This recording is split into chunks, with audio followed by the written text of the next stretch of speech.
Dr. Watson, would you kindly close the door behind you so that we can limit the price of your carelessness to merely hours of work rather than days? My apologies, Mr. Holmes. I found myself rather taken aback.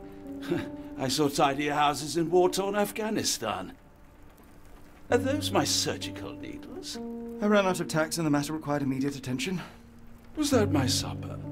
Plainly not, for I was the one who ate it. I set it aside for this evening. And for that I am grateful. Is that my bed? Watson, since you've proven yourself a master of observation, might I ask you to apply your skills to a more pertinent question? Namely, the whereabouts of today's newspapers. They are the key to everything. The newsboy is usually reliable. Medically speaking, I often find that the key to everything is good sleep. In a bed. Your papers are here, on the table. Let us see what the postman brought today.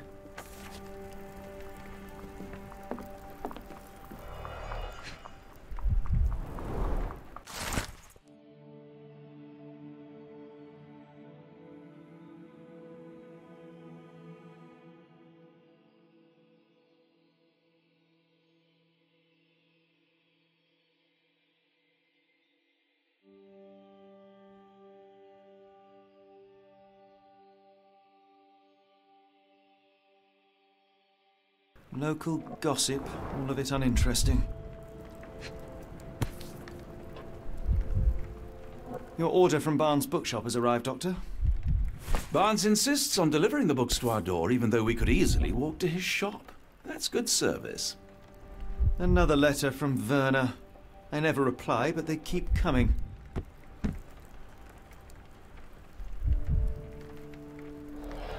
I don't see the Strand. Where is it? Pardon me? I am on the precipice of uncovering a pattern of crime across London spanning many months and involving many men. The missing paper cannot be a coincidence. That's preposterous. My dear fellow, life is infinitely stranger than anything which the mind of man can invent. Well, life used your newspaper to wipe its posterior, so after that unpleasant discovery this morning, I disposed of it. But in lieu of the Strand, perhaps I can deliver you something equally tantalizing. I have just returned from a patient of mine, Captain Stemwick, who... No, that will not do. Grab your coat, Dr. Watson. Let us hope nobody has collected the dustbin.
A cactus spine. If it gets in your skin, it's awfully tricky to remove, and when laced with poison, the perfect assassination tool.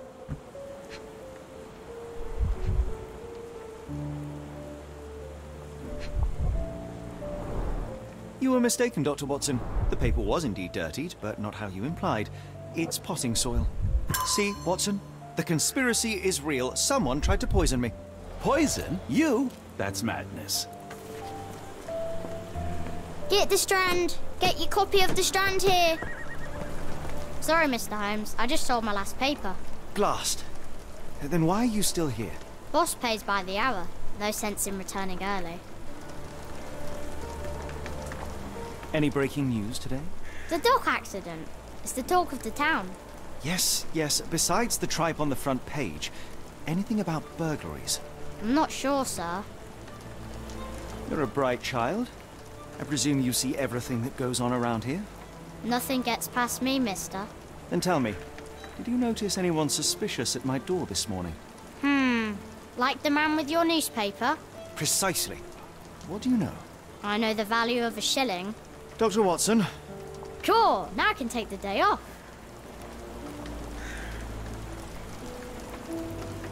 Can you describe the man you saw? He was carrying a lot of books. Up to his chin they were. Never heard of a well-read assassin. Looks can deceive, hence the appeal of disguises. Did you see what he was up to? Nah, not really. I saw him approaching your house, but I had a customer. Then there's a loud bang. I ducked down. Not because I was scared, because I wasn't. I had to protect the merchandise, and all I could see was him kneeling at your door. Which way did he go? Not sure. I was distracted by customers. Sorry. All right. You earned your shilling. That'll be all. Thanks, Mr. Holmes. Maybe I could be your eyes and ears, if you have more shillings.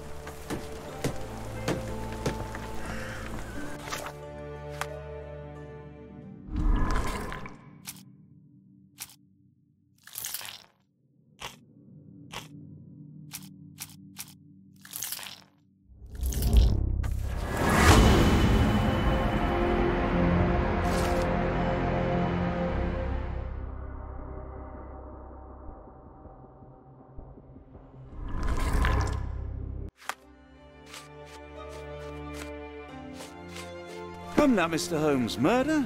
Yes, Barnes has his Get the perks, but he Strand. also has Get your his copy screw. of the Strand here. Not every pawn knows it's part of a game.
Mr. Barnes, a word.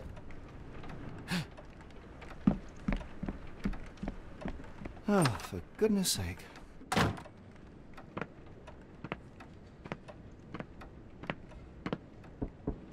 Who goes there? Sherlock Holmes. Now will you please? Mr. Holmes. Golly, I did not see you come in. Would you care to answer some questions for me? Well, I wish I could, but I am deep in the weeds with work. How about we reschedule in a month or two? Come now, Mr. Barnes. It will only take a moment. No, really deep in the weeds with important things. Well, help yourself to any book. Just take it and pay later. I trust you, Mr. Holmes. Barnes doesn't seem like himself. Why is he acting this way? You're asking the right questions, Doctor. Let's find a way to coax him out. The ladder is broken, recently, judging by the freshness of the wood.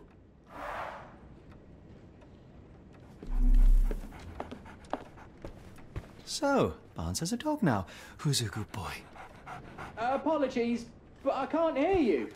Please come back later. I could hardly imagine anything more macabre.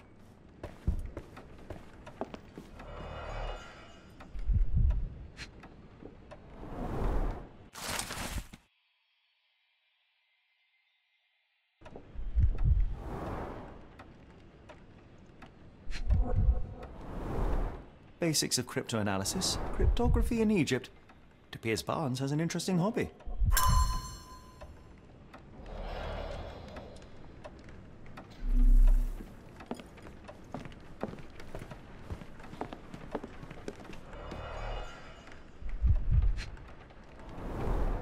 An improvised stand, but it does make the flowers more visible. In the language of Mycroft's secret agents, it's a sign. Dried flowers are replaced when the job is done. I wonder who the recipient is. The finest view London has to offer.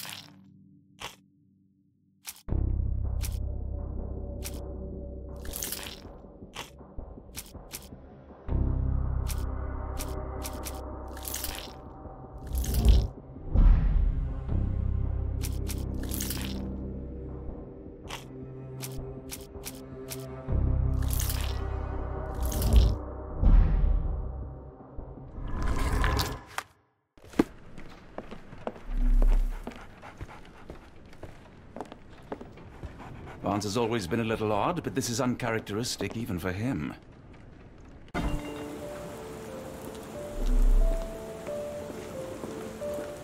Hello there. What's your name? Lily. I know, not very original.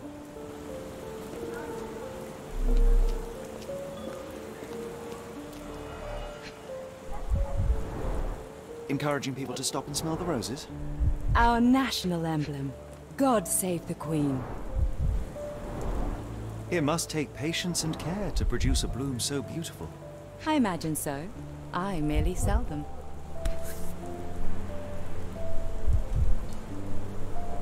Familiar spine? Is this what I found in my dustbin?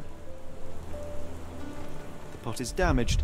The blow was severe, but softened by something.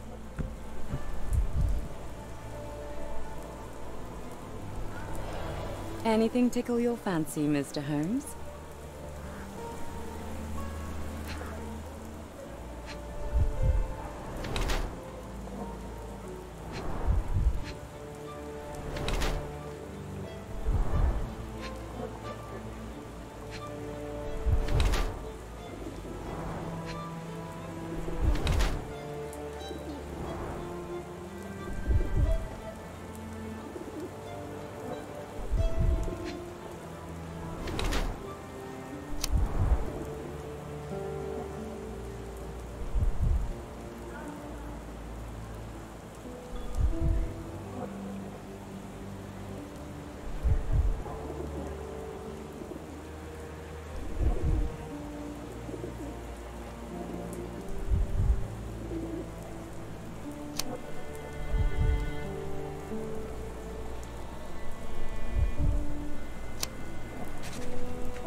Mrs. Fleming, you look particularly lovely today. Is there a reason? Does a woman need a reason to look or feel beautiful? No, but your distant look suggests you seek one man's gaze in particular. Who told you that? Nobody. Merely a keen eye and some simple deduction. Well, I'll kindly ask you to keep your keen eye to yourself, Mr. Holmes. I'll be off.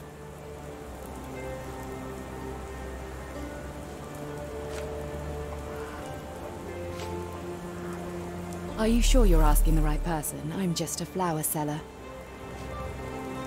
One of these things is not like the other. Come again? The cactus. Those fearsome spines can prove a dell to remove, and the sap is often toxic. And a rose thorn can give you tetanus, but we still grow them. The cactus seems comparatively harmless, though you have me thinking it must be valuable. I was under the impression that you knew its price already. Your guess is as good as mine. The first time I saw this cactus was when I came back from my break.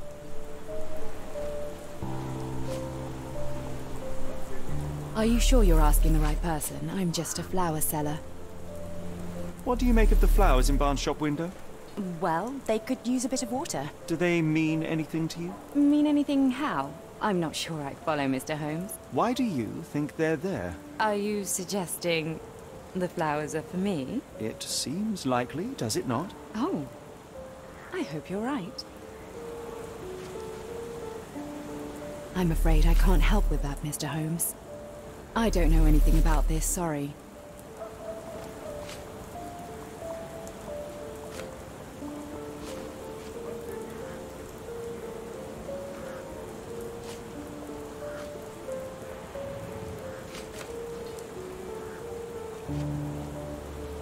I'm afraid I can't help with that, Mr. Holmes. I'm afraid I can't help with that, Mr. Holmes. Are you familiar with Mr. Barnes? Yes. No, not really. Well, in a way. What on earth does that mean? I know who he is, of course. But we haven't shared much more than a look. A look? Yes. Each morning I go for a walk in the park with my dog. And most days I spot Mr. Barnes there with his new puppy. So we see each other. Actually, we once met briefly while our dogs played. He was quiet and seemed unsteady as he approached. But since then, we've never spoken. I often see him staring through the shop window. Sometimes I wonder what he thinks about that would etch such longing onto his face.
I think perhaps I have been chasing shadows. Do not despair, Mr. Holmes. Even the best of us make mistakes. We better tell Mr. Barnes what we've learned.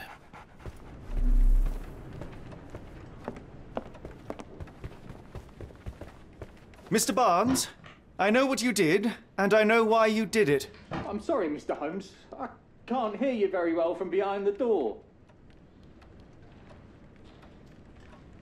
You ordered a cactus from the plant catalogue and then left it for Mrs. Fleming as a gift. You place flowers in the window to get her attention and wear high heels to appear taller and more desirable.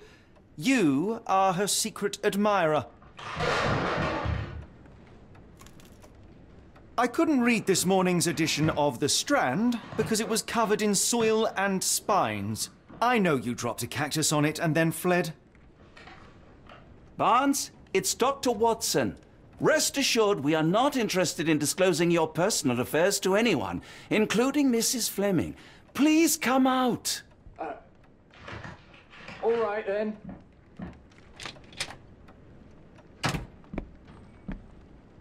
So, you know what happened then?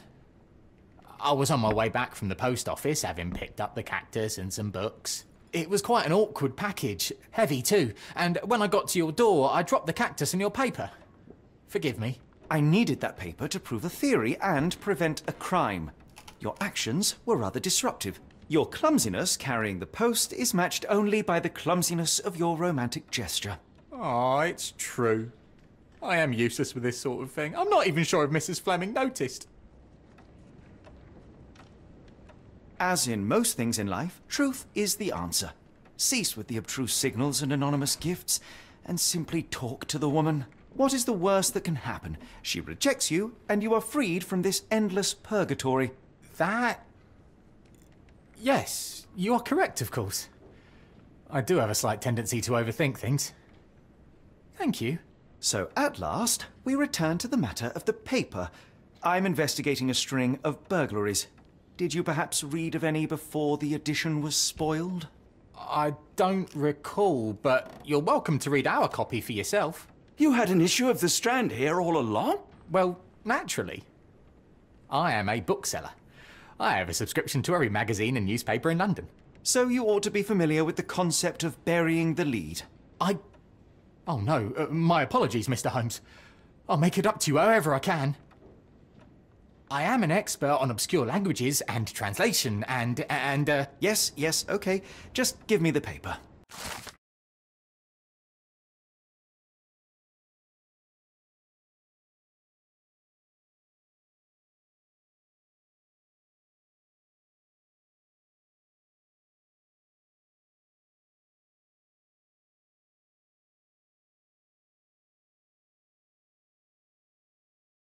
Come, Dr. Watson. Let us put this matter behind us. Farewell, Mr. Barnes. I hope to hear good news about you and Mrs. Fleming. let me know if there's any way I can make it up to you. Tell you what, tomorrow's edition of The Strand is on me. Well, that was an utter waste of time. An assassination did seem rather unlikely. There was supposed to be another burglary. I was certain of it. Something you wish to say, Doctor? No. Well, only that you have a remarkable faculty for deduction and pattern recognition. And that perhaps, if ill-applied... I see things that are not there. Yes. It is London. There will always be burglaries. Doesn't have to mean anything. So it seems. Forgive me. Without something to occupy my mind, I turn into an entirely different animal. Which brings us back to my news from earlier. I think I have a case for you, a real one. Truly? Indeed. Though perhaps not as thrilling as your stories from Cordona. A patient of mine, Captain Stenwick, told me that his servant disappeared. I said I knew just the man to help. What do you say? Oh, Watson.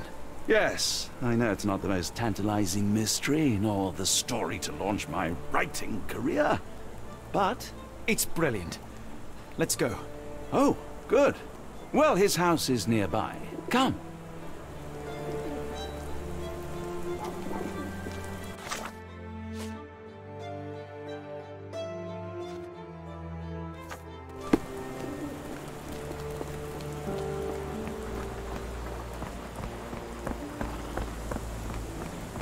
Not much further now.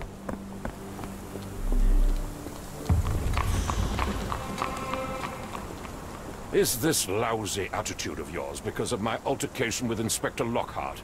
Did he put you up to this? Sir, the inspector has nothing to do with it. I'm telling you the same thing I tell anyone seeking a missing person. Good day, gentlemen. Forgive the intrusion.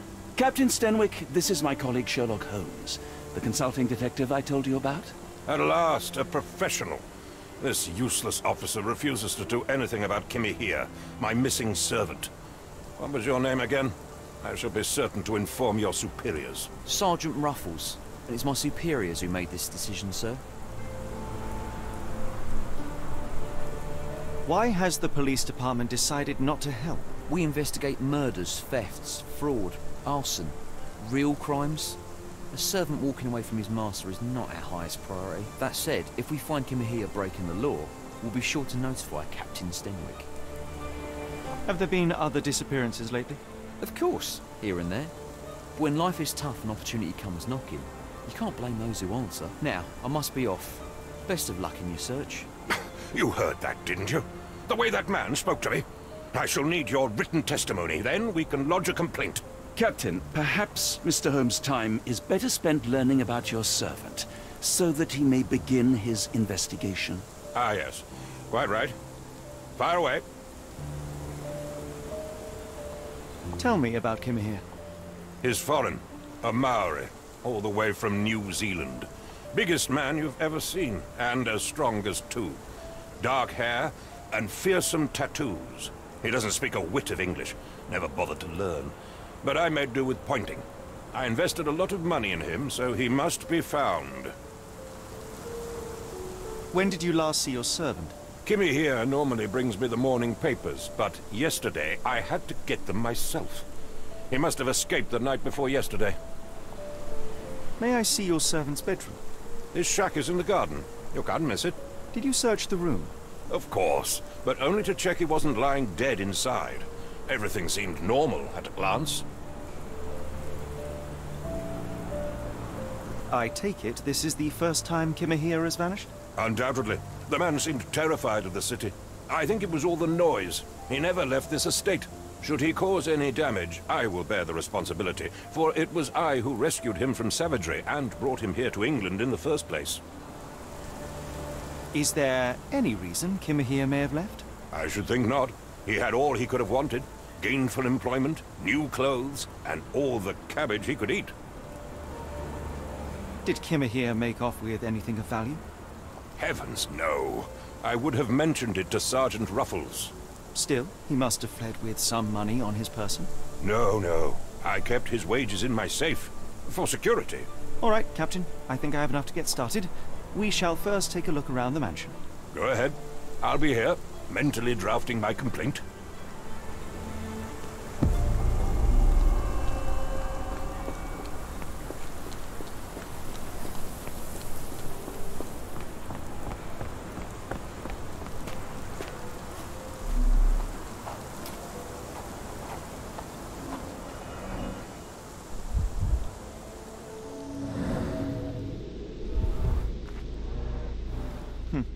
Looks like a knee print.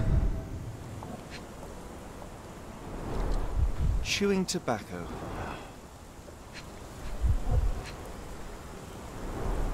A shoe print, roughly size 11, with a worn-out sole. These are a workman's boots. Someone knelt here. The amount of chewing tobacco suggests they were waiting a while. Amazing, Mr. Holmes.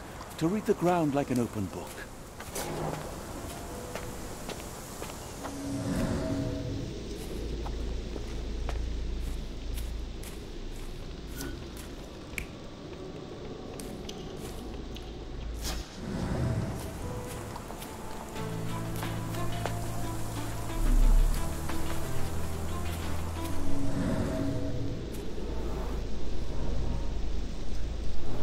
Could have left these tracks. They seem fresh.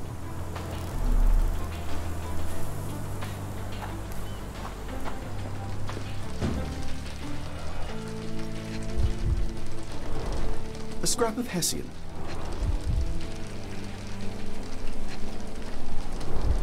These were sturdy boxes. It would have required a serious blow to break them.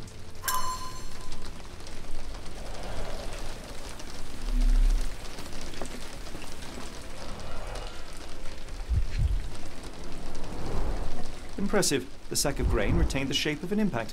Someone hit their head here.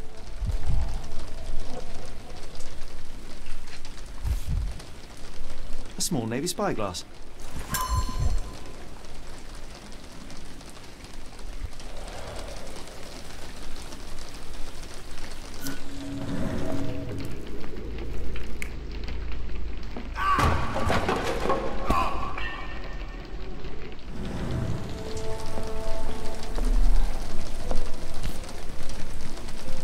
A Maori nose flute. Ngurus, they're called.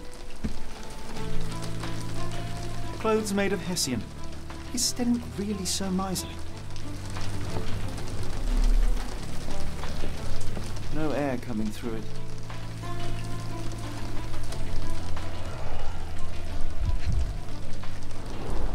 Button chops.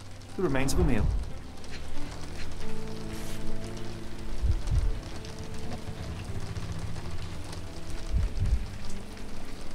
Heavy chemical odor. Lend me your nose, Doctor. Ah, I'll never forget that smell after my time in Afghanistan. That's an opioid, Mr. Holmes, a narcotic. The ashes are long since cold.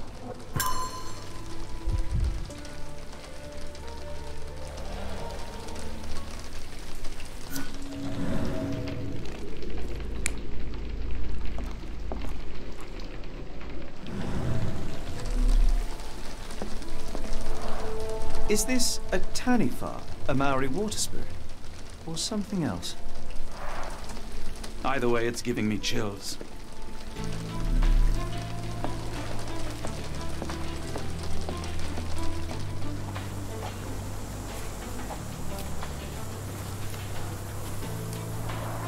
This lock is quite unusual.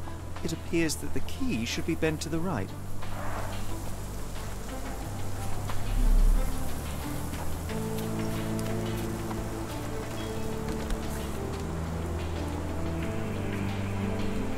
rag reeks of smoke. Someone plugged the chimney.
I will not be long, Captain.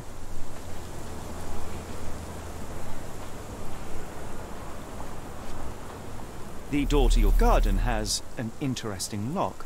Yes, I have uncommon locks on every door of my mansion. It makes them harder to pick.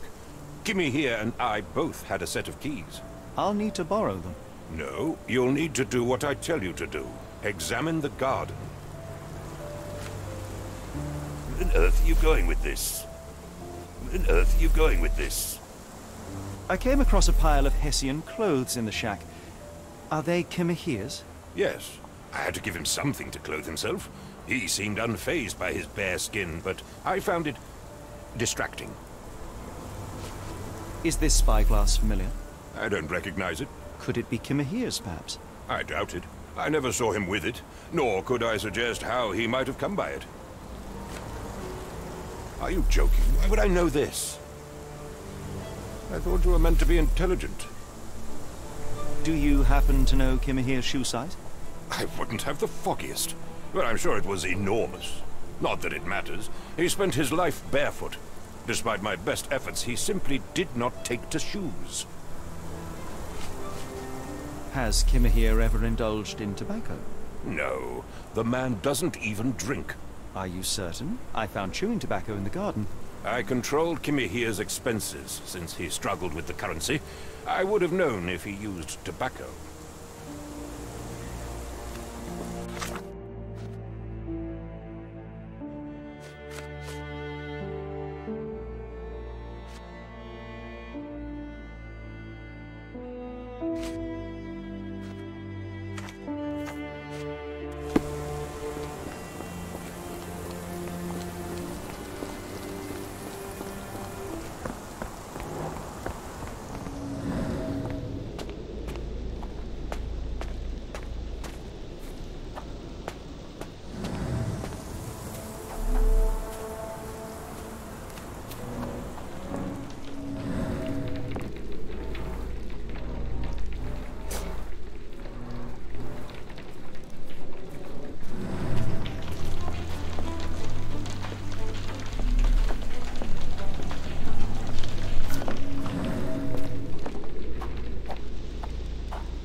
Someone moved a cart to this spot and then took it elsewhere. Can't see it anywhere in the garden.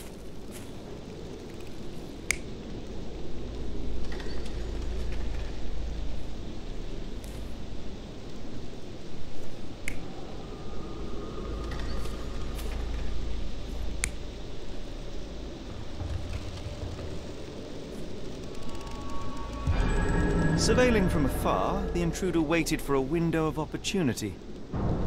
When Kimahir went to sleep, the man crept up to the shack and slipped narcotics down the chimney pipe, then blocked it with a cloth.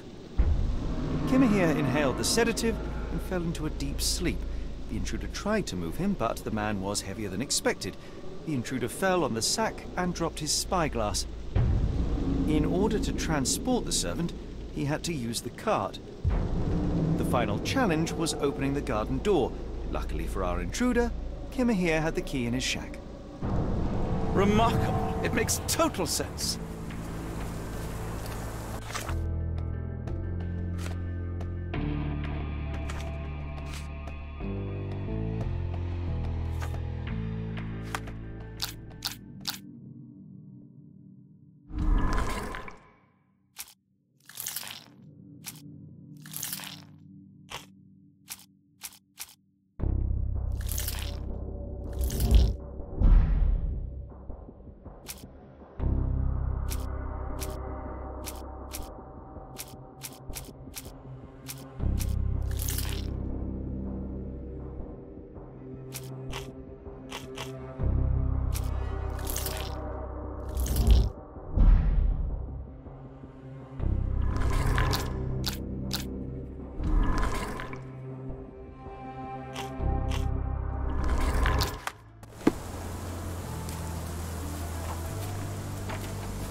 You'd best have found something by now, gentlemen.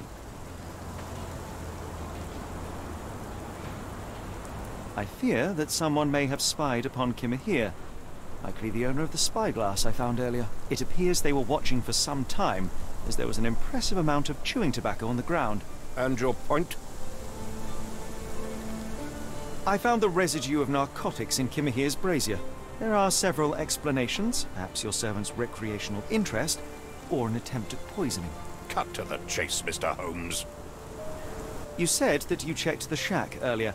Did you notice the cart tracks near it? Now, one ought to expect a servant to make regular use of such a thing. Indeed, I would have overlooked the detail were it not for the cart's absence. If, as you say, Kimahir never leaves your estate, then where did it go? I expect answers from you, Mr. Holmes, not questions. I won't keep you in suspense any longer, Captain. Kimahir was abducted by the owner of the spyglass. When your servant fell asleep, he slipped a narcotic into Kimahir's brazier to make him sleep even more soundly. In order to carry a man as large as Kimahir, the intruder stole the cart and rolled him right out of your garden. Now, hold on. All this simply to tell me what I already know?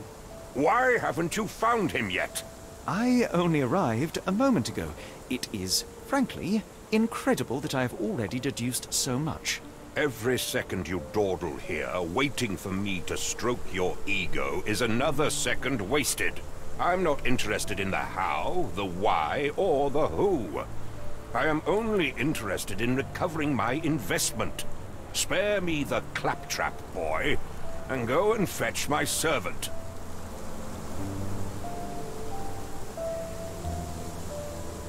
Captain, you are so addled by delusions of competency that you miss the blindingly obvious.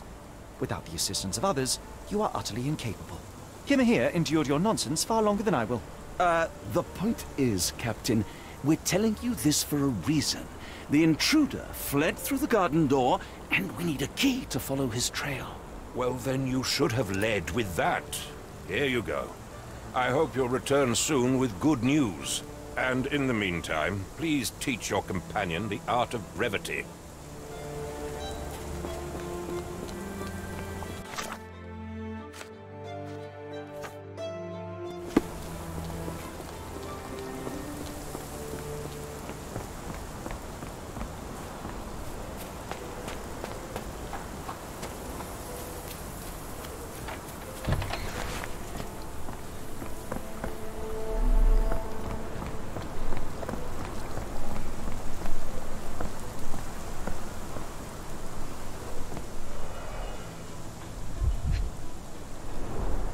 Sturdy rope, professionally tied in a Portuguese bowline.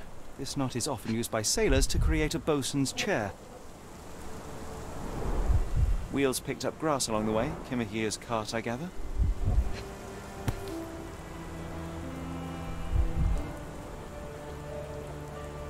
Roy Soulsby. Could that be the name of our man? A strange substance. I have my suspicions based on the colour and consistency, but would you care to hazard a guess, Doctor? Well, it's odorless, but from the way it absorbs water, I'd say saltpeter. Then we're in agreement. Well done.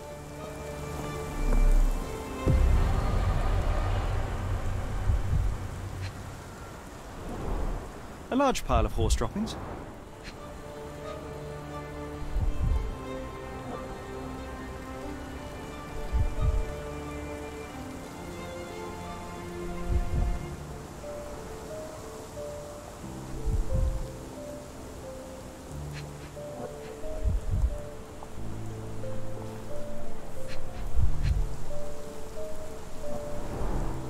Many cigarette butts.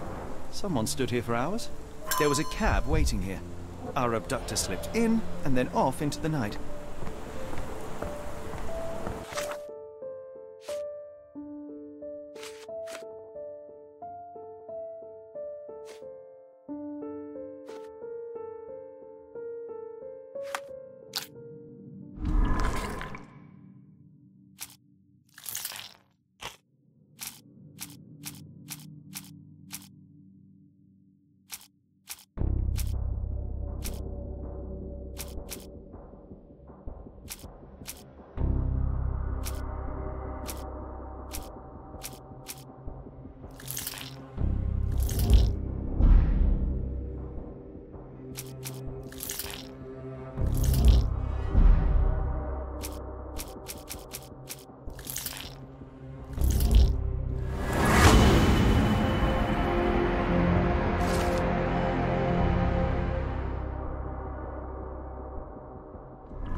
The Strand proved not so useless after all.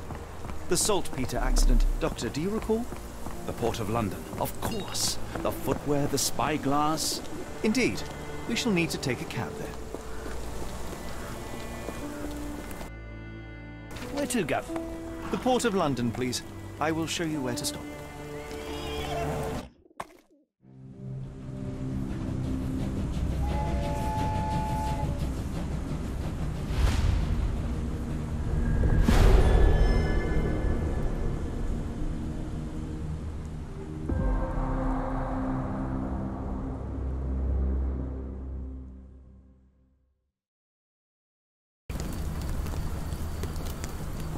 Mr. Holmes, what a compelling mystery we have stumbled upon. Perhaps I have the premise of my next novel. One kidnapping does not a story make. Stop! A black cat crossed before us. It's a bad omen. I do not take you for the superstitious type, Doctor. Such things are mere fantasies, tricks of a feeble mind. One imagines a physician would keep a surer footing in reality. Perhaps. Before the war, my time abroad was difficult. Once, I came across an Afghan, bleeding, who I could not save. He pressed a rosary into my hand. A gift, he said, so as to gain God's favor after that. Dr. Watson, Yes, well, I shan't get into details, but sometime later I found myself lost in the desert. Dehydration set in, and things grew ever more dire. The man's words came to me. I said a prayer, and placed the rosary on a rock. A gift to gain God's favor. And you were rescued. Yes. A detachment of British soldiers found me. To whom I'm grateful. Without their diligence, you would not be standing here and I would not have this case. I'm sure you have another explanation prepared, Mr. Holmes, but I think I shall cling to the occasional superstition all the same. To each his own, Dr. Watson. So long as it does not interfere with my methods, do it. We must press on, cat or no cat. The question remains, why abduct Kimmer here?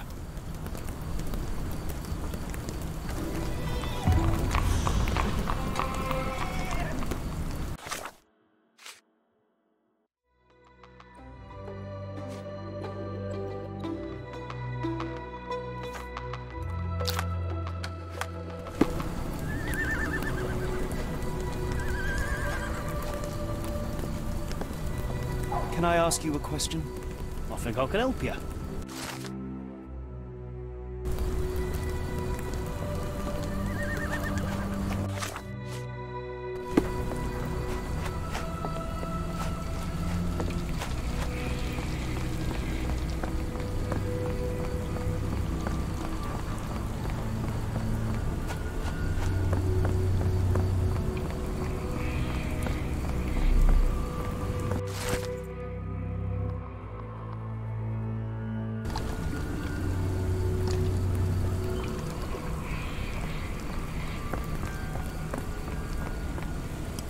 May I ask you something? It's a shame I can't answer your question.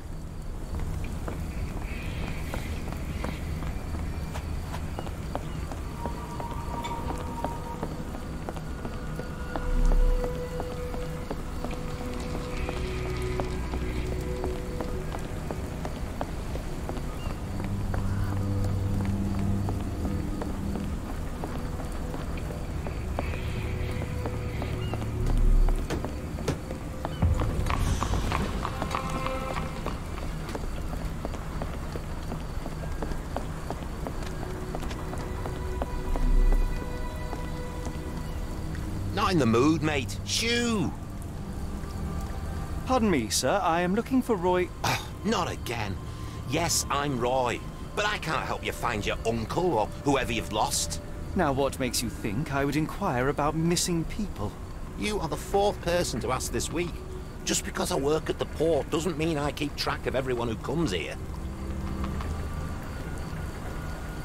You say we are not the first to ask you about a disappearance. Do you recall anything about those who came inquiring? I only remember the foreign woman. I didn't catch her name, but those are her posters hanging up everywhere. She has badgered me twice now, and I still don't know nothing. And this woman can be found? No clue. She was talking gibberish. May I ask what you're doing here? This is where the ship sank the other day. I'm trying to work out how we'll remove it. Now, where was I?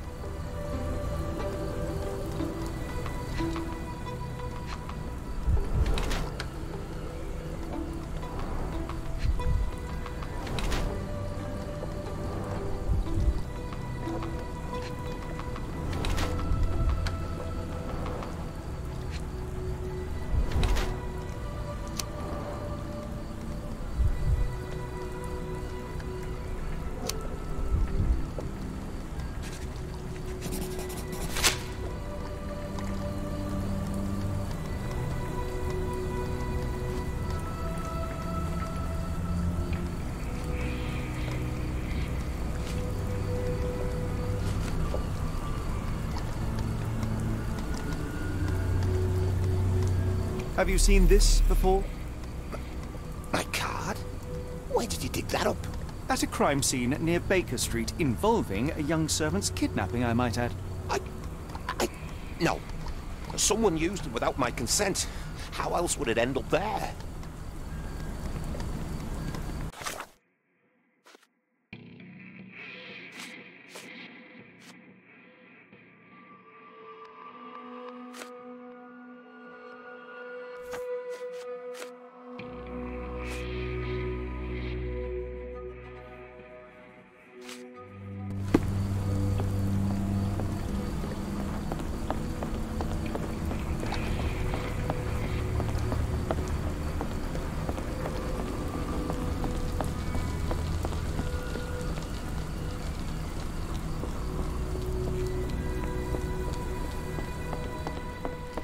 I've got video. Oh, you know.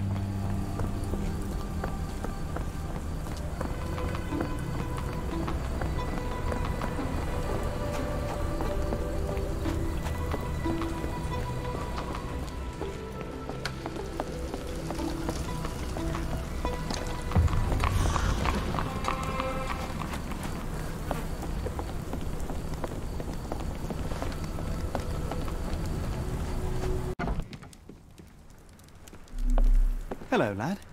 Is this where I may find Dea? You read the poster? Yes?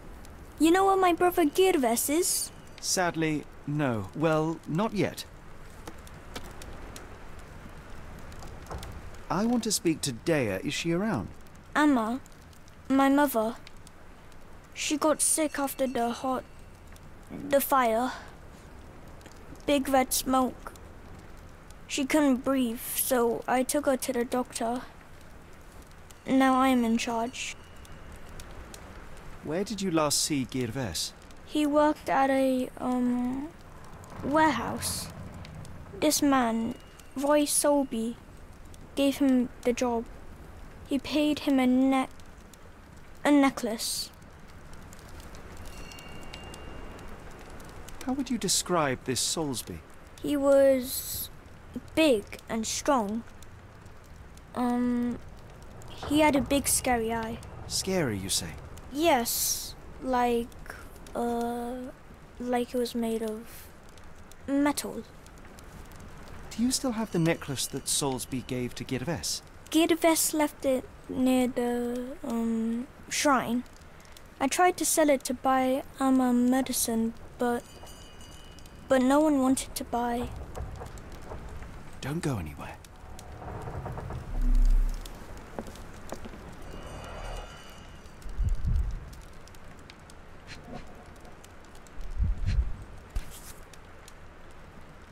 This cheap pendant looks like silver, but it's only made of tin. No surprise the boy couldn't sell it.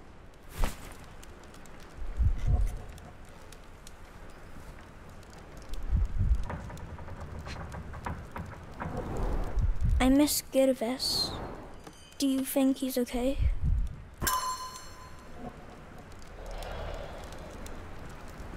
I should have helped Amma put out the posters.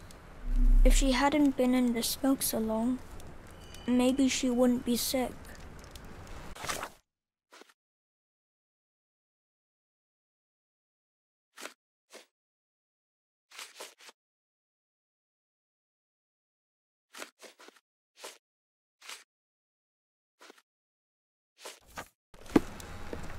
I'm sorry about my English. I try hard, but the rules don't make sense. It's stupid. It appears that the saltpeter explosion rattled the locals. Can't blame them for staying at home.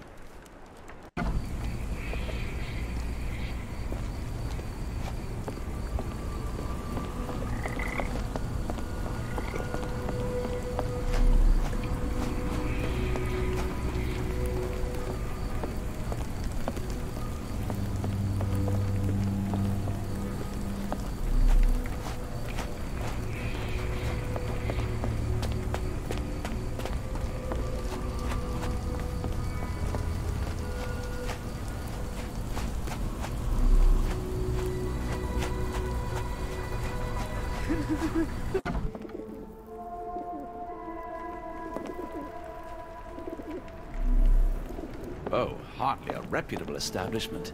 I've seen worse.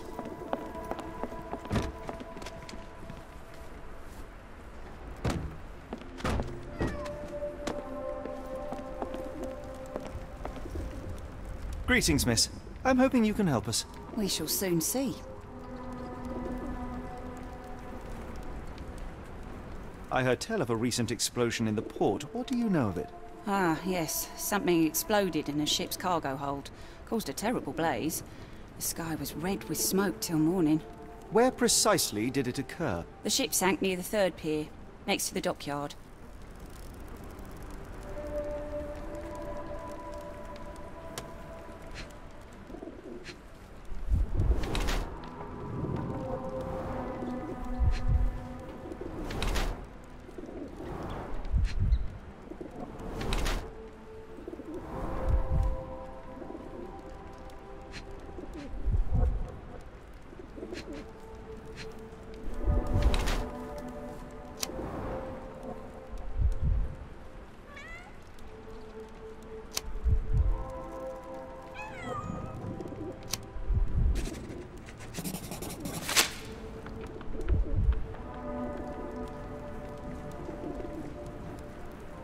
Your clothes are already tight, and soon they won't fit at all.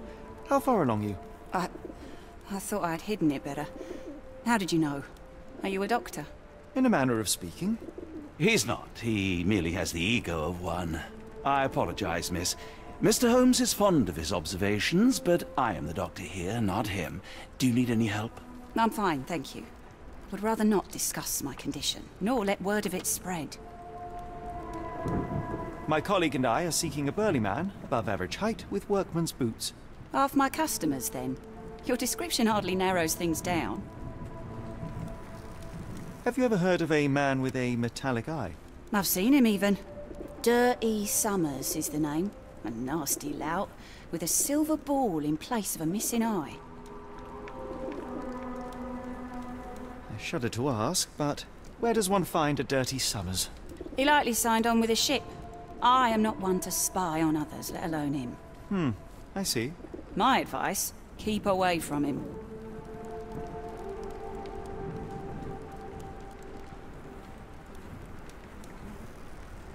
Doesn't look like anything to me. Never heard of it. Doesn't look like anything to me. Never heard of it. Doesn't look like anything to me. Never heard of it. Never heard of it. What do you know about this poster? A foreign woman asked to put it up. She's plastered them all over the port. Any clues as to her whereabouts? None. It was hard to understand what she was saying. Are you familiar with a Roy Soulsby? Roy Soulsby? I know the name, but he's not one of my regulars. My guess is that he works somewhere around here.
What are you gawping at? Mr. Soulsby, you know more than you're letting on. What makes you say that?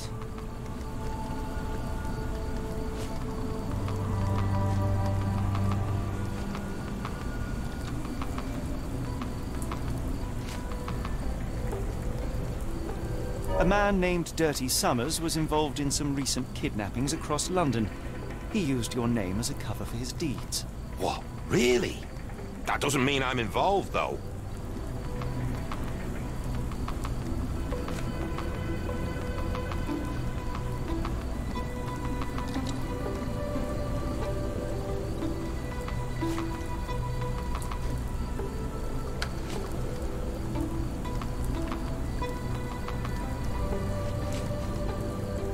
Your calling card was found at the crime scene.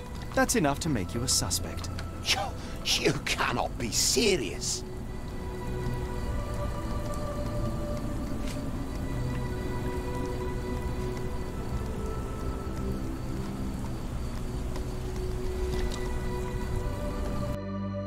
It's true.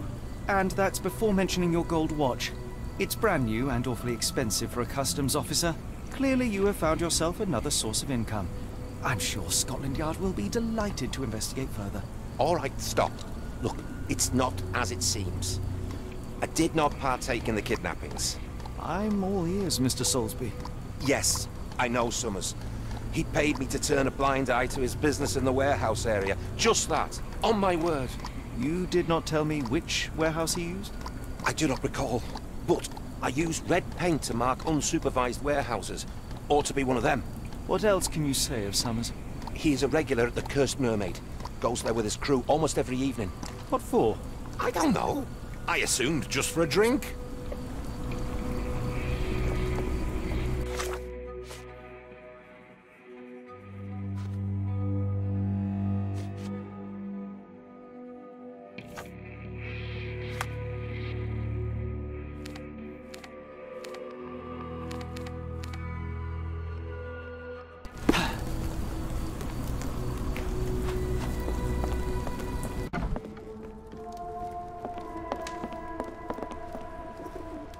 Why do I have the feeling that you know more about Dirty Summers than you're letting on? I have nothing more to add, sir.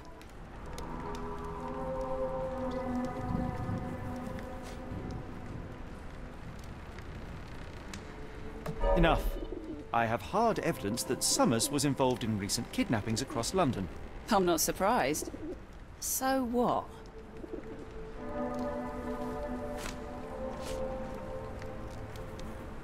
A customs officer, Roy Soulsby, testified that Summers was a regular here.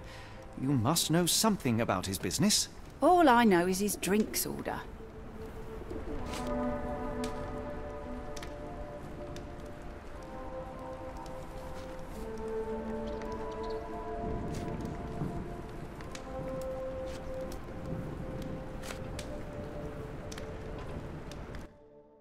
If the lives of the missing do not concern you, then I would urge you to think about your unborn child. Are you threatening me?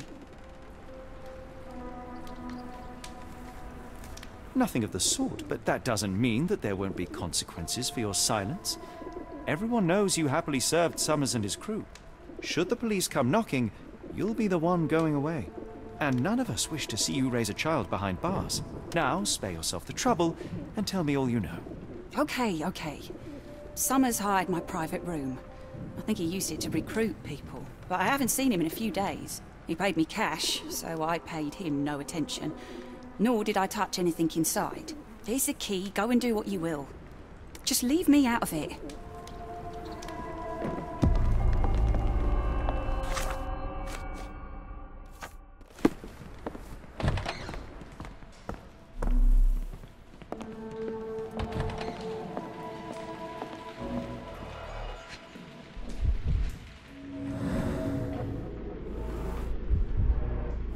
Strange symbols. I don't recognize them. 5 shillings. That won't go far.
hairs on the back of my neck stood up.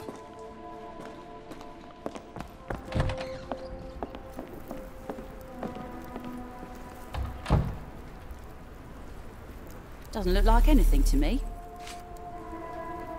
Never heard of it. What did you see of Summer's work here? He was recruiting people? It was like the whole world came through my door. People of all creeds and colours, but always strong, always tall. They seem like workers or journeymen. Beyond that, there's not much more to tell. I took his money and let him be. And this lasted how long? Several weeks, I wager.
Really, Holmes, this ought to be beneath you.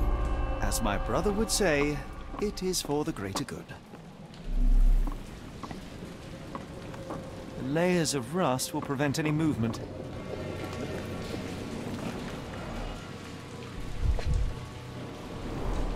Mold. That's why you don't leave sailcloth lying out.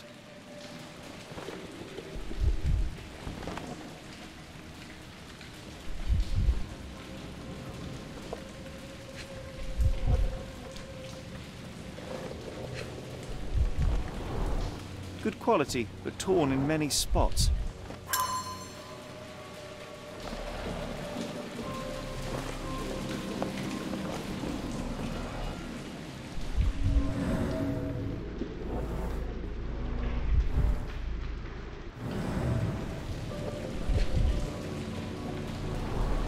The scratches are fresh, left by something metallic.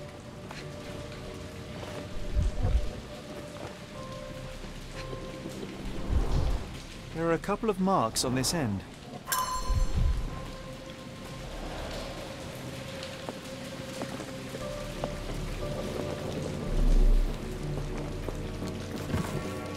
This crank saw some use.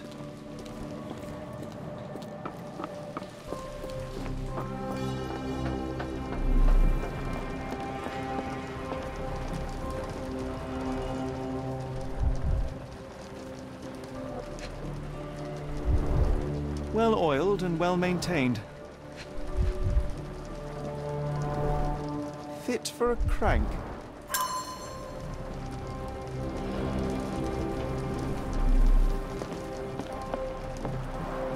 It's stuck. No one's used it in a very long time.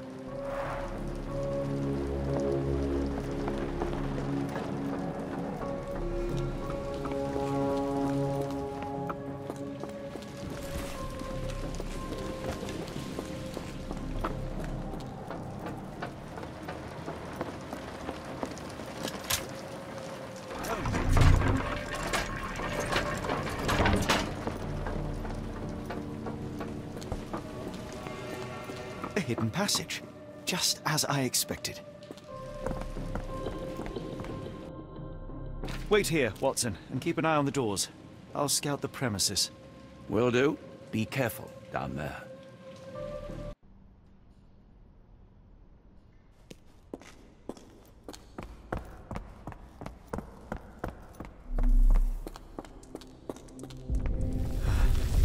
Wait. What's happening?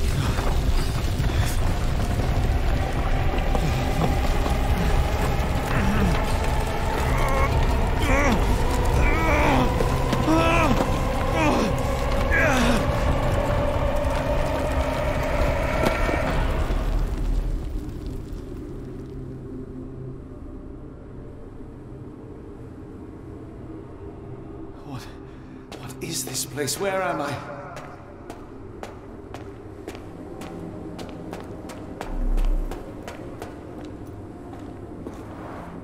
Strangely cold. Something is missing. This cannot have been under the port of London all along. Is it an illusion?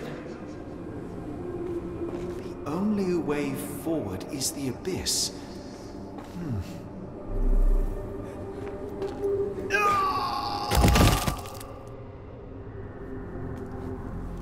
Phew, I didn't die.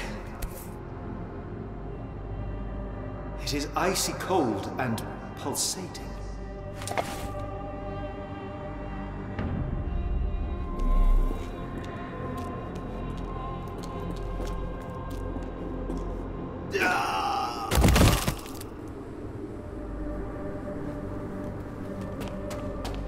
My heart, be calm.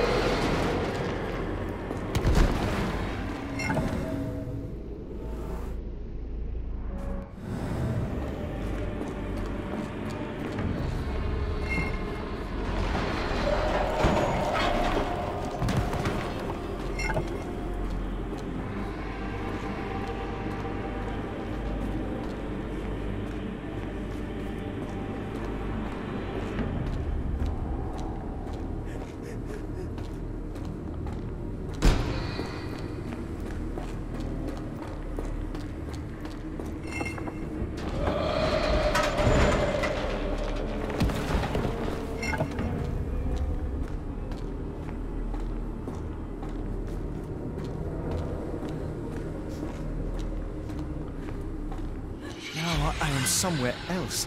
How?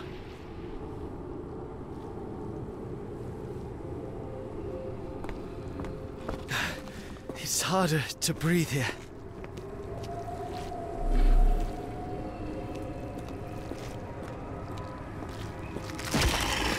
What is that? Oh, no!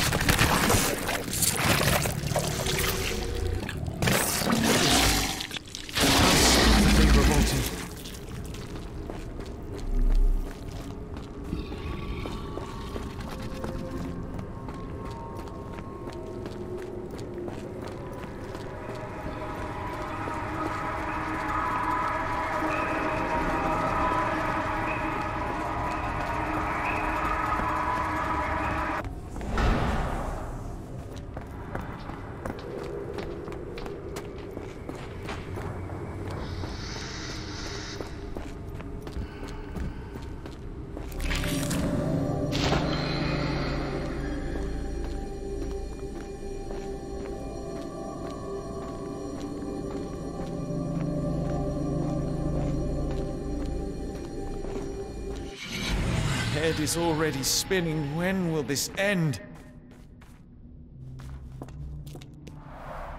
There are 2 recesses.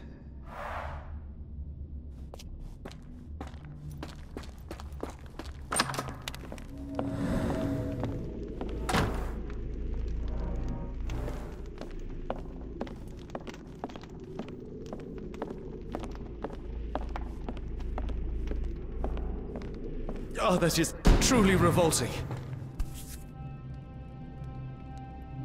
Frozen and pulsing, almost like it has a heart.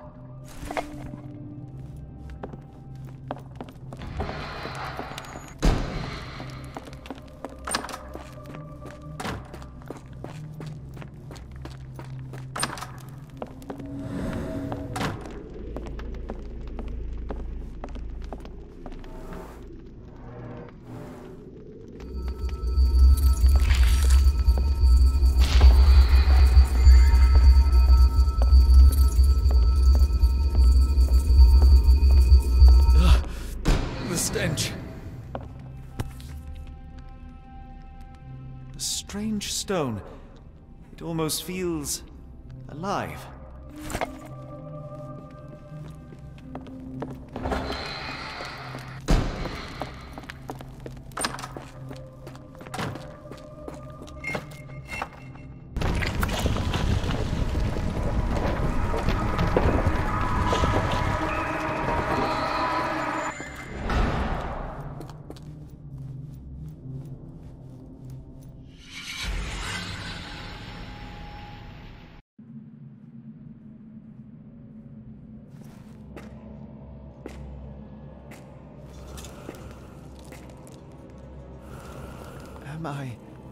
Did I get out?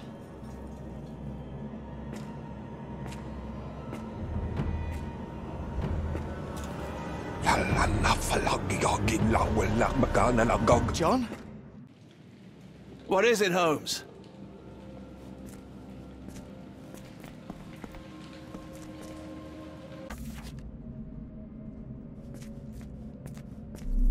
Watson! Holmes, where are you? Holmes. Holmes. Are you all right? Fine. Watson, I'm fine. Thank you for asking. Fine? By Jove, you should have heard the way you called out my name. It was just a game of shadows.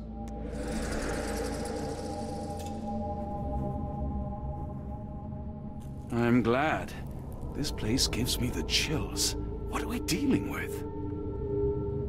Something that's finally interesting.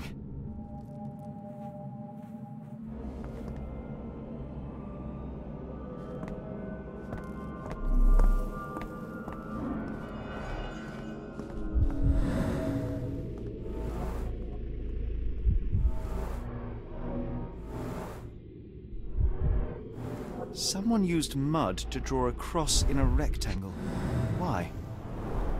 These clothes were crudely cut off someone. An American, judging by the style. Fine rope work, cut by a finer blade.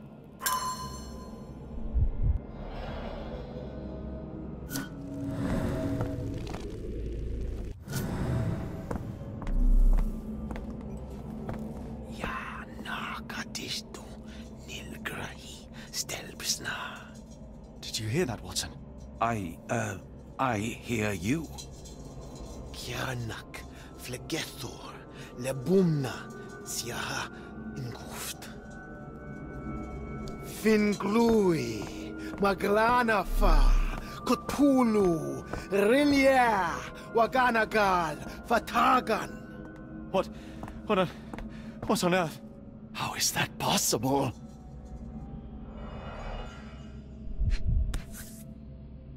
An American passport. Amos Colby. Someone got their hands dirty painting this with blood.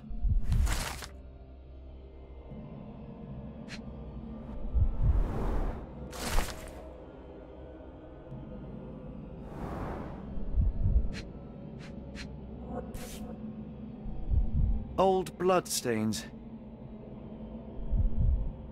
I've never seen a pattern like this before. At least 24 pendants, all identical and made of tin.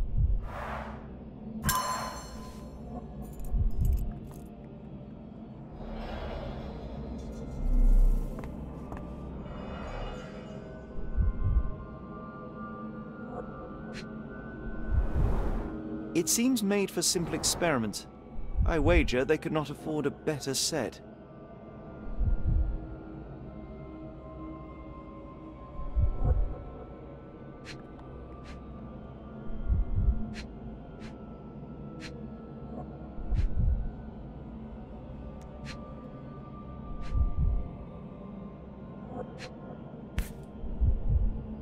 This box contained a narcotic substance, much like the one in Kimihir's brazier.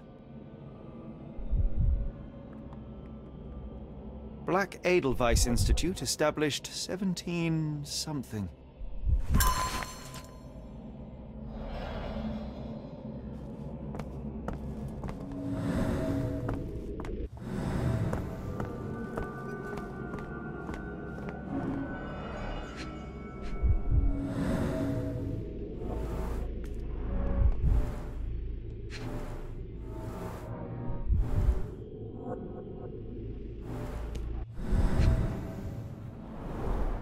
His abdomen is severely bloated.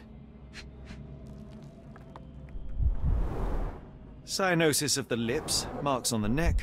This man was strangled.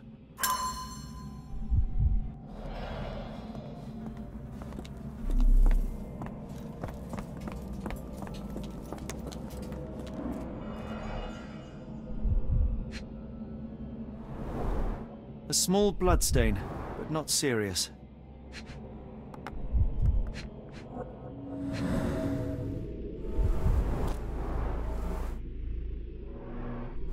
Deep scratches left in a frenzy. The strength it would take to carry this crate, let alone break it.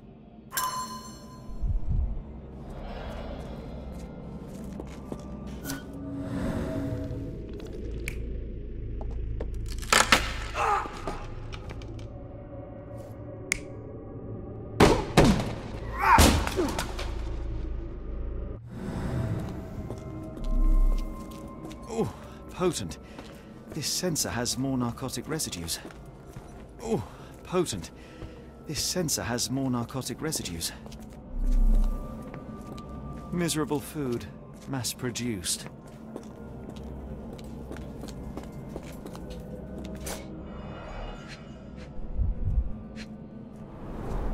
These clothes are missing buttons.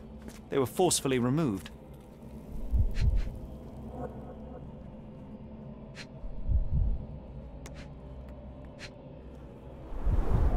Dumpra, a staple of lecturemen's attire in Nepal, gathered from dozens of people at the very least.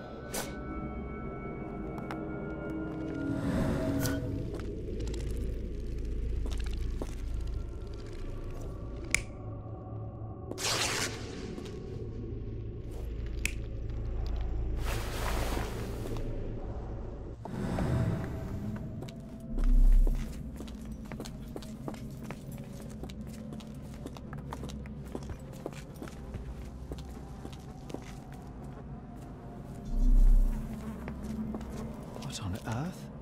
It looks like the scribbling of madmen.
Many people were brought to this place.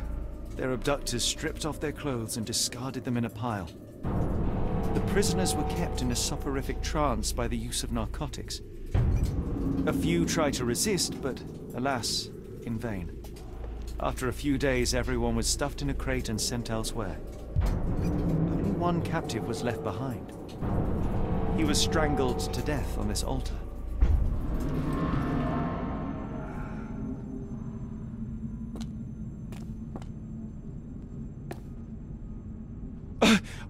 What the hell is happening, Holmes?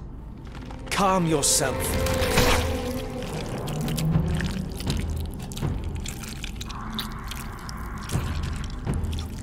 Cannot be.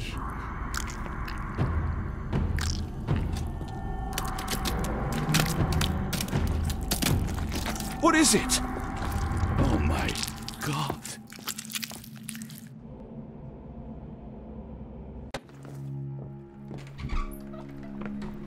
Please tell me we found all we needed to, Holmes. I think we found a bit more than that. Yet we have no clue as to where those people have been taken. And that's where you're wrong, Watson. We have more than enough. I just need to connect the dots. How about you pack your suitcase in the meantime, my dear fellow?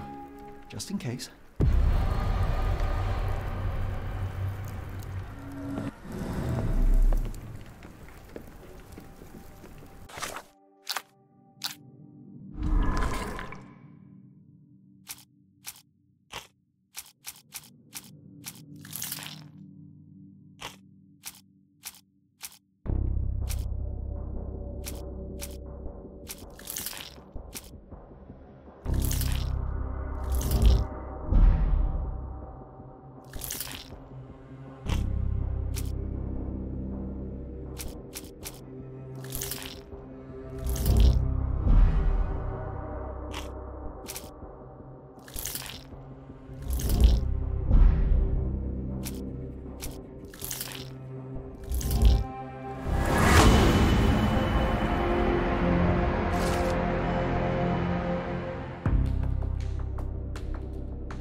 Dr. Watson, how does a trip to Switzerland sound to you? It sounds unexpected. What makes you think we should head there? It's all about the box with narcotics and Mr. Colby's clue, the cross inside a rectangle. Put two and two together, add a dash of research, and what do you get? The Black Edelweiss Institute in Interlaken, Switzerland. If we hurry, we can still catch tonight's train.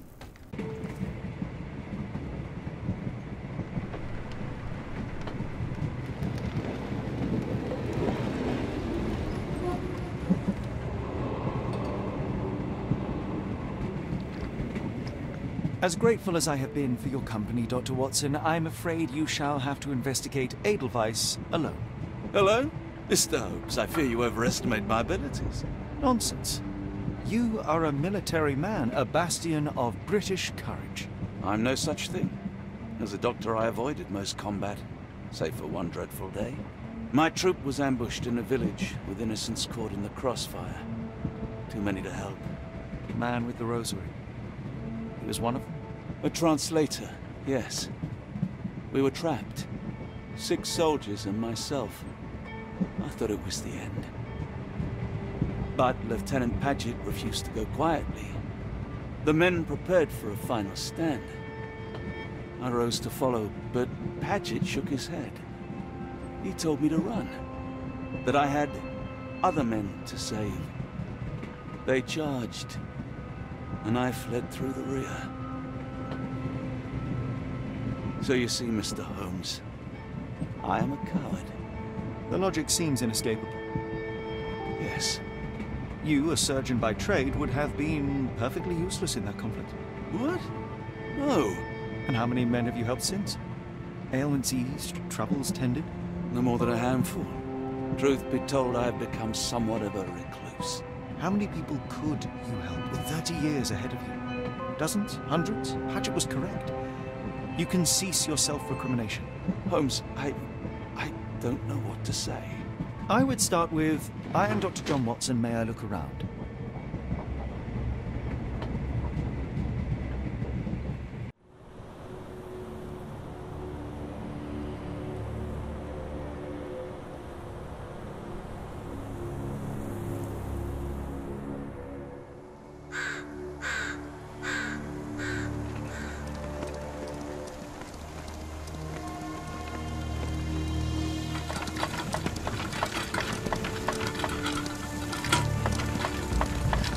The Edelweiss staff will doubtless be eager to show off their facilities to a fellow physician.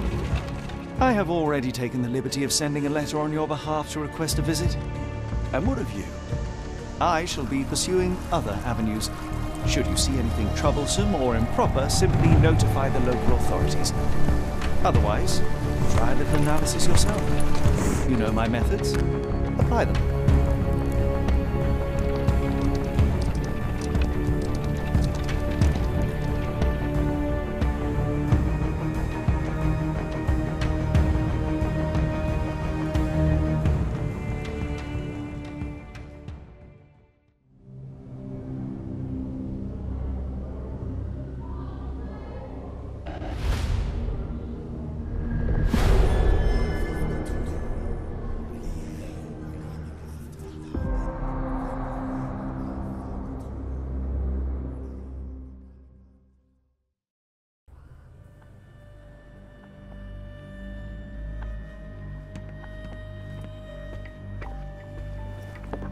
Salutations, madam. I am Dr. John Watson. I was wondering if you've got word of my visit. Yeah, Dr. Watson. We received your letter on the matter. Would it be to see Professor Gygax? At their earliest convenience, yes. I shall try not to take up too much of their valuable time. Wait here, bitte. Mr. and Mrs. Bronson, your girl has made remarkable progress. See? Take a look for yourself. My apologies for keeping you waiting, Dr. Watson. Surely you understand how medical work can make one lose track of time. Do not be sorry, Professor. I too know the importance of closely attending to patients. The work hardly stops here, yet the satisfaction of perfecting the mind compels us to persevere. I take it you welcome many a soul into your establishment? Admissions, yes. Visitors, though? I am curious as to what brought you to the Schwarzes Edelweiss. Word of mouth. An article I read back in London spoke highly of your institution. But rather than taking its word for it, I thought I would see things for myself. My asylum's reputation precedes it, then. Everyone, your attention, please. Guten Day. Yes, hi. Hello. The name's Amos Colby, Northwood Detective Agency, Boston. I got questions that need answers. Who's in charge here? What seems to be the matter, Dr. Watson? You can tell me. By Jove, it cannot be him.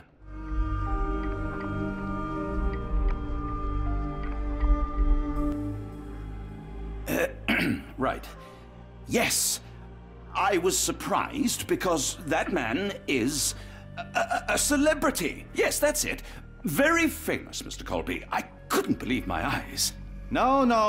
In my line of work, it can't wait. The longer it takes If me you to wish get to the recuperate, truth, the Dr. more Watson, lives you are may placed avail in yourself harm's of the way. guest room. But I have so much more to discuss. Nurse, if you'd be so kind as to escort Dr. Watson to the guest room. Herr Colby, from Northwood Agency? How unexpected. I am Professor Gygax. I would be happy to answer your questions in the examination room. Look, Professor, unless you got any clues as to the whereabouts of...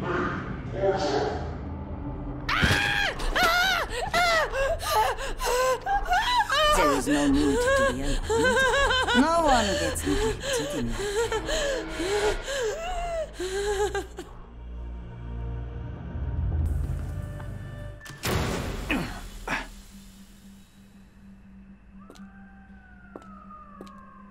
Now, let's not resort to brute force. Do not worry, Herr Colby. My methods are rather more delicate.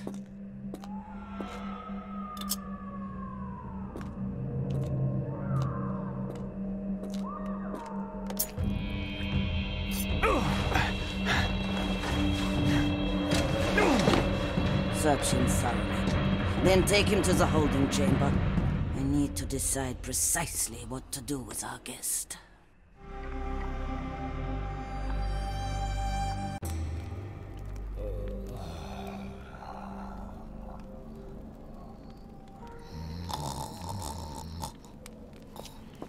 The unmistakable scent of alcoholism.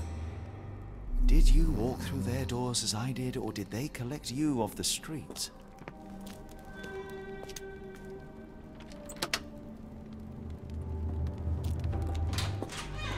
A truncheon, not the typical tool for a nurse.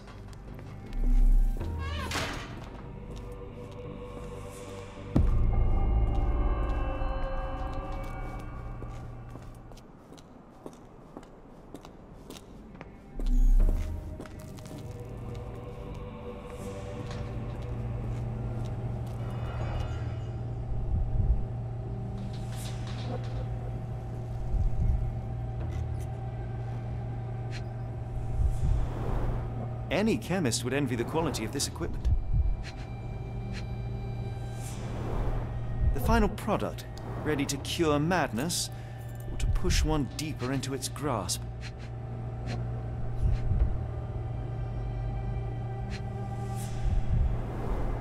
Raw materials used to formulate medicine. With this equipment, they can create any type of medication.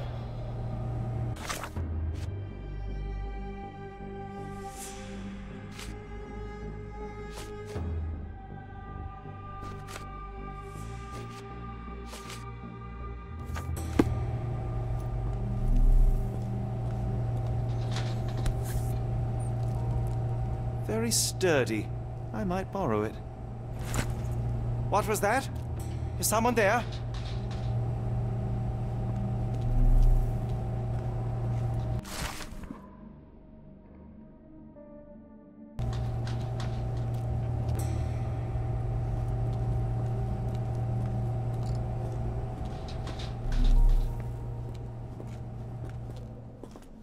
You there! I command you to free me at once! I'm not sure that's a great idea at the moment.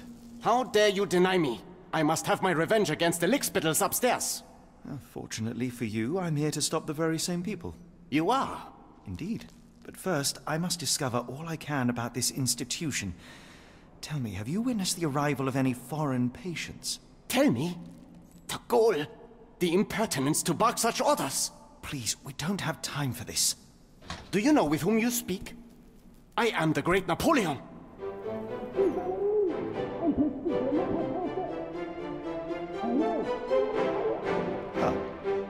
Napoleon Bonaparte? The one and only. Emperor of the French, first consul of the Republic, leader of La Grande Armée. Once I am free and have exacted my revenge against the guards who ridicule me, I shall rest happy in the arms of my beloved Josephine. Right. Well, I will leave you to your scheming, Emperor.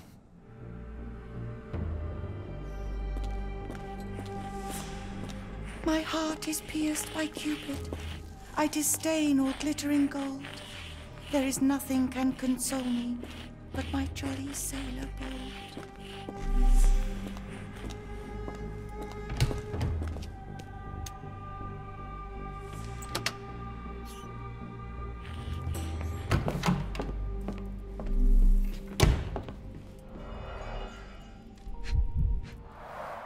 A certificate of appreciation from the municipal councillor to Professor Becker for contributions to the development of medicine in Interlaken.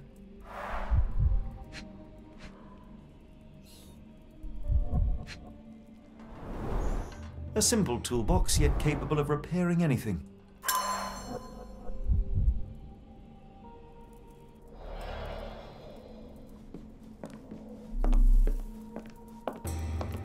Speech and the Cerebellum by S.A. Becker.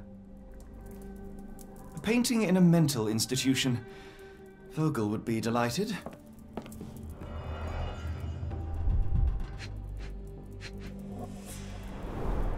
Looks like it's still operational.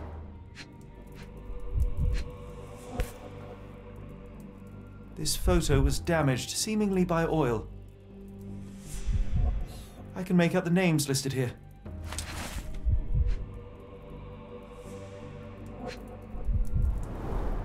Cooking grease. Is this the kitchen dumbwaiter?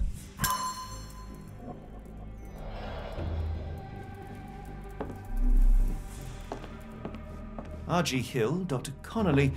It appears that all the psychiatric classics were banished here.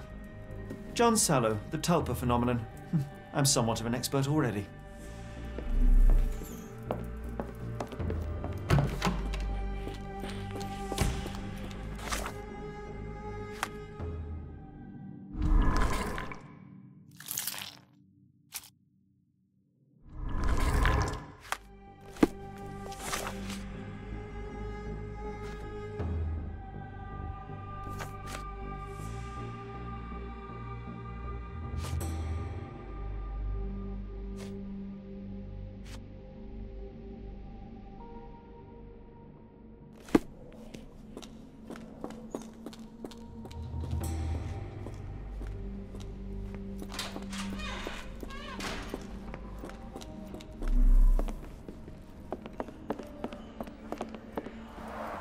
Darn.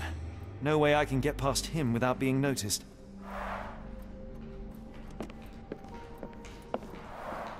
There's the guest room. I wonder if Watson was able to speak to Gygax.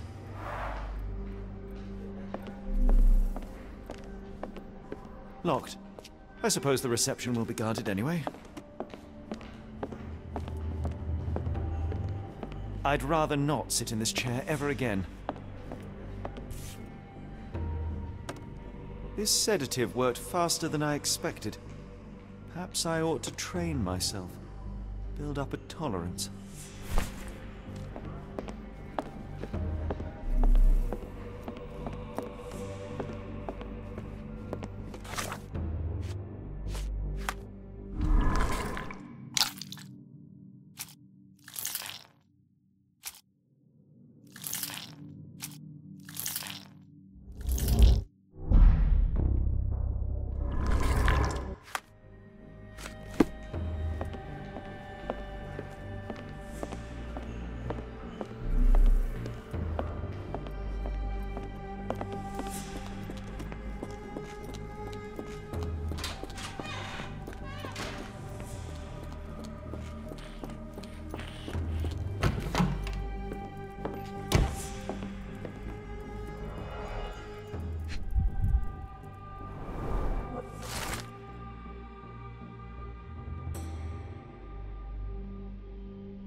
Tubes of varying diameters. Interesting.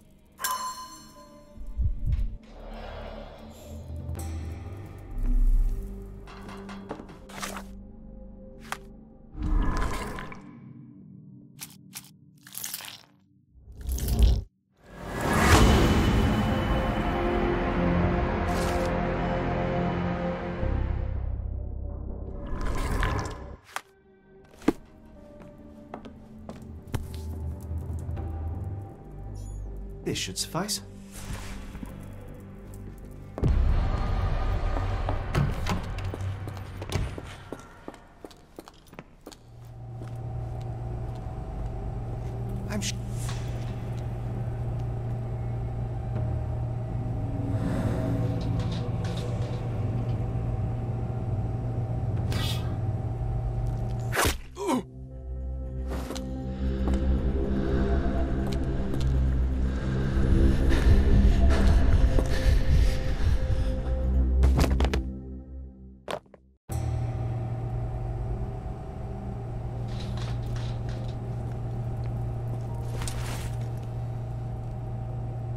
This should be enough to avoid unwanted attention, at least from a distance.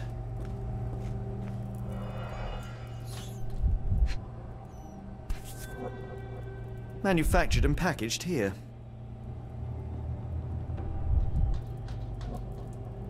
This is the same narcotic substance that we found in London.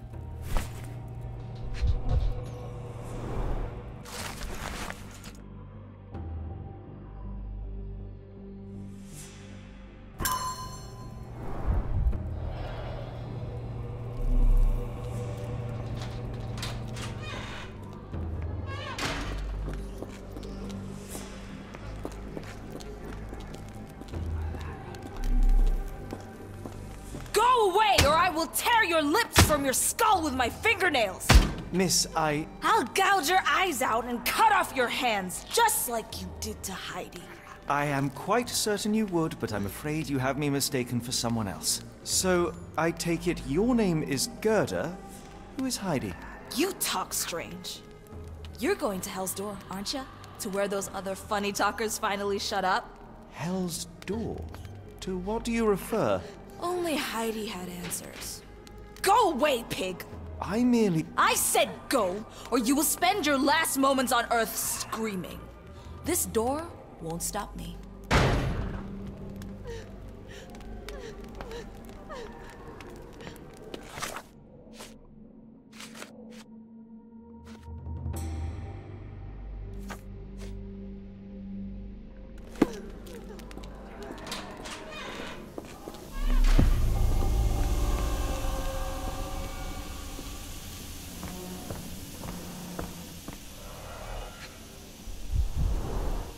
Fabric burnt in the furnace. A jalabia, a traditional garment from northern Africa.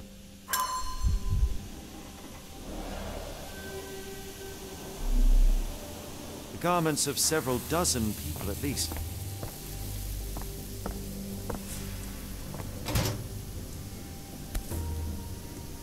So you're Heidi. I didn't realize I was on Haunted Doll Watch. Good Lord, how unsettling. The damage seems intentional.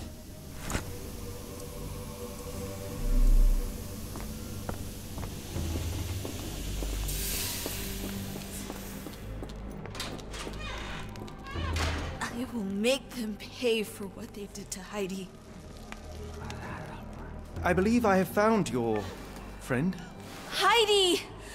Oh, poor girl. What did they do to you? Shh. It's all right now. Everything will be all right. Please, Gerda, now I have found Heidi, I need some help from you in return. Shh, Heidi. You should thank the man, don't you think? Have you ever met Professor Becker? I remember him. He was in charge here before that witch Gygax. But I haven't heard his voice for a long time. Too bad. He was nice. Professor Gygax seems to rule this facility with an iron fist. Do you know anything about her? She's sick. She did nasty things to us. Separated me and Heidi just for fun. Before she got here, this place was all right. How did you end up in Block B? The nurses say I'm prone to violent outbursts, but they're wrong. I just do what Heidi tells me. Tell me all you know about those funny-talking people. We'd hear their screams. The guards would take them down the corridor behind you and they'd disappear, and the screams would stop. I shall leave you two to get reacquainted.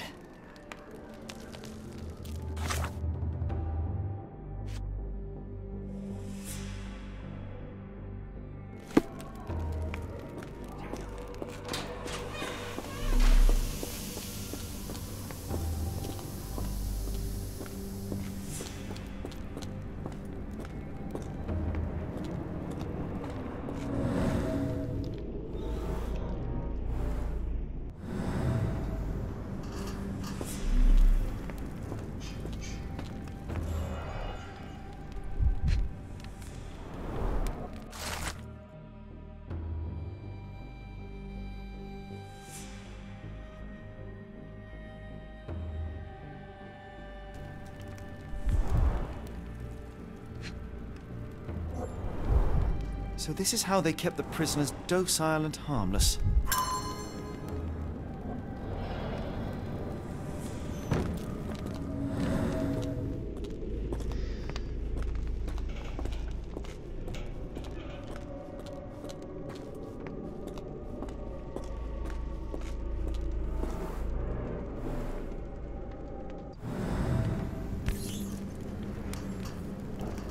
An Orthodox reliquary commonly found in Eastern Europe, now in a cell halfway up the Alps.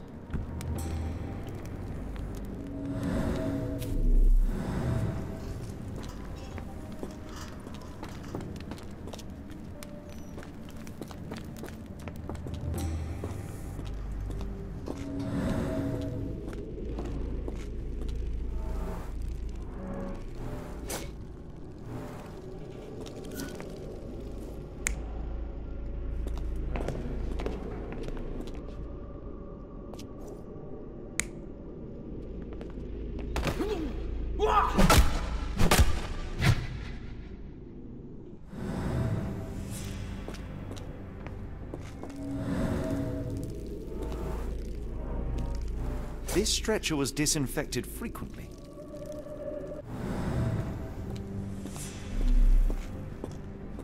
These are the same crates we found in London. I should take a closer look.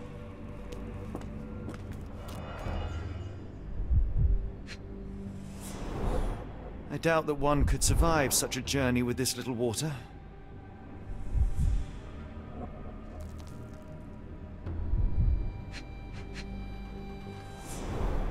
The kidnappers even provided airflow. How generous.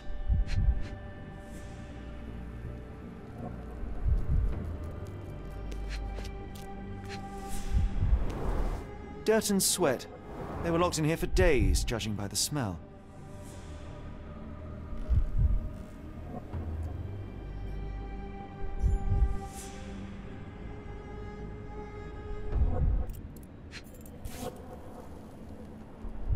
This is the same design as the one from London.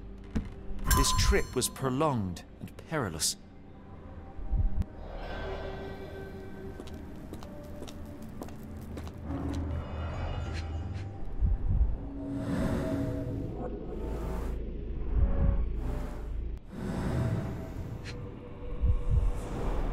A bottle this sturdy doesn't break by accident. Substantial blood loss. One poor soul found another way out.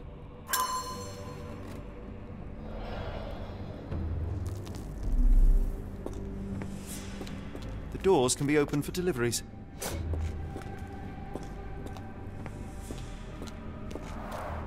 The stamp on this crate confirms it came from America. That's quite a distance to travel.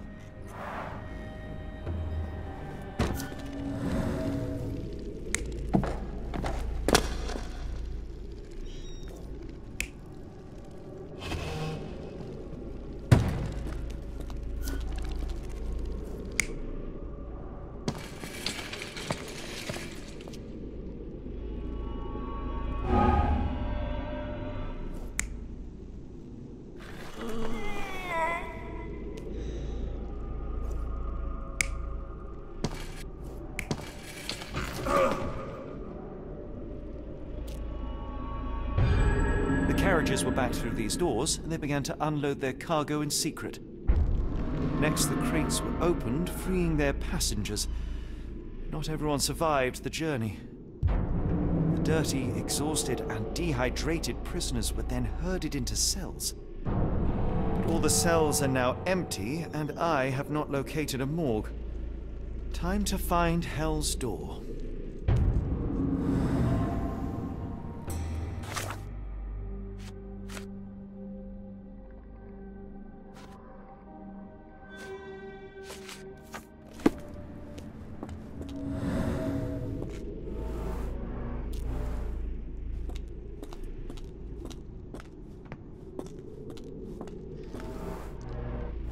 Scratches.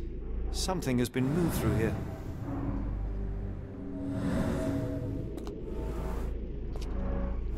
This seems to be a locking mechanism. The whole thing must be a door.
I will make them pay for what they did to Heidi. I found Hell's Door, the one that made the foreigners silent, remember? How do I open it? Gerda, please. I cannot get inside. You have to tell me how to open it. How can you speak to me like nothing's wrong? Can't you hear Heidi crying? Look at her! Look! She's suffering. I can't even hear my thoughts over her screams. Poor Heidi. We will fix you. I promise. We will fix you! Leave it with me, Gerda.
Will this help fix your friend? Give it to me. How is she feeling? Everything will be all right, Heidi. Everything. Gerda, I have a couple of questions. Yes, Shut your dirty little mouth, Gerda. You've said enough already. She won't speak no more. Now it's only Heidi. You helped me, and I didn't cut out your eyes. So we're even. Now go! Heidi, there are things I need some clarity on. Ask if you dare, but if I get bored, there will be consequences.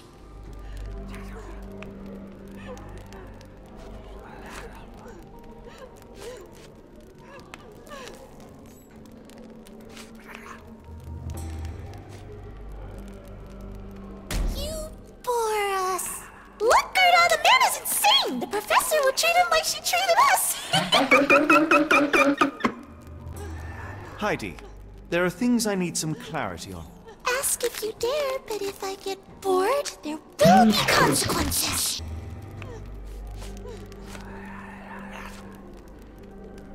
I found Hell's Door, but it's locked. Is there a way to get in? Hell's Door? Never heard of it.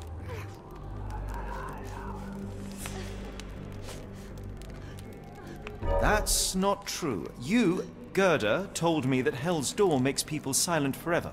And you believe that snotty little girl? I'll personally ensure that she never dares to speak again!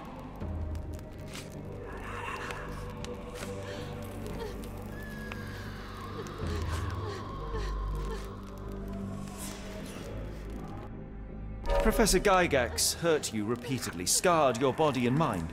You are not protecting Hell's Door. You are simply afraid of the consequences were I to enter. I could tap your teeth out with a hammer until you choked on the blood in bits. You could. But then you would live the rest of your life in fear of Professor Gygax. I can make that feeling go away. How? I can stop her. But the key, Heidi, the key to Hell's Door is critical to stopping Professor Gygax. And I think you know where it is. Tell him! but you said... And now I say tell him! The professor, she has a special key. Keeps it close and only brings it down when new people go through. Behind those closed doors, those people start to sing. Oh, they sing in so much pain. Gygax, of course. Thank you, Gerda. Heidi, I must leave. Leave? You joke. Nobody leaves the Edelweiss. Now you will be with us forever!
at last!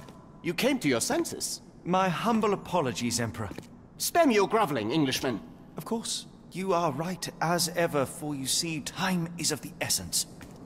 The Royalists have risen again, and your darling Josephine needs you. Paris needs you. Mon amour. But the guards upstairs in reception stand in your way. Ha! They will pose no problem for the likes of me. Merci, Englishman. When I return to Les Tuileries, I shall make you a general. Oh, you are too kind, Emperor. Now go. Your freedom awaits. I am coming, Josephine. Josephine, me voilà. Catch him!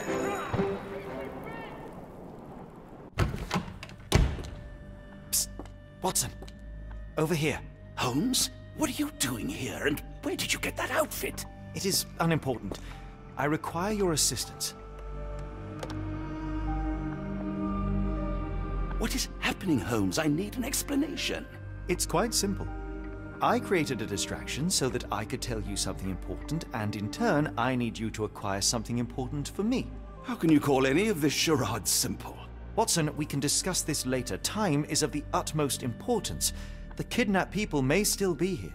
This is what I know so far. What? You really found all this on your own? Focus, Watson. I need you to find a key. It will be most unique. All the details are in my notes. Logic dictates that Gygax will keep it near her. Once acquired, you must get it to me. Perhaps the kitchen dumbwaiter could be of use. Holmes, I can't do this. I'm no spy. Yes, you can, Watson. You are unfailingly dependable.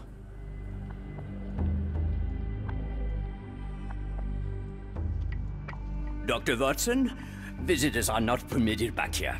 I'm terribly sorry, Mr. Kuntz. After the war, my nerves, I fled all that commotion. It is nothing. A patient attempted to escape. He will not get far. Now, if you would like to follow me.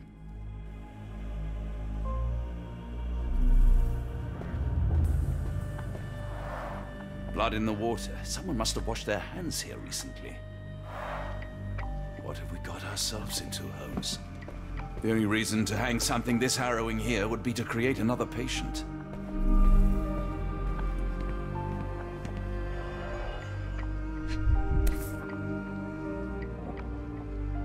Perhaps I should take this. For all I hope it won't be needed.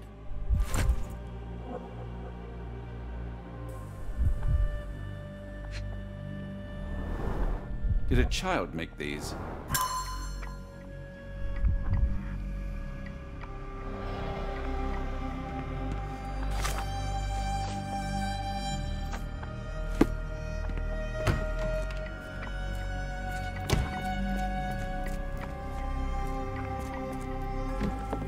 Ah, Dr. Watson. Just the man I wanted to see. Professor, I'm surprised you're not trying to catch that escapee. Please, my time is far too valuable. I hope Nurse Kuntz has been taking good care of you.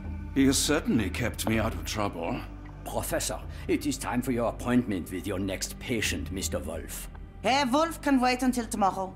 I wish to speak with Dr. Watson. As you wish. You still see patients yourself, even as the director of this entire facility?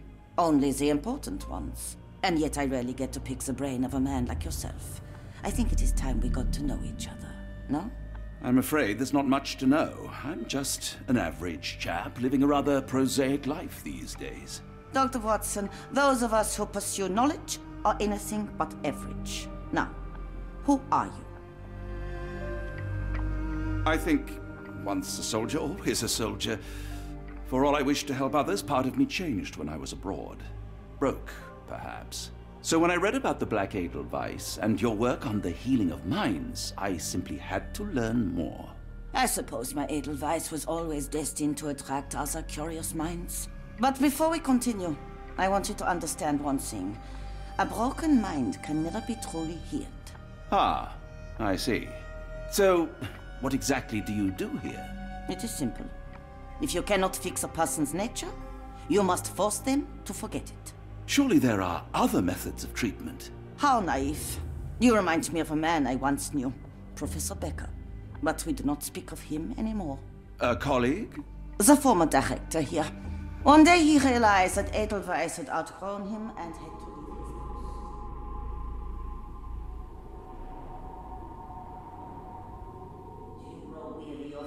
ready, Doctor?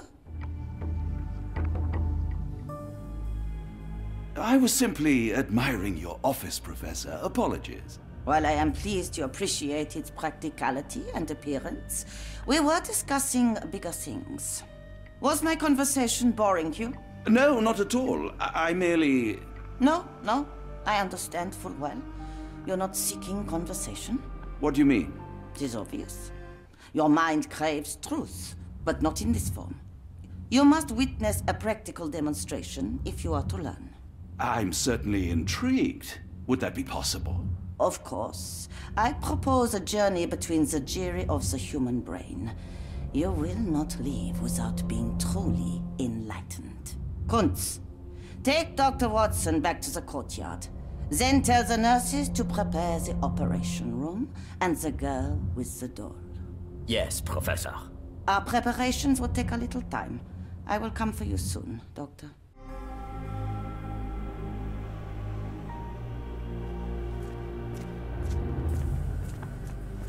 I hope everything is to your liking, Dr. Watson.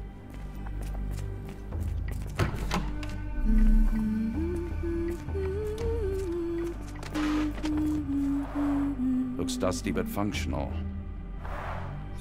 Oh, we never use that. I think it connects somewhere downstairs.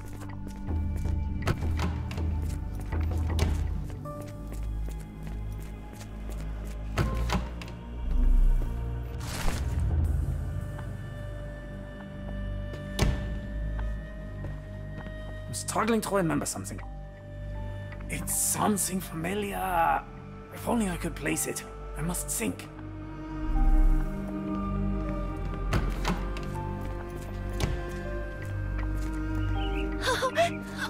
I want them to fly!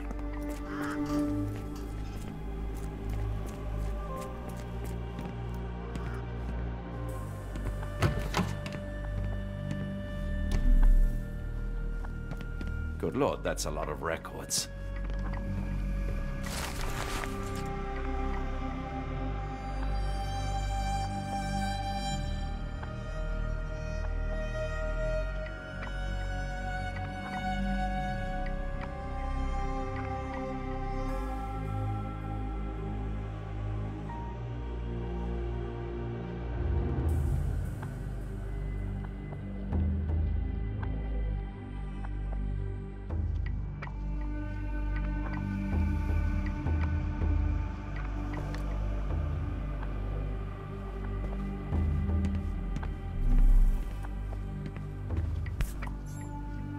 Photograph seems recent. A commemorative photo album. Been a while since I've been in one of these.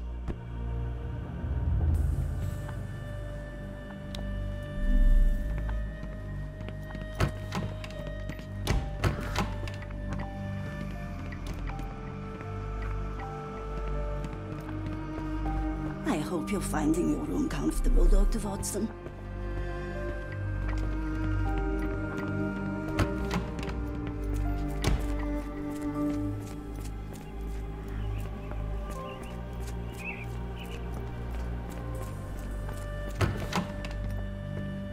You are Mr. Wolf, am I right? Oh, hello. Who might you be? My name is Dr. John Watson. I wanted to talk with you, if you didn't mind. Ah, Doctor. I don't suppose you could help. I seem to have forgotten where I am. We're in the Black Edelweiss, Mr. Wolf. It's an asylum in Switzerland, and you are one of its most important patients. But why am I here? That's what I was about to ask you. I can't remember. Sorry, I can't remember anything. It's all right, you don't need to push. Try to relax. Let the thoughts come and go. Now, what comes to mind? Mr. Wolf? Oh, hello. Who might you be? We just went over this. I'm sorry, but I don't think we've met. We were just discussing this facility, the Black Edelweiss Asylum, and why you are here. That name does sound familiar. Holmes, the things I do for you. Excuse me, who are you? And who's this Holmes fellow? I am Dr. Watson, and Holmes is, well, you could call him my imaginary friend. That's just a little joke, don't mind me. But why am I here, Doctor? Am I sick? I'm sure I can take a look.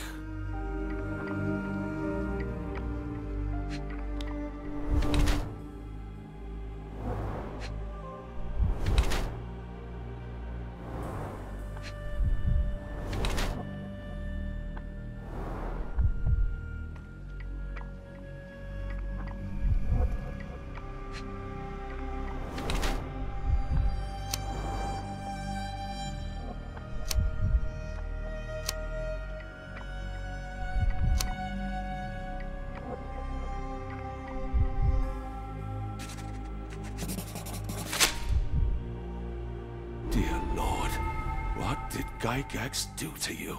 Excuse me? Who are you? Oh, never mind. Excuse me, who are you? I don't know why I keep doing this, expecting something different.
Hello again. You won't remember me, but we've met before. I am Dr. John Watson, and you are Professor Becker. You were the previous director of this facility, the Black Edelweiss. Professor, really? Actually, that name does sound familiar. Wait. Let me write it down. I try to recall memories through writing, but they always feel just out of reach. As a matter of fact, I have more for you to jot down. Oh, yes. Yes, please, anything. Professor Gygax did this to you. She made you forget everything, even who you are. But we will play a trick on her. We will write a letter so that she learns her lesson. Put down what I dictate. Dear Professor Gygax, I bitterly regret that I let my beautiful alpine flower fall under your influence. I see now that you never deserved to sit as the director of the Black Edelweiss. You are not, as you so claimed, the future of the Edelweiss, and you never were. And by the time you make it to my cell, the police will already know the truth of how you came to be director of this asylum. Signed, Professor Becker. There. It's done. Now, hold on a minute. Who are you? My name is John Watson. I'm a doctor from London, a veteran of Afghanistan, and I wish to be a writer, though deep down I fear I lack the talent. And presently I'm risking my life to help my brilliant detective flatmate in the pursuit of a cult of kidnappers, even as I fear it may destroy him. I'm tired and hungry, and I have not had a good bath in weeks, and yet despite it all, I feel alive. Any more questions? Good heavens, sir. You're as mad as they come.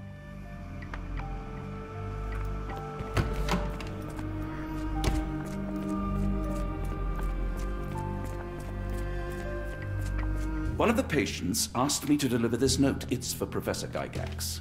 Thank you, Doctor. Leave it with me. A letter for you. Unbelievable. Kunz, with me.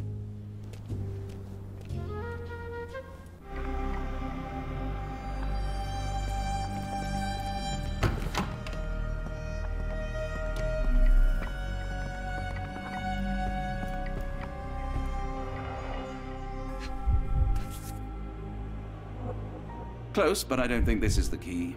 This is too small to be what Holmes asked for.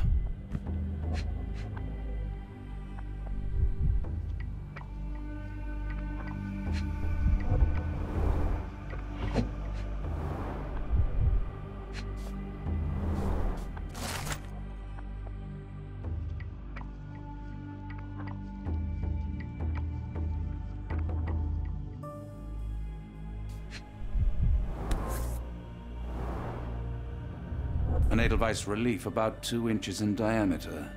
This must be what Holmes was after.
Tooth of an adult male, likely lost in a beating. Only a couple of days old.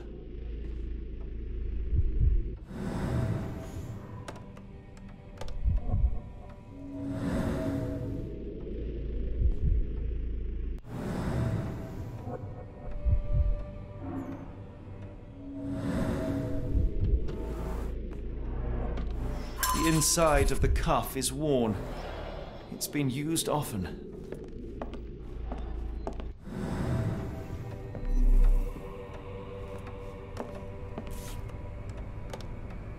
A wax cylinder. There is something recorded on it. The writing is mostly gone. Phonetic symbols, perhaps.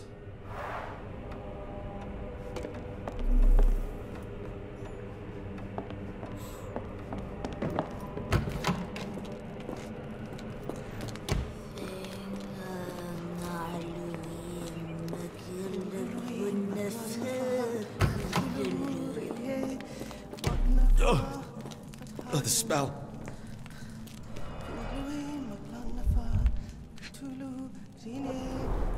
Judging by the remnants of blood and flesh, these instruments were used for dismemberment. Dear God, is that body parts? Utterly inhuman.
Looks as if it's been recently used.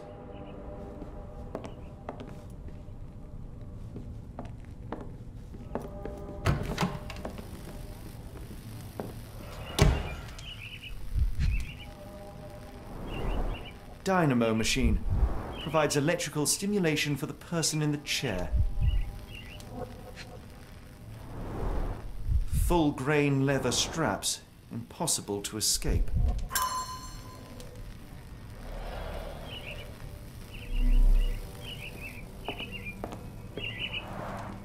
very professional brain dissection.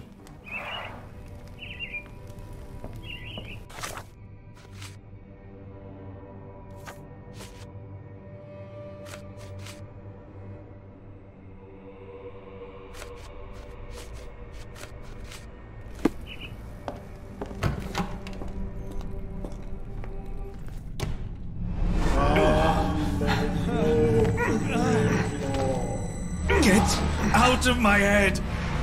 Your iron-fisted, devoid of soul. Find reverence for the one and tremble. Great Lord! Left your surrender your soul and become a servant of madness. Please! No more! Stop it! Watson! John! Somebody!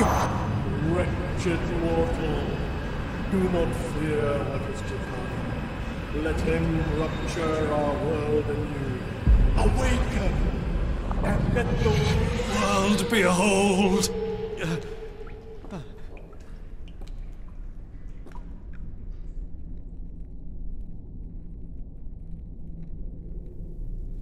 The light of the abyss is the light from the abyss. Get out of my head!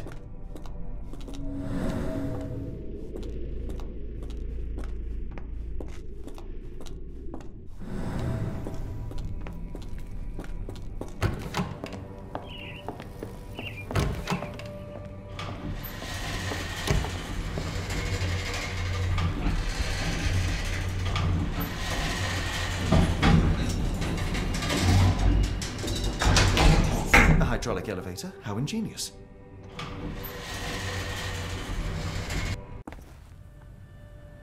Watson? Holmes? What are you still doing here? Still? I was trying to find more information. Did you think I was just going to sit in my room twiddling my thumbs? I only asked you to find the key. I had everything else under control. Says the man who looks like he saw a ghost. I'm fine, Watson. You're hardly fine. You reek of congealed blood and chemicals. What did you see down there? Never mind me. Where's Gygax? I'm afraid she's over there. I found her like that when I entered, on my word. What? She was our biggest lead. Yet another wrinkle in our investigation. What do we do now, Holmes? Hush. Let me think.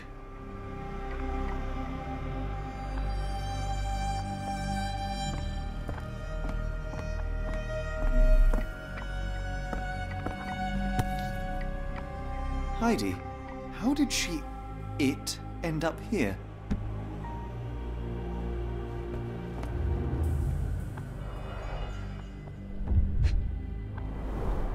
The patients here wear the same robes. The pencil is buried deep all the way to the brain. Instant death. No traces of blood on her clothes. Must have got on her white overcoat. We'd better inform the local police about this. You're right, Watson. But first, we need to determine where our case goes next.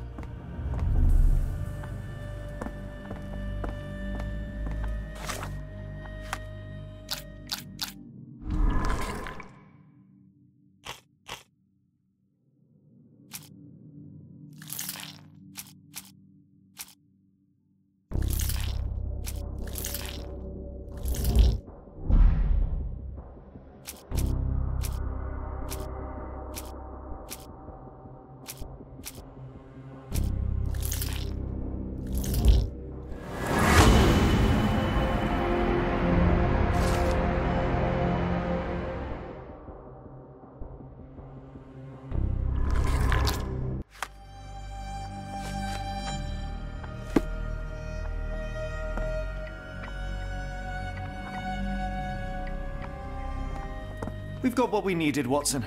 This conspiracy reaches further than we thought.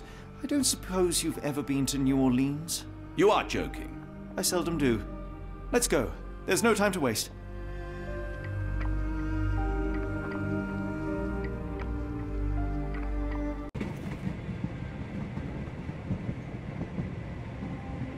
There's nothing in this world that cannot be explained with logic and reason. Nothing in this world. Holmes? You seem troubled. I'm not troubled, Watson. I am preoccupied. That place was awful. Inhumane. It would be natural to experience some feelings of shock or fear. Men reduced to gibbering imbeciles, numbed beyond recognition, powerless to help themselves. When a doctor does go wrong, they are the first of criminals. They have the nerve and they have the knowledge. That woman did not deserve the title. Such casual cruelty for such selfish aims. I knew another man like that once. He treated my mother, perhaps even killed her, depending on who you ask. My sincere condolences. In the end, she was just a shadow of herself. The outline of the person I recognized, but lacking all else. She was pushed until she cracked. Should you see me cracking, John, I must ask you to intervene. Nothing compels us to pursue this matter further, Sherlock. We can return to London, report what we have discovered. Let more capable hands take over. Alas, there are no such hands. Were we to abandon our quest now, I fear no other would succeed in our stead.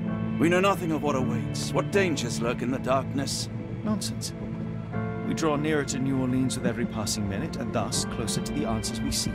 Those answers, for all their perversity and improbability, will, nevertheless, be the work of men. And that is a work I have studied well. So be it.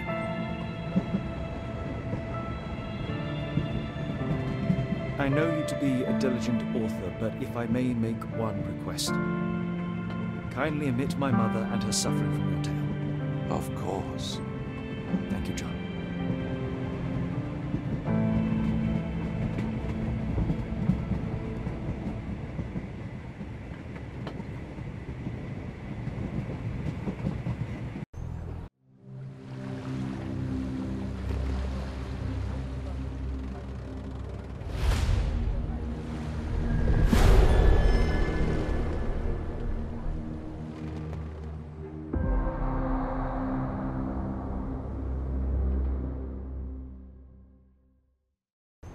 Ah, Holmes. After our trip to nippy Switzerland, I can certainly use some of this New World heat.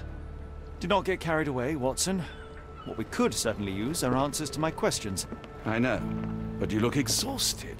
Why don't we find the hotel first? We shall rest when our investigation is over, and not a moment sooner. I shall ask you to handle our bags while I search for the bank. As you wish. Oi! Stop it, you! Our luggage! Good Lord, what have you done? That's my stuff. I'm sorry, mister. It was an accident. It's fine, it's fine. I'll just put everything back. Where are the socks? Ah, not an auspicious start, is it? Never mind. I'll handle it. You go on ahead.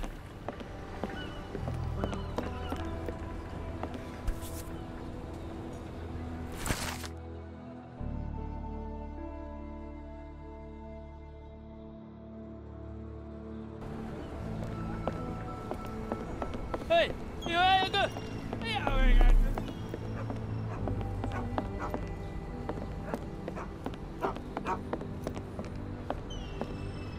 Black opals being auctioned at the banking house of E.W. Gray.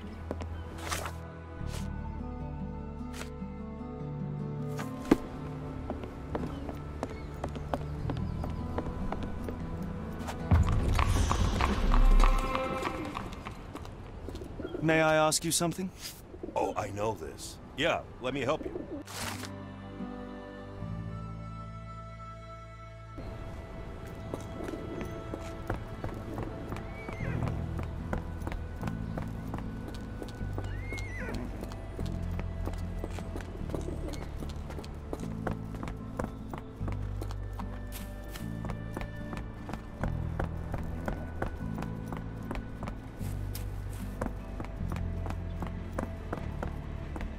Mr. Frank Barnaby, right? Auction's about to start.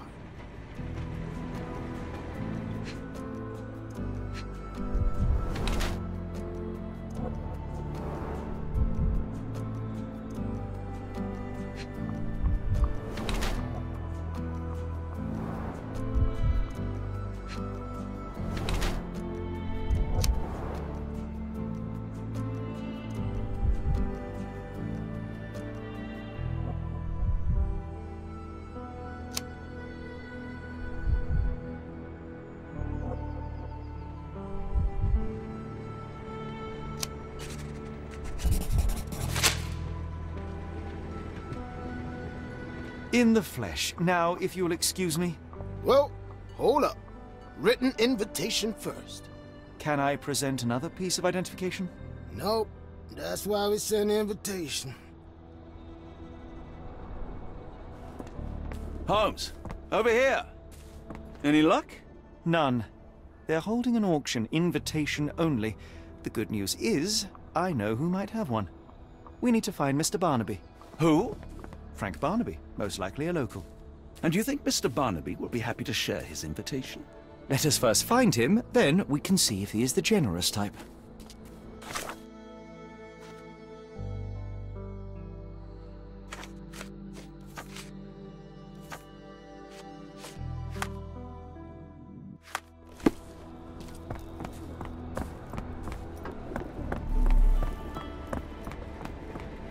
How marvelous, Holmes. A city within a city. Indeed. Those lanterns are delightful. It is as though we have been transported to the Orient itself. Do you know anything about this? I'm bone tired, but yeah, I'll help you.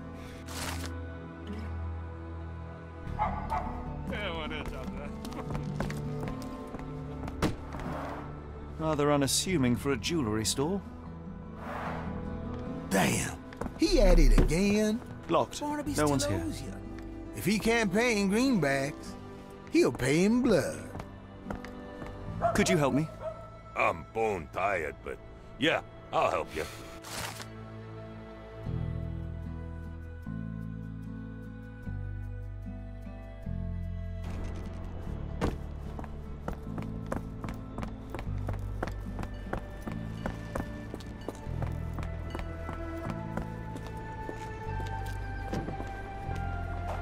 This place is a Spartan charm, does it not? It does. My soul will always yearn for London's gloom, but it reminds me of Cordona in a nice way.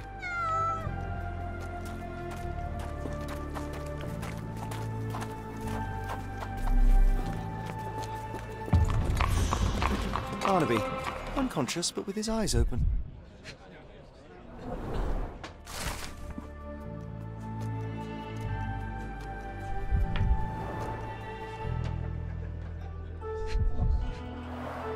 Look, Watson.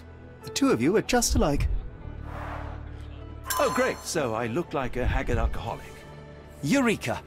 What have you got? An idea. First, we'll need Mr. Barnaby's clothes. Holmes. Watson, time is of the essence. You will go to the bank, not as yourself, but as Frank Barnaby. Holmes, we look nothing alike. The hat and coat will do the heavy lifting. Just stay cool, play the part, and no one will notice the difference. Trust me. Holmes, must we really indulge in this farce? It worked in Switzerland, didn't it? Sure, if you redefine the word worked.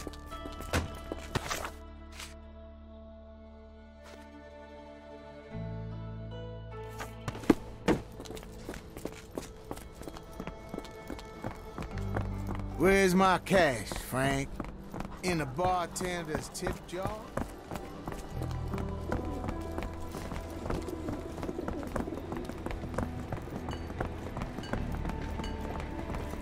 Where's the money, Barnaby? I'll wait here so as not to arouse suspicion. Can I ask you a question? No, first I've heard of it. Mr. Barnaby. Right you are. Shop owner. Right. Your invitation, sir? Here you go. You okay, sir? Seem to have the jumps. I'm in a rush. Come on in.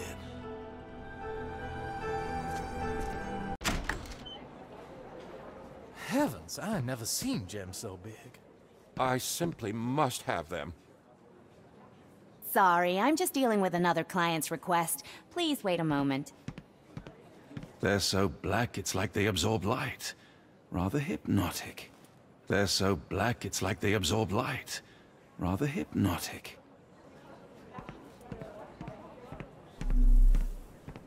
This might be useful. I'll make a note.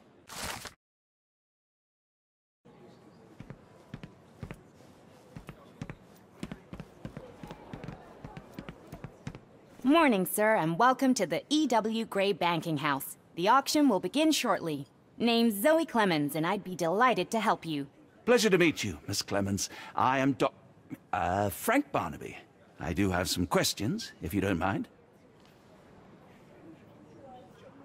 These gems are rather curious. What can you tell me about them? These rare beauties are black opals, all the way from Coober Pedy, South Australia. When they catch the light, the dark stone becomes a brilliant rainbow. It's something special. Forgive my curiosity, but who was the previous owner? Sir, I ain't at liberty to disclose them details. It doesn't say where these stones came from, no provenance, no previous owner. I'm starting to suspect they were illegally procured. What? We would never. I can assure you these gems were bought from one of New Orleans' most upstanding citizens, a philanthropist no less. If you would like to know more, I could get my manager. You old dog, Barnaby. Didn't think you'd sober up for the auction. An hour ago, you were 3 sheets to the wind. Oh, you know, I hold my liquor better than most. And the auction was an important business opportunity. An important business opportunity? Ha! What have you done with the real Barnaby? Well, maybe I'm drunker than I thought, mister. Mister? What's wrong, Frank? You're looking pale. Don't you recognize your old pal, Grub?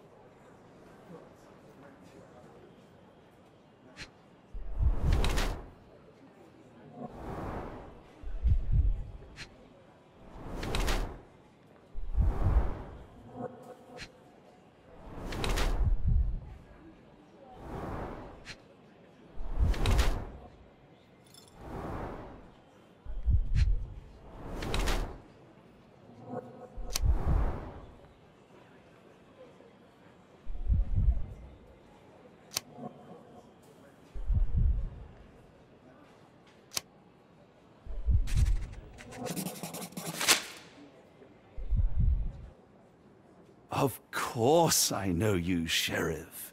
Good.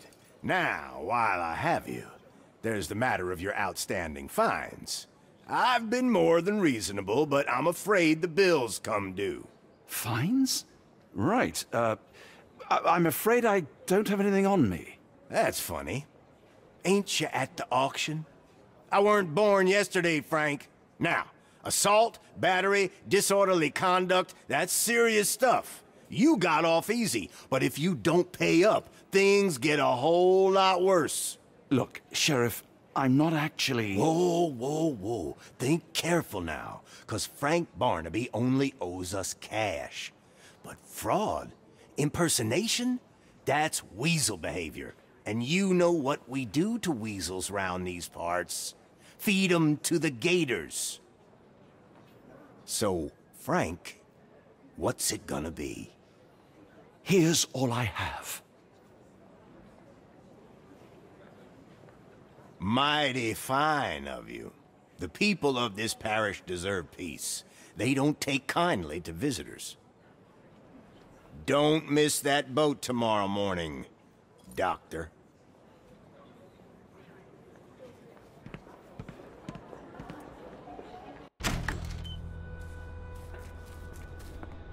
I told you, Holmes. I told you it was a bad plan. Now we're penniless and wanted criminals.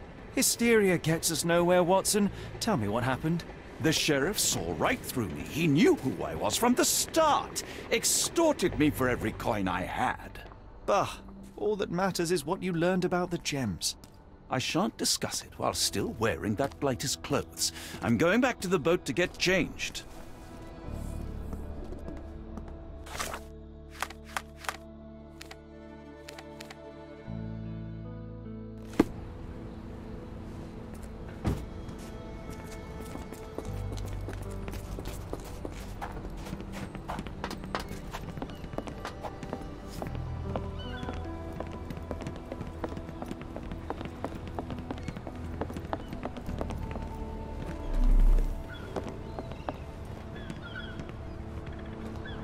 Oh, bollocks, now our clothes are in the bloomin' water.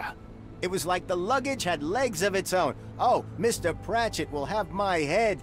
I ain't sure what you did to the sheriff, But it must have been something real hairy to have him chuck your luggage off the pier. With respect, miss, have we met before?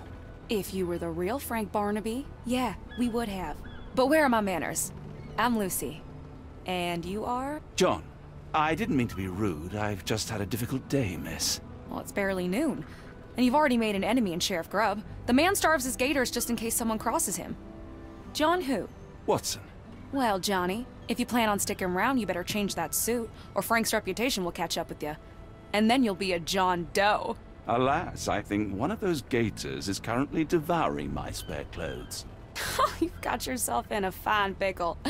All right, come on board the Nymph of Louisiana, and I'll sort you something to wear. The nymph? Is that what it sounds like? Why are you helping me? Well, let's just say you ain't the only one who's had run-ins with the sheriff. Way I see it, this city deserves better. Now quit your stalling and head on over to the Nymph. I'll be in room 6. This Mr. Barnaby is proving rather useful. Perhaps you're not so different after all. One more word, Holmes, and I'll hand you over to the sheriff. Sorry, was that John talking or Frank? Oh, go annoy someone else while I visit the nymph.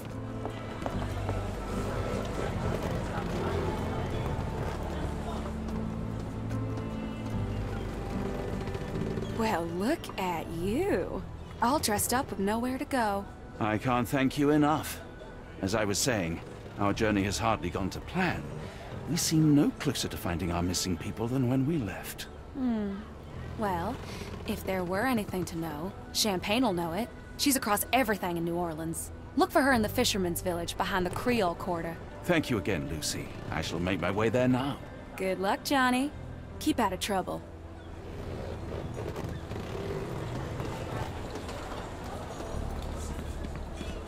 Ah, forgive me, Watson. The difference is plain as day. What a remarkable transformation from Barnaby. If we're critiquing wardrobes, Holmes, maybe you can explain why you used to roll just one sleeve up. Did you get bored halfway through?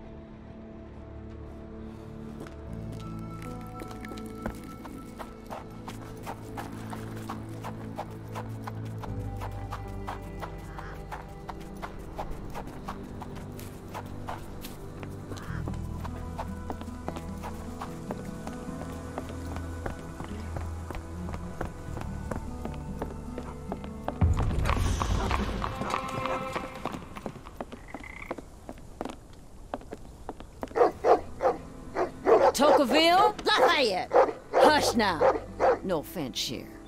Them two don't take kindly to gents. Especially foreigners. How can Champagne help you? Trip to the bayou? Feeding a huge crocodile? Some other time, perhaps. Word has it you know everything that goes on round these parts. Maybe. Maybe not. What you want to know? The bank in town recently purchased a valuable collection of gemstones from a wealthy man. What do you know of it? Sure. I hear everything. This time I tell you for free. Next time, you pay. Thank you. May have been 1-2 weeks ago. Rich man's butler sold him some black opals. And this rich man is? Don't know his name, only that he from the French Quarter. Folk back in town could take you there. That's all I know. You need a boat? I hire 'em out for dollars. Or a bottle of you-know-what. Thank you for the offer and the help.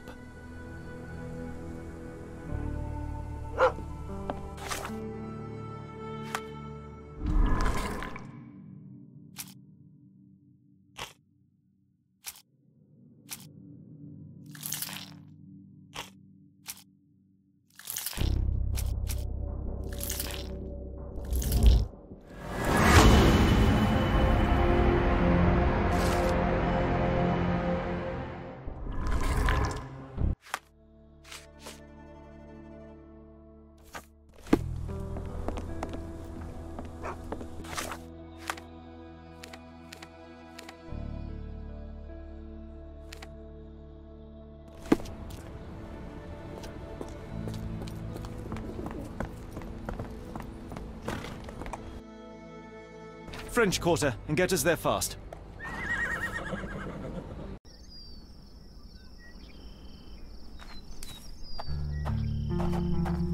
You know, Watson, the opulent mansions and stifling heat remind me of my time in the Mediterranean. Corona does sound rather magical. Do you think you shall ever return? I don't know. That place was home to some of my greatest memories and some of my lowest moments.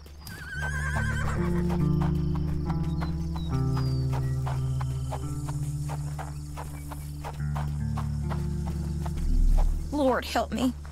Excuse me, miss. Are you all right? What is your name? Eula, sir.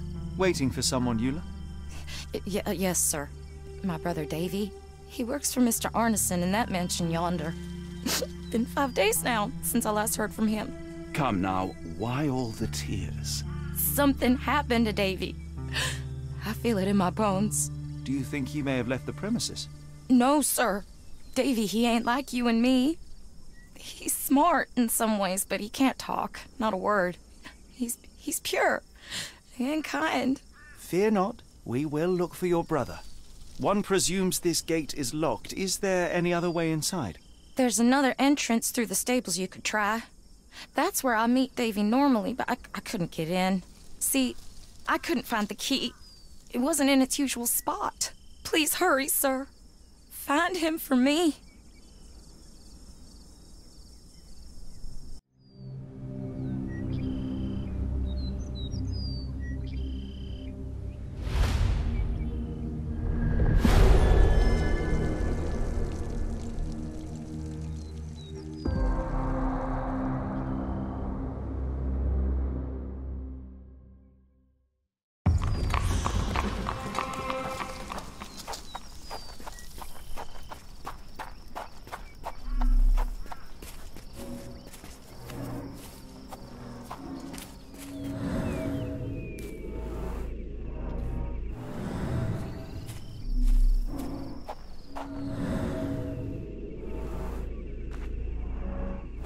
I rather wish my lockpicks had not been lost in the river. Along with all our clothes, books, tea.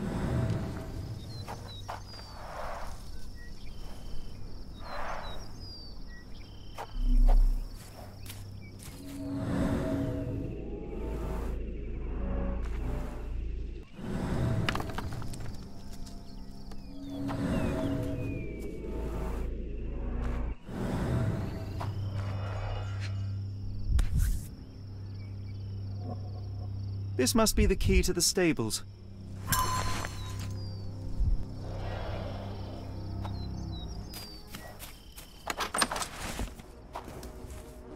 Poor animal has been suffering for days. It's dehydrated, Holmes. Without water, it will die. Mr. Arneson's cab is still here.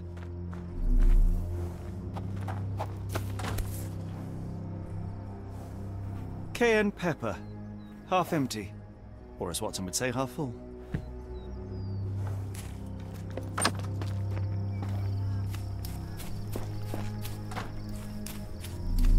This might be useful.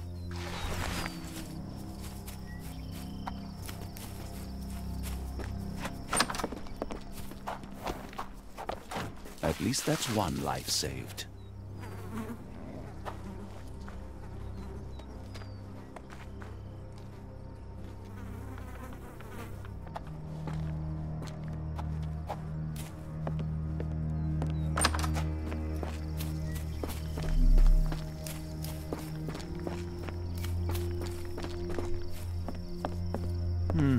No way in.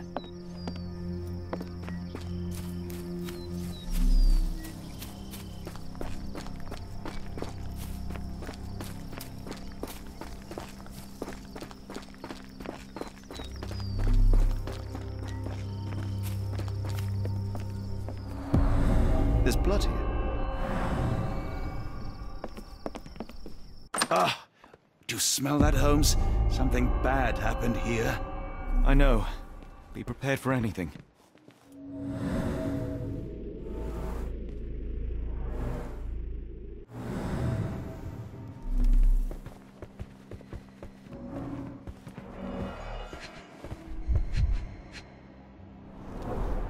Someone smaller walked over these boot prints. The candle was burning when it fell.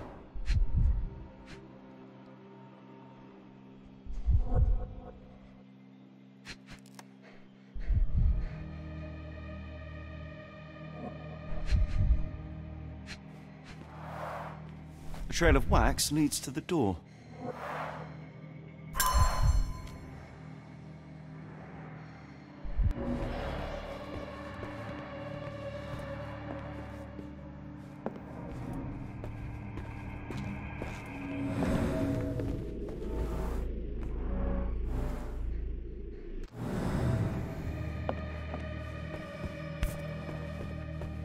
The bent end of this candlestick has blood on it.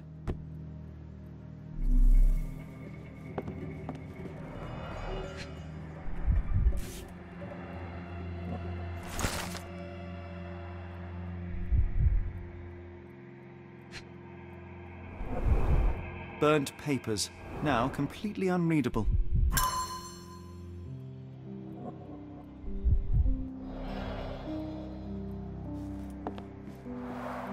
Someone was bleeding, but it doesn't look lethal.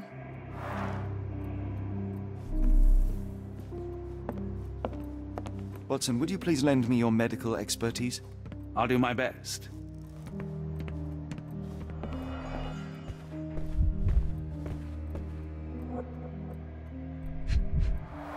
A deep stab reached the man's heart. Clean edges suggest a sharp blade, but the wound is too wide for an ordinary knife.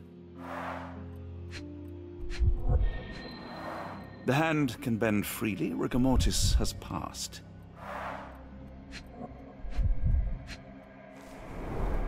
Hay on his trousers suggests a gardener or groom. His corneas are already clouded. This man has been dead for a week, the result of a sharp object piercing his heart. You are mostly right, but I would bet he died 5 days ago. Heat and humidity will have accelerated the decomposition.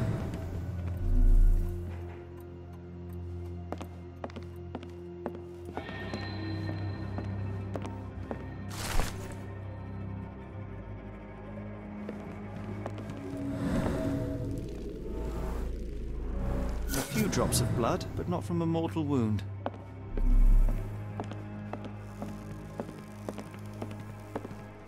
I will need your help one more time, Doctor.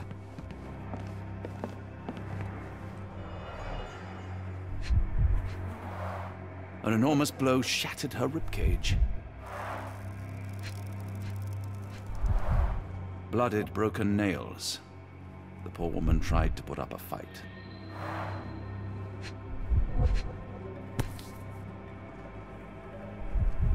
Extremely sharp and deadly.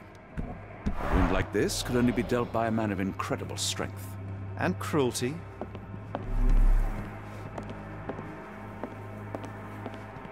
Why does it look so familiar?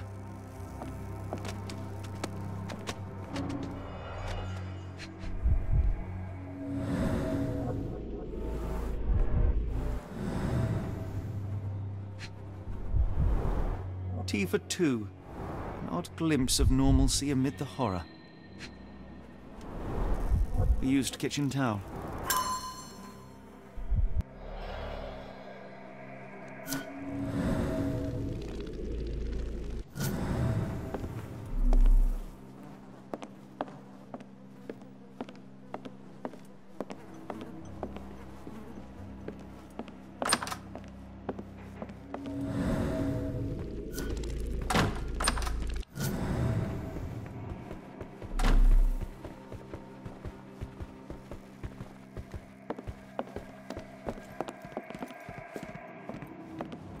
Mr. Arneson with his prey.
What horrors happened here?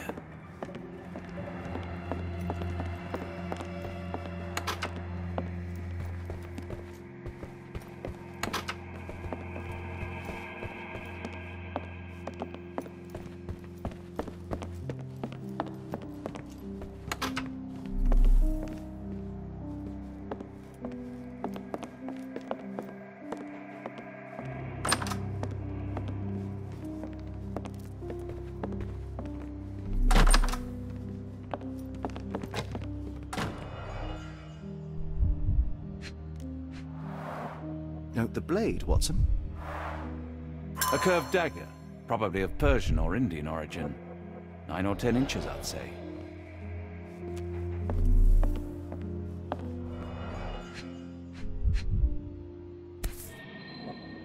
Arneson and Davy seem to have got along well.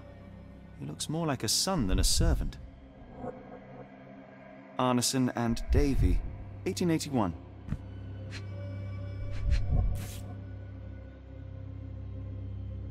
Fauna of Louisiana. Full of things that bite, no doubt.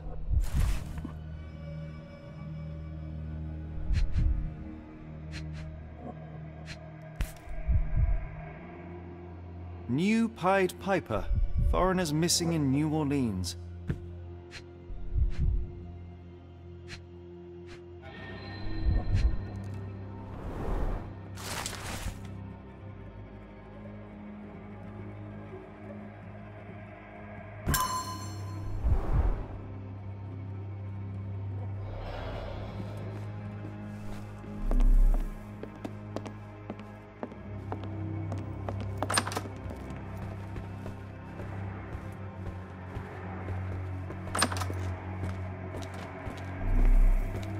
What I wouldn't give for a nice bath right now, Holmes.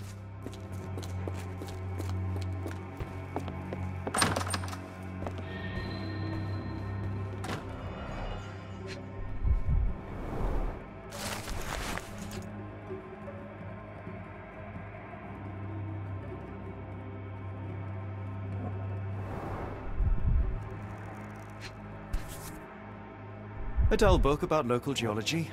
Even I'd struggle.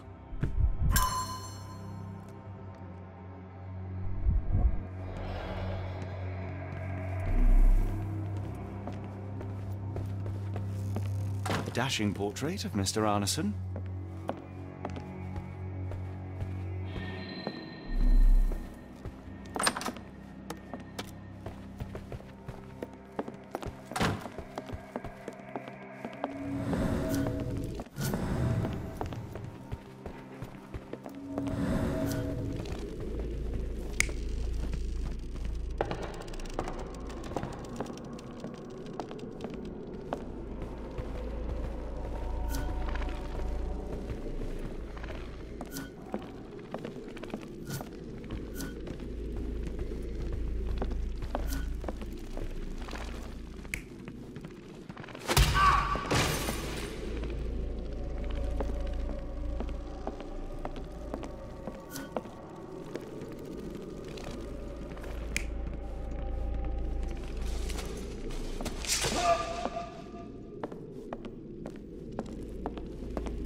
intruder entered through the back door at night, leaving mud traces in the hallway. Without being noticed, they picked up a candlestick and struck the man in the chair from behind. In the kitchen, 2 people were drinking tea, the workman and cook. They were startled by the noise of a falling body and went to investigate the parlor. The workman tried to subdue the intruder, but was stabbed by the attacker's knife. Judging by the wound, it was a curved blade. The cook panicked and fled back to the kitchen. The intruder followed, but since their blade was stuck in the workman, they used the meat cleaver on the table to kill her. Someone smaller arrived and discovered the carnage. They dropped the candlestick in horror and ran for safety to a room down the hallway. Meanwhile, the intruder returned to his first victim and dragged their stunned body away from the fireplace and out into the garden.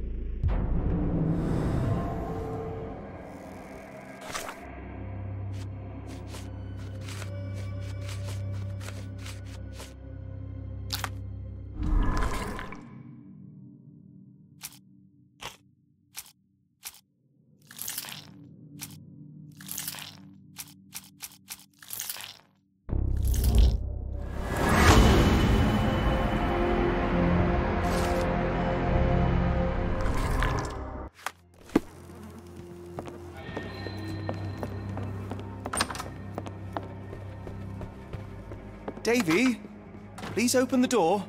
After all this, Holmes, I doubt the young man would open the door to a stranger.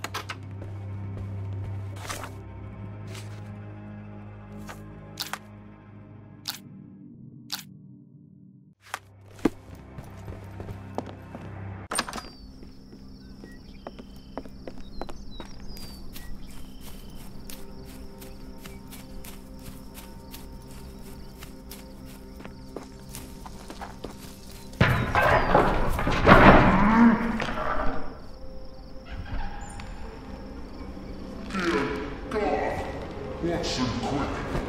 Get her down.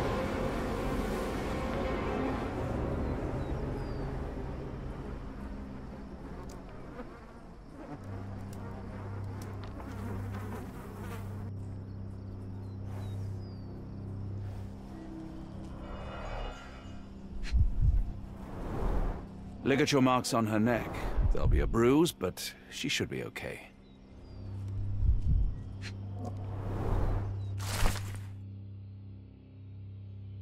Doctor, Watson, speak to me. How is she? We were just in time, Holmes. Eula is stable, but lucky to be alive. We should take her to a hospital for a further examination. Yes. I fear I was wrong, Watson. The sheriff is not a man to be underestimated. To lynch an innocent woman just to send a message, it's evil. We're not safe in this city, nor is anyone around us. Then we must not dawdle. Help me get Eula to her feet. No, no. I will not leave here without Davy.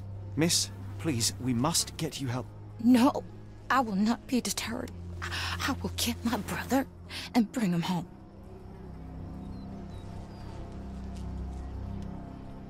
If my deductions are correct, Davy lies behind this door. He ought to be unhurt, but is no doubt shaken. Davy. Davy, you there? Davy, we understand what you witnessed before. It's safe now. You're safe. Please, let us in.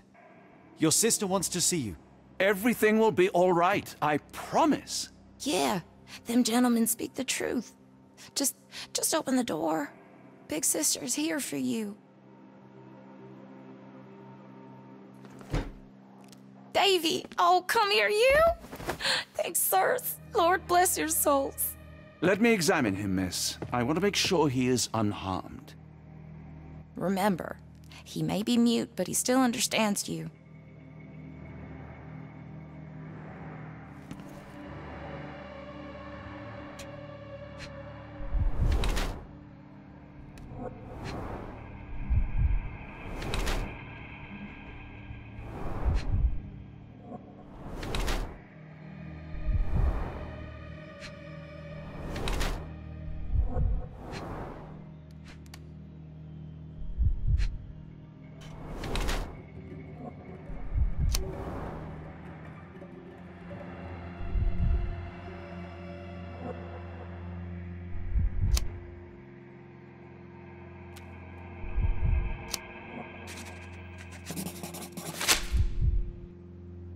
Davy seems in good health. The bruise is a remnant of that awful night, perhaps even caused by the intruder, but he is otherwise unharmed.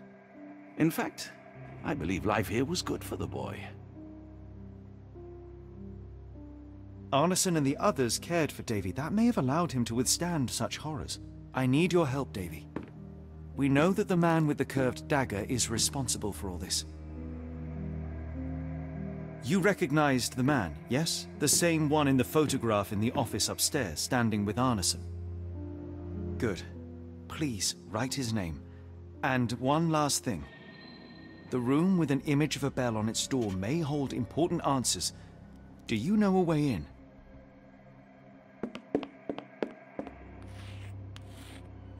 Yes. I think I've got it.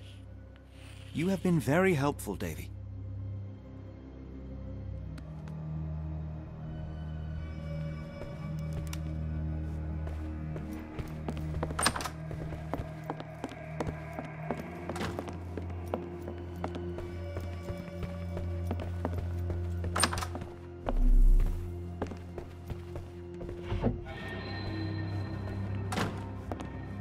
Let's take a closer look.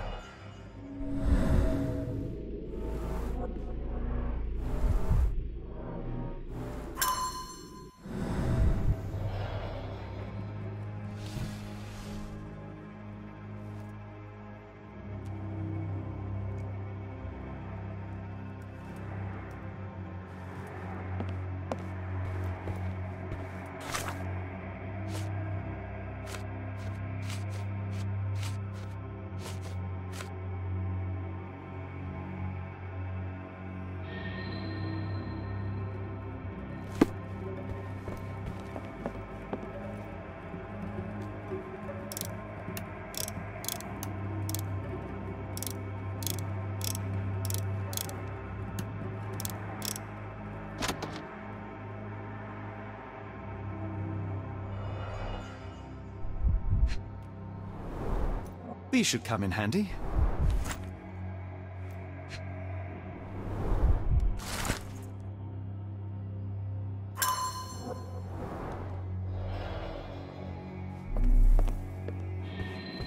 Davy is calm and collected despite enduring all these horrors. An impressive young man.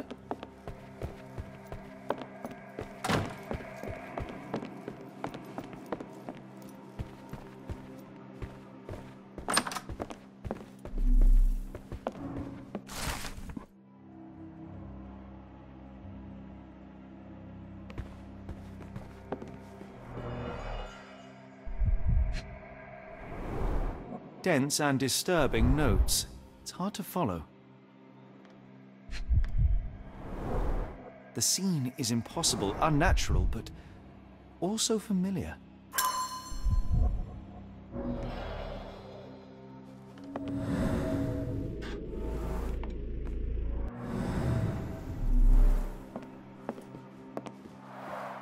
A foreigner's clothes, by the looks of things from the Near East.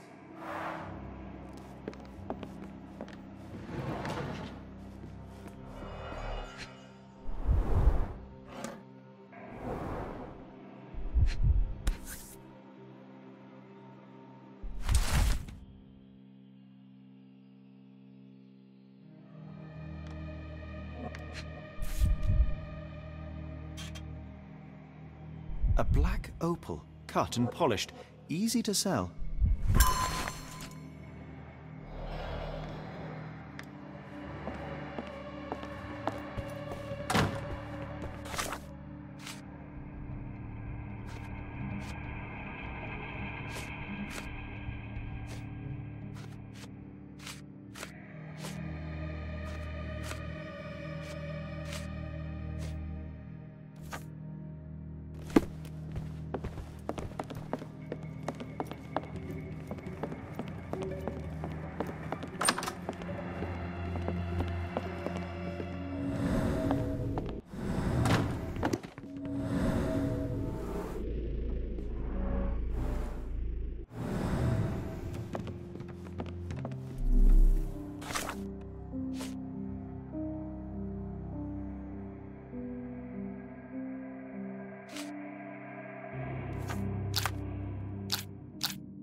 Size 10. The owner's footprints were shallow. Size 10. The heels were sinking into the ground. Look here, Doctor. 2 sets of footprints left by the same person, yet they vary in depth. What do you conclude? Perhaps they arrived empty-handed, but left carrying something heavy. Precisely. We'll make more boot prints.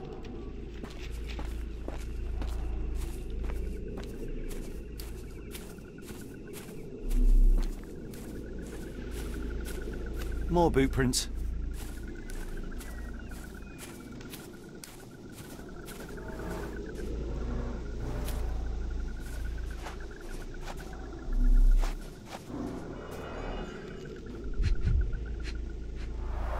Luxurious shoes, size 9.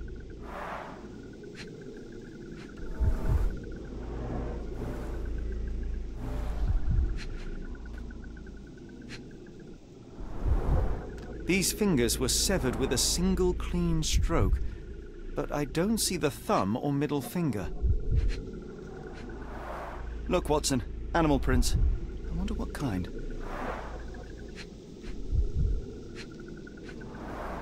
Boots, size 10.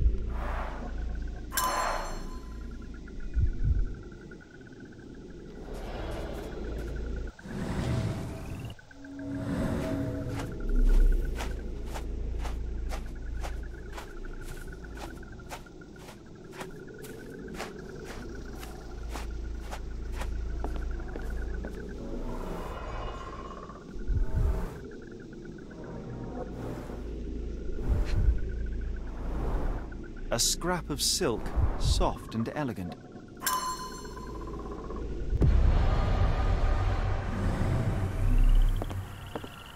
No sign of a boat.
Arneson's signet ring, as we saw in his portrait.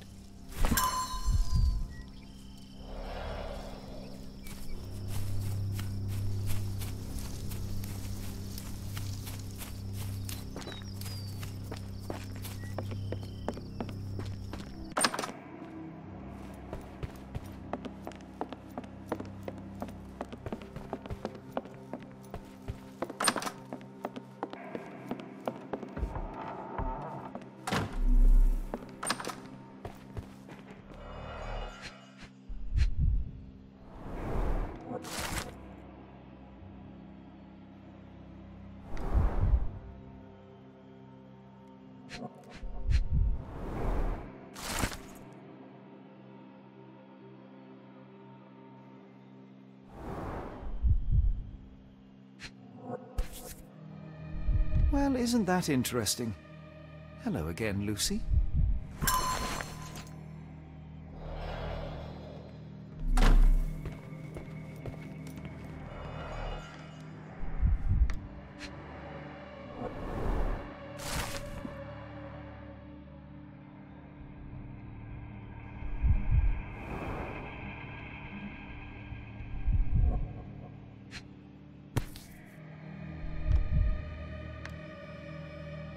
My princess, my love, my heart. Fitting words.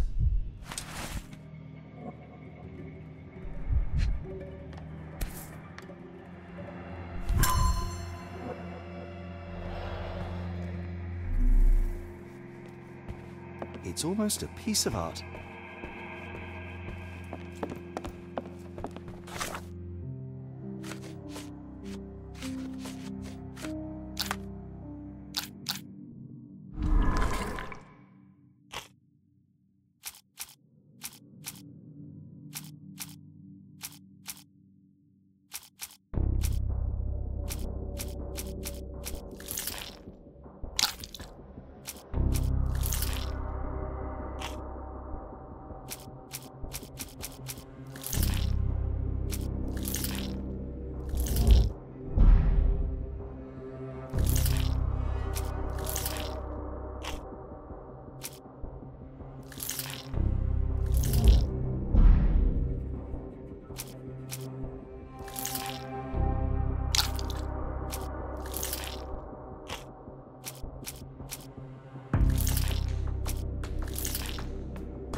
Davy, we know that Ashmat is responsible for what happened here.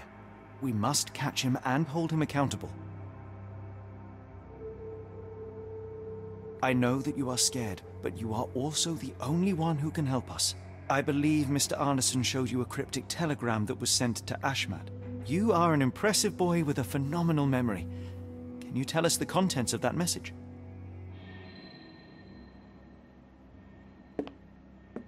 Thank you, Davy. Watson, please copy down everything he writes.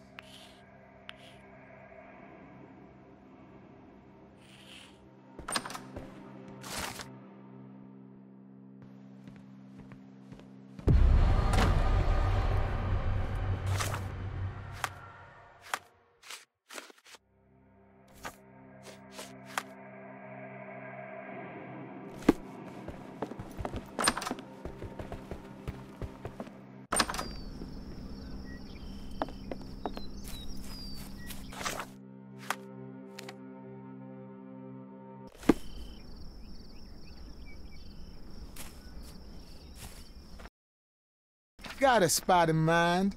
New Orleans port, and quickly. Innocents slaughtered, a woman lynched, a boy forever traumatized. I fear we've crossed the Rubicon, Holmes. Davy is resilient, much like Eula. They will overcome this. You're right, but I worry this portends far worse for us. What have we got ourselves into, Holmes?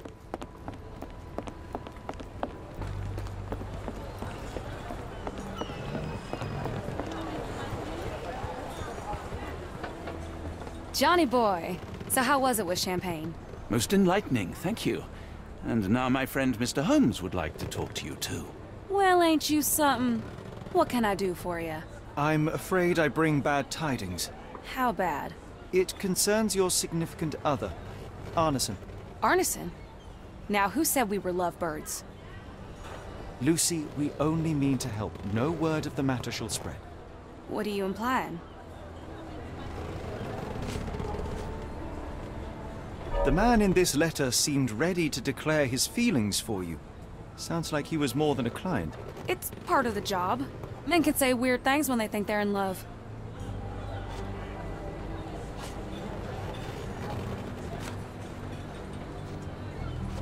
This photo of you and Mr. Arneson suggests the feelings were reciprocated. Looking interested when with the client is part of the job, Mr. Holmes. I don't even remember the man.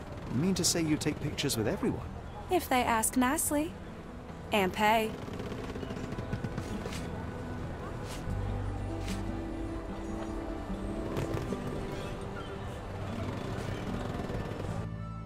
Arneson definitely paid for a ring in your size inscribed, "My princess, my love, my heart." It is for you. Arneson was going to propose marriage. Facts are clear. You know Mr. Arneson and perhaps even love him back. Regardless, he has been abducted. His life is hanging in the balance. Please, help me save him. Oh my Errol! What have you gotten yourself into? I didn't want to believe this could happen. Lucy, Lucy, what do you know? Could it have been the sheriff? I don't know, John. This town has darkness in it. Errol and me, we had plans, dreams. We wanted to make this place better for all the folk who live here. Errol had grown suspicious of Ashmat, thought he was acting odd. He brought up the bayou. I told him to leave it all alone. The water's there. They swallow everyone. You mean the alligators? No. It's local legend. The bayou's dangerous. Any visitor that sees Death's messengers, they die. These messengers, are they abstract or a landmark? They're white lilies. You see a path with them flowers, you turn around. All right, Watson. We must find someone to take us to the bayou. Lucy, you have our thanks. We will go and look for Arneson.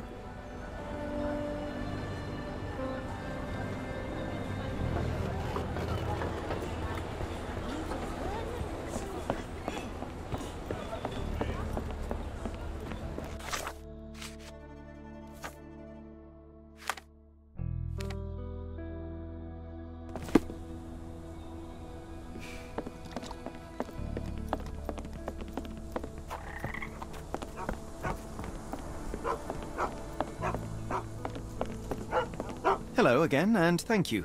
Your last tip proved extremely useful. Don't mention it, Cher. Champagne ain't one for trickery. Now, if you need more help... As it happens, we need to take a short trip through the bayou into the nearby swamp. Of course, you'd receive fair compensation. It's almost dusk, and only fools go into that swamp at night. Come back tomorrow. Champagne will take you down. That will not do. We must go now. It is of grave importance. I won't take you.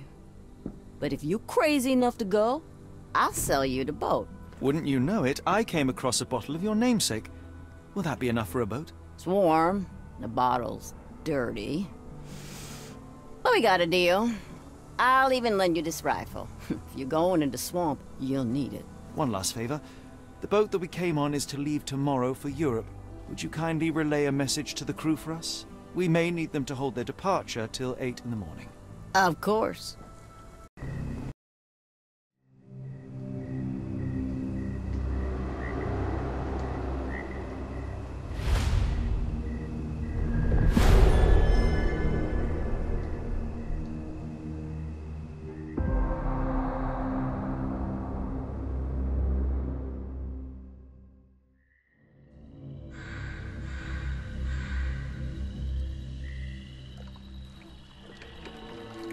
At least in Afghanistan, we had nippy nights.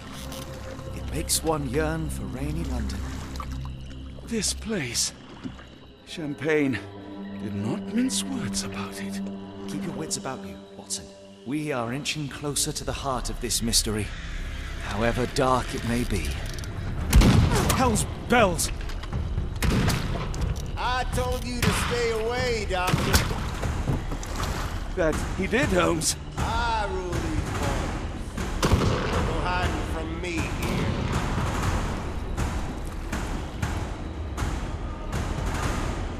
No case goes cold on my watch!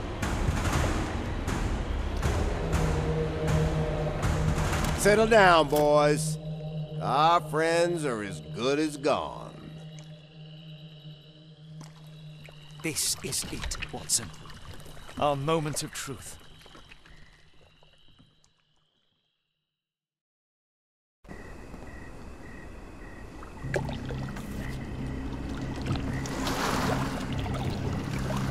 Holmes, do you believe the sheriff? That we won't escape? One cannot be hurt by superstition, Watson. Look, Holmes. Fireflies!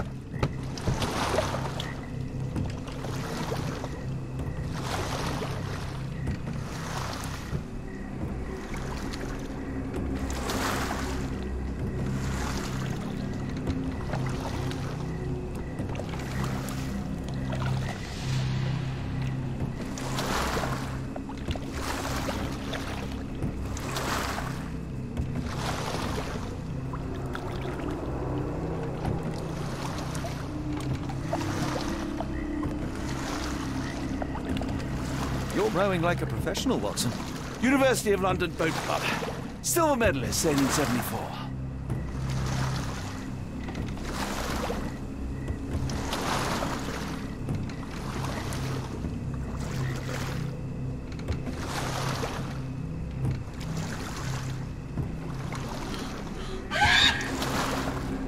What was that, Holmes? Whatever, or whoever it was, we should ready ourselves.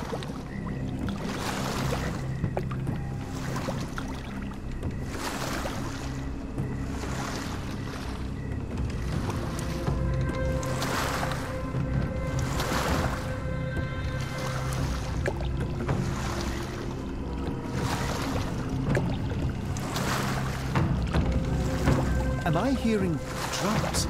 Drums in the bayou?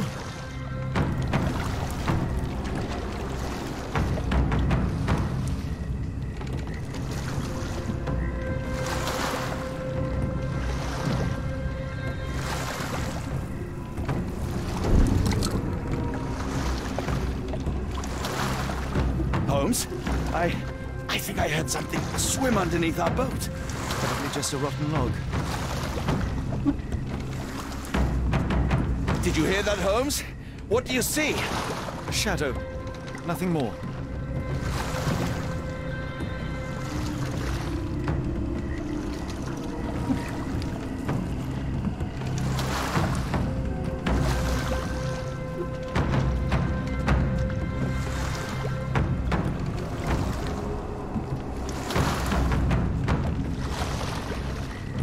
If you told me when I binned your paper that we'd end up fleeing the law in a rowboat through the Louisiana Bayou... I dare say you would have hardly been surprised.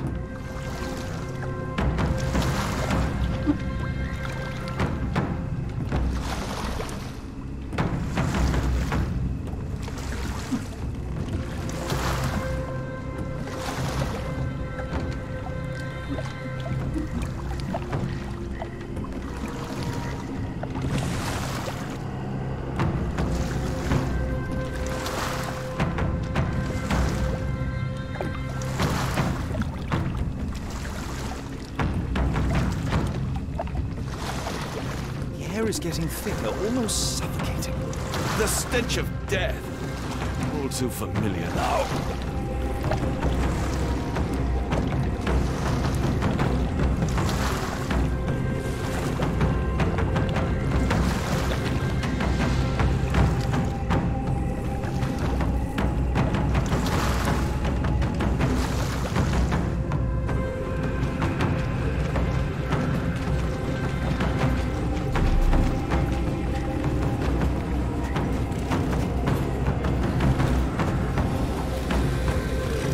Holmes, hand me the rifle. I can shoot the ropes holding a few of those poor souls.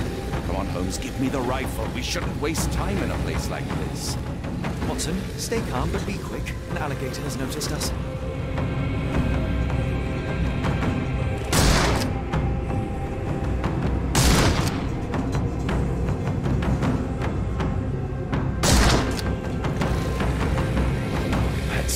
That's vicious. That's nature, Watson. Let's try not to annoy them.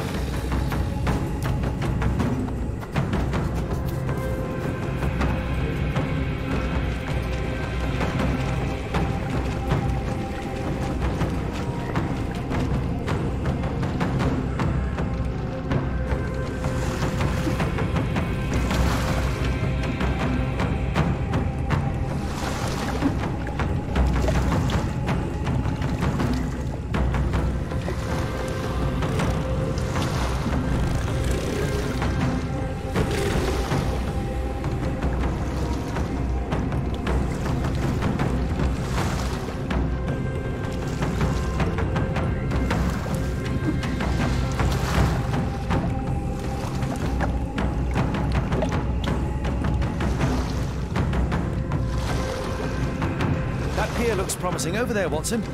We're approaching the heart of darkness.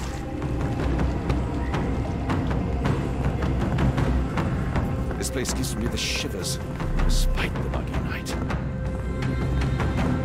It looks like a boat left from here. Footprints left by a crowd of shackled prisoners.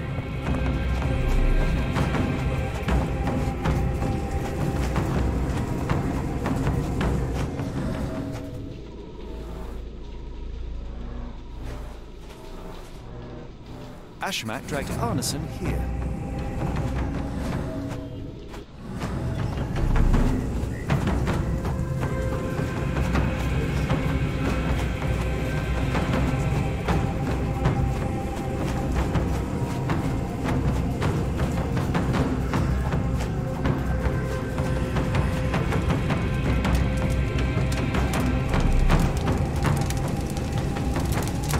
The smell of burning flesh, just horrific. Keep away from it, focus on our task, so we may soon leave all this behind. Thankfully, it's not Arneson.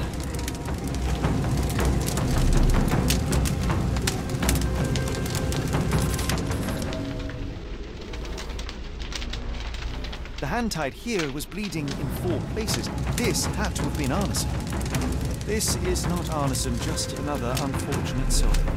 Thankfully, Arneson isn't among the dead. The bloody handprint on this stone lacks 4 fingers. The victim's left hand clawed at the soil. Sunken heels, the result of dragging a heavy body.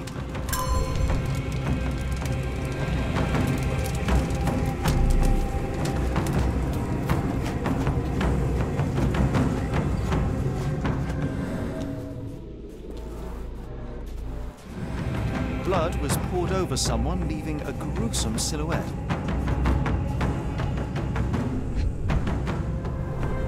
Bowls filled with blood.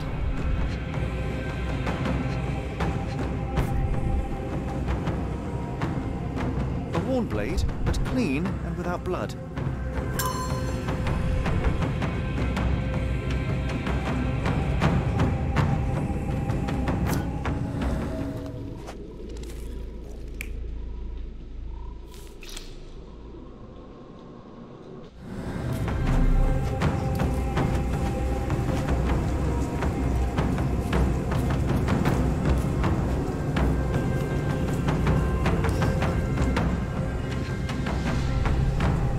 The initials EA are embroidered with silk thread. The prisoner's clothes tossed aside.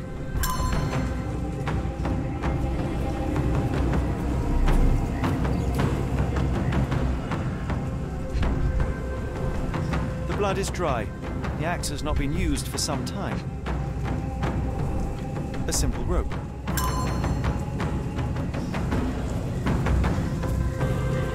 wood is swamp cypress, endemic to the area. This is how those poor people were crucified. A heavy weight scored impressions in the ground 1 inch deep. Days old and rotten. Damp and mouldy hay.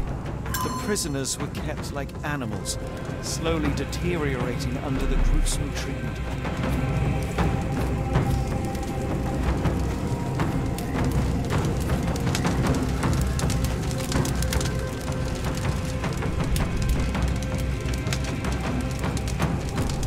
Both ends of the rope were cut cleanly.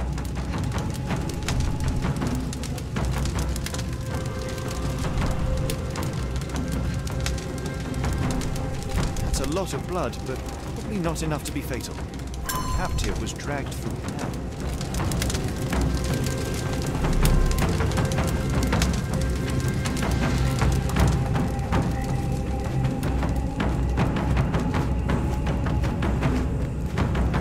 Tracks lead behind the stone slab.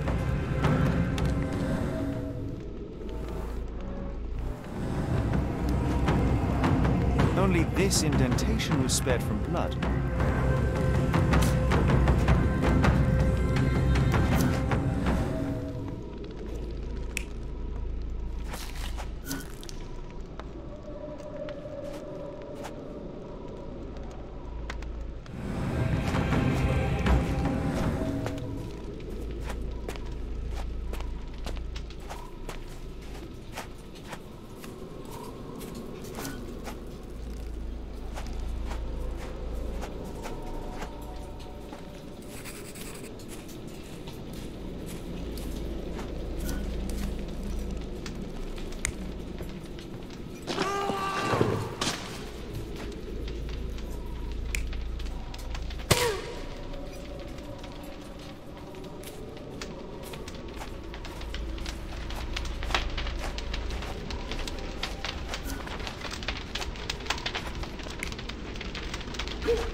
Arneson was held captive in this cage until his abductors tied him to a cross and dragged him to the bonfire.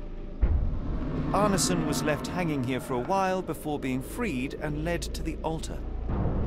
At the altar, Arneson's captors performed a ritual on him and poured blood over his head. With Arneson now prepared, he was escorted to the sealed entrance. They used the mechanism with an indentation to open the passage.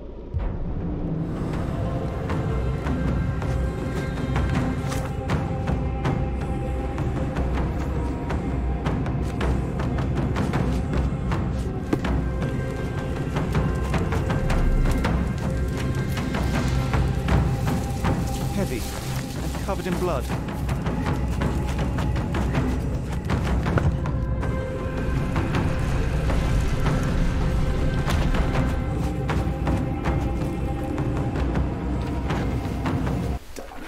Something is wrong with my lantern.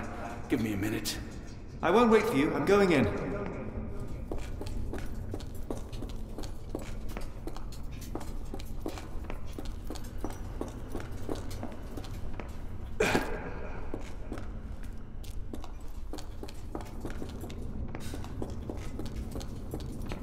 Whoa. Walk away. Let the unknown be. That's human skin, and still warm. What's happening?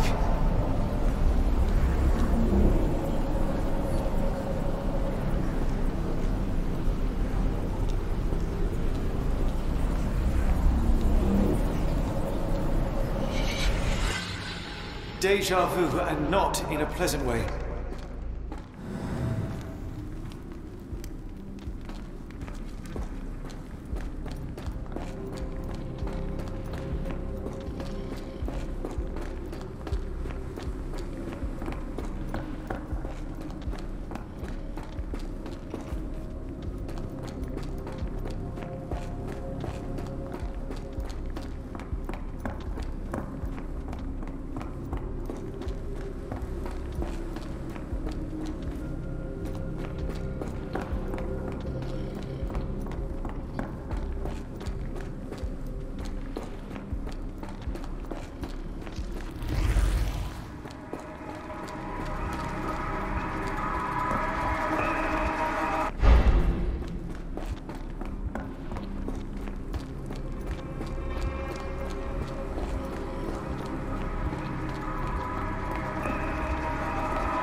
And now, axes? What on earth for?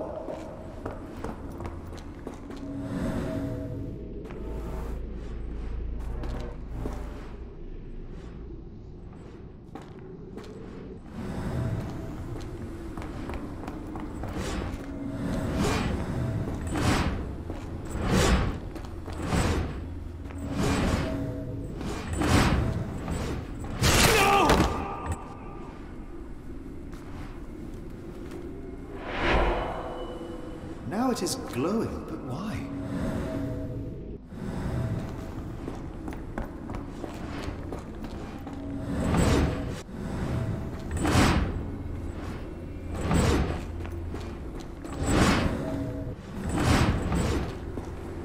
No!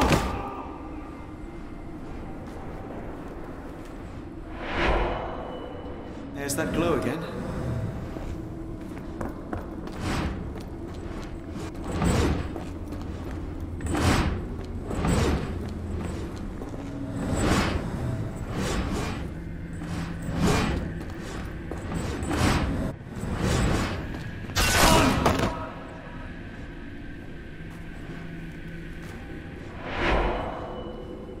I hope that was all.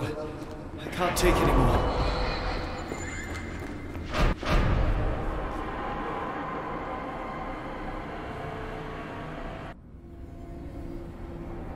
At last, the lantern's working again. Holmes, I'm coming. Holmes, what are you doing, sitting in a place like this? How did you get here? How did you get through the maze? Tell me, Watson. What maze? I walked straight up to you. You saw me. Do not lie to me, John. How did you get out? Sherlock, what happened? Are you feeling all... Oh, heavens. Is that Arneson? Why didn't you mention him? Stay put. I must check if he is alive.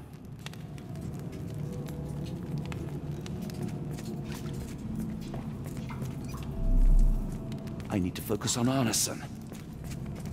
The unknown, beckoning, great one, lightning! I should examine him before he has another seizure.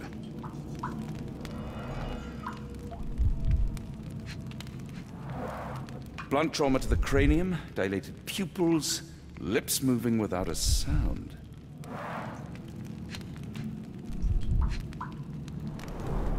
Cold sweat. 2, no, 3 ribs fractured. Severed fingers, the wounds are inflamed.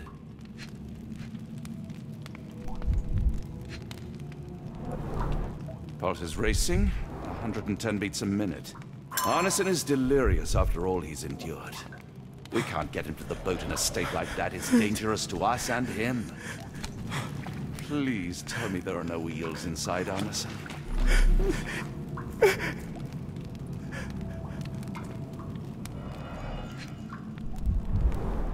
Pokeweed berries, though they appear harmless, the whole plant is lethal. Odorless, watery, and hard to identify. Pharmacopoeia, listing drugs, effects, and directions for use.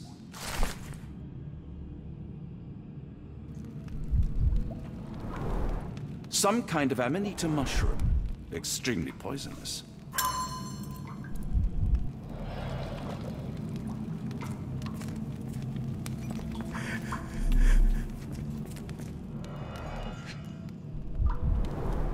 This is Dwale, induces sleep and relaxation.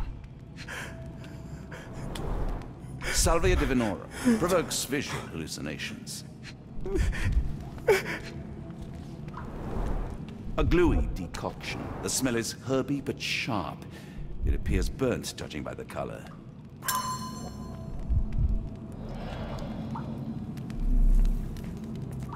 Hard to tell what it says.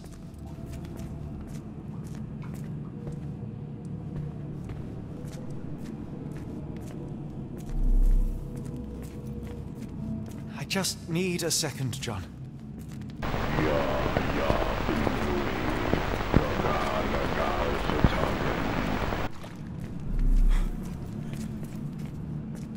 The nightmares these poor souls had to endure. I wonder what this language is. I can't decipher that text.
Please tell me there are no wheels inside Arneson. This should help soothe Arneson.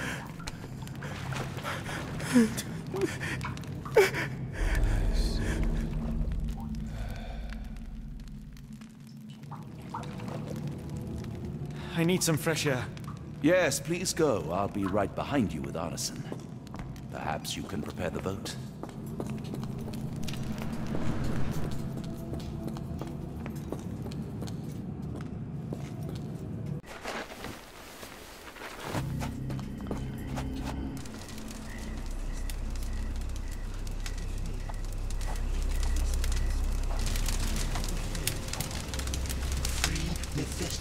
soul and let me feel. Free me festering soul and let me feel. Eyes without purpose and now see the truth. Tear me mind from me flesh, score me festering soul. Phantoms of nothing, we are born to die.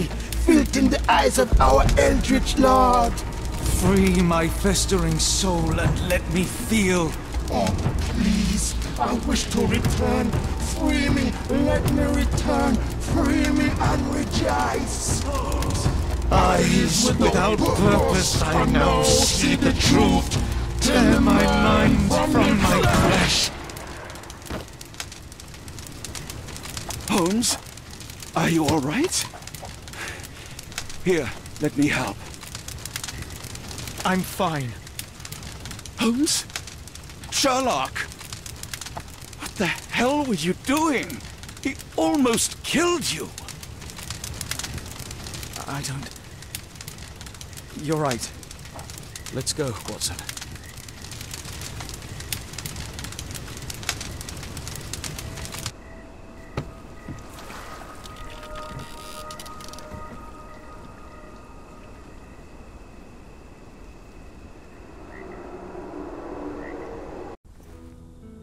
Bon Dieu!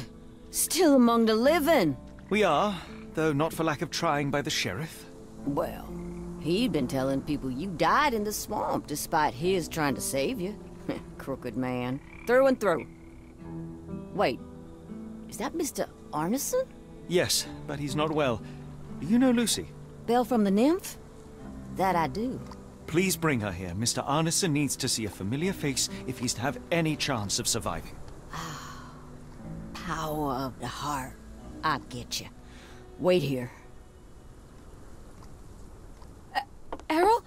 Oh, Errol! Reckon we should give him space. Farewells are painful. No, tell me that's not true. Watson? Mr. Arneson has endured a lot. Lost 4 fingers, a lot of blood, and some of his sanity. But with rest and tender care, he ought to survive those injuries, both physical and mental. Thank you, Johnny. I'll take care of him. Thank you for bringing him home to me. We'll be all right. Are you quite certain? Do you have the space? The resources? I will stay with him at the mansion. It is not a burden to take care of your love. His property is in quite a state. It may not be the best place for recuperation. Hush now. Champagne will see it sorted. Then it's settled. Hear that, Errol? Us living under one roof. Careful what you wish for. Oh, and champagne? I'm about sick of watching that sheriff run riot through New Orleans. We ought to talk. Funny. I was just thinking that grub did nothing to save your man. Together, I reckon you, me, and Errol have the sway to make some changes round here. I like the sound of that. Holmes, our boat. Oh, we must make haste. Farewell all. Take care.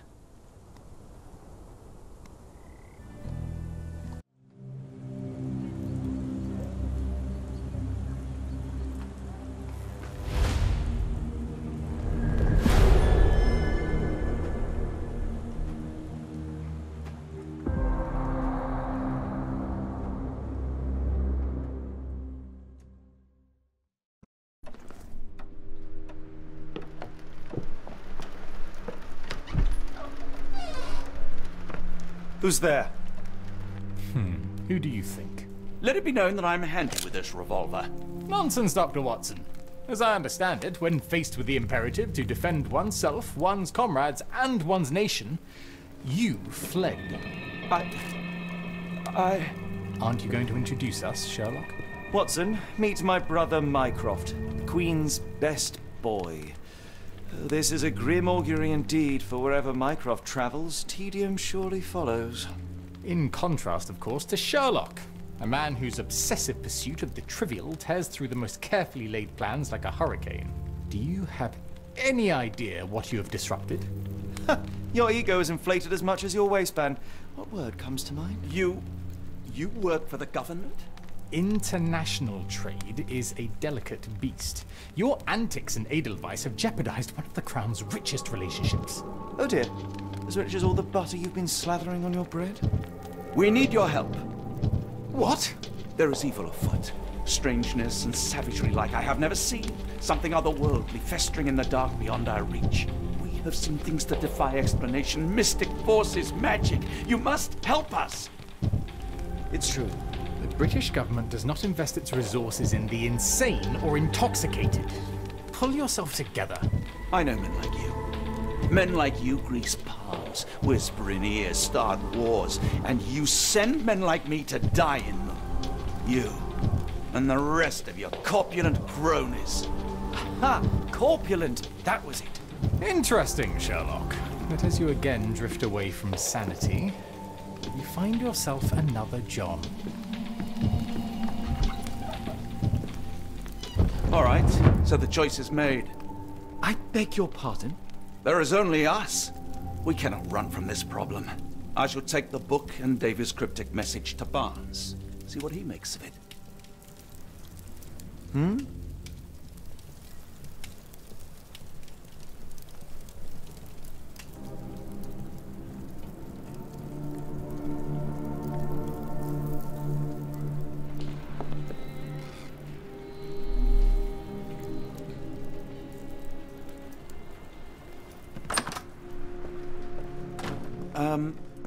Am I mad?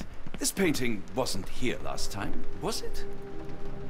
Another sinking near Scotland. By the Strand for all the details. Cool. Thank you, sir.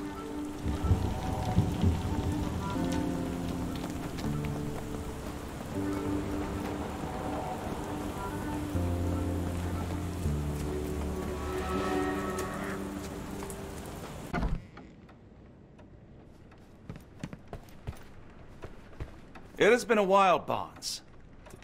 Dr. Watson. Indeed it has, and good to see you as always. How can I help? Someone is full of pep. Oh, yes. Mr. Holmes, he was quite the inspiration. Last time you were in town, he offered me some stirring advice, which I have since acted upon. Holmes is nothing if not provocative. Indeed, the thorny truth is often hard to hear, but it did the job. And now my heart is full. I'm glad to hear it. Much obliged, Doctor. Last time we met, you mentioned your knack for translating occult texts. I was wondering if you could help me with this book. Certainly, Goodness. Where on earth did you procure this grimoire? That's a long story. What do you make of it? It seems to describe pagan rituals, ancient deities.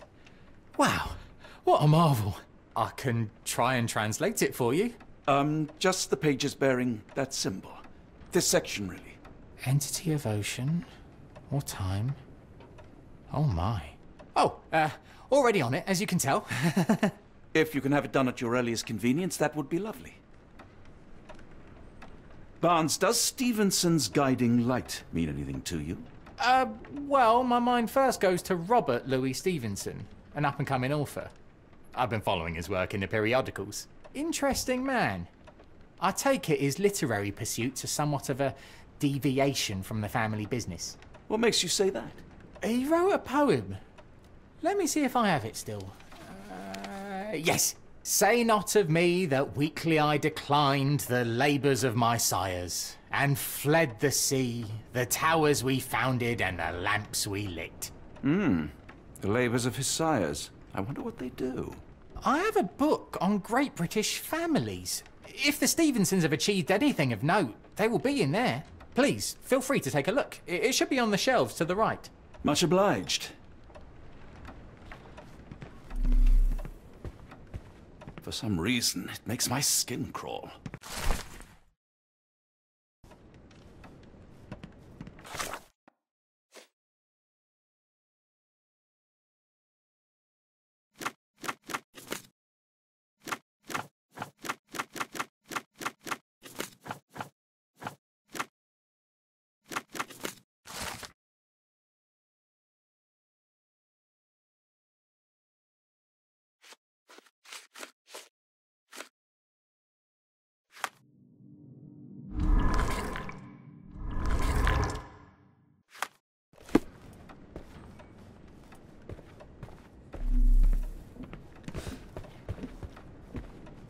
take care of your master.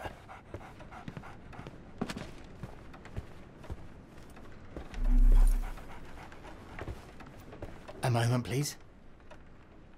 Spellbinding pages.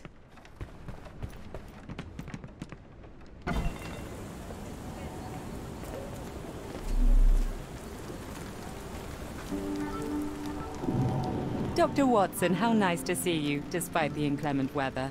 At least my flowers are enjoying the rainfall.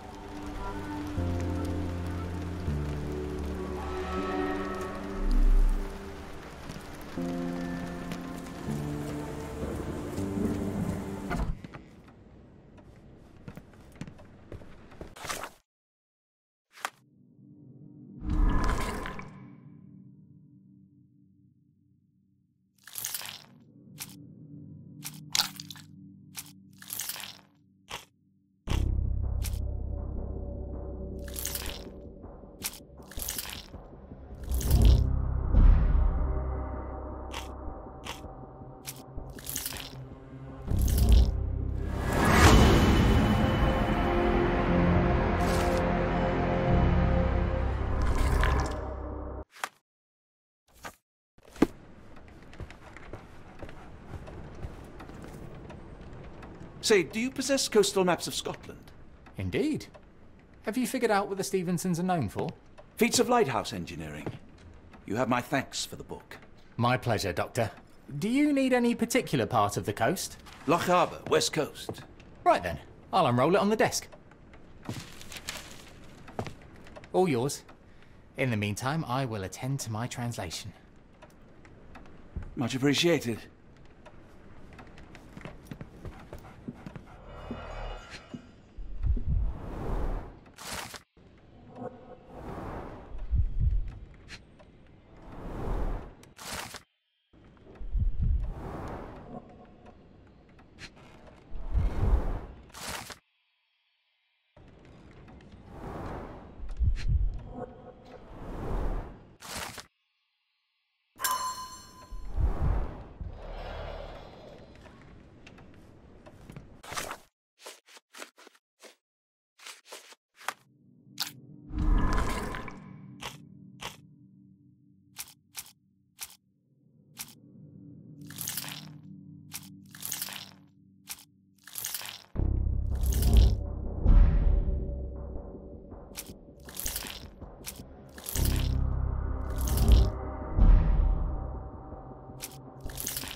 Doctor! Look what I just found. Barnes, have you finished with the book? Yes. I've written out a translation of the section you wanted. It, puts the grim in grimoire. I thought as much. Long story short, it details macabre rituals, death, leviathans, and the apocalypse. See for yourself.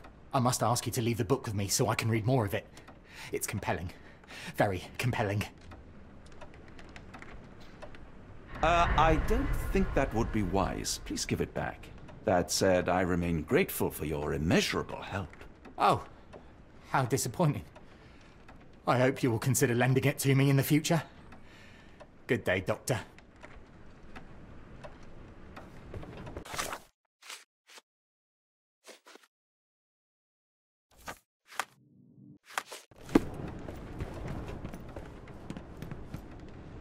Mycroft, here to buy a book on fraternal dysfunction? The Holmes family is beyond counseling, Doctor. True, more deserving of scientific study. What do you want? I came to warn you. Perhaps you have a moment to... Sorry, I reserve Tuesday afternoons for time with friends. I'm worried about Sherlock. He's not well. You should know that he has had episodes in the past. Detachment from reality. He will need your support. Such gall. First you crush him under your boot heel, now you ask me to pick up the pieces. Your emotions are impeding your rationality. He needs to be distracted, diverted into something less harmful. Surely you jest. Only one thing shall truly bring him peace of mind, and that is solving his case. The last case he pursued so doggedly was Cordona. He came home a wreck, and this time I fear he may not return at all. You are not his father, Mycroft. Not anymore. He is a grown man, a brilliant man. I know you care for him. I just wish you also respected him. The Crown cannot help you. But I can. Give him this. What is it? A confidential note tied to his case. He may see value in it. Just do not tell him it came from me. Oh, speaking of the Crown, perhaps you can help us with another matter? It requires some local knowledge. I'm all ears. For your eyes only. Here is a folder with all the details.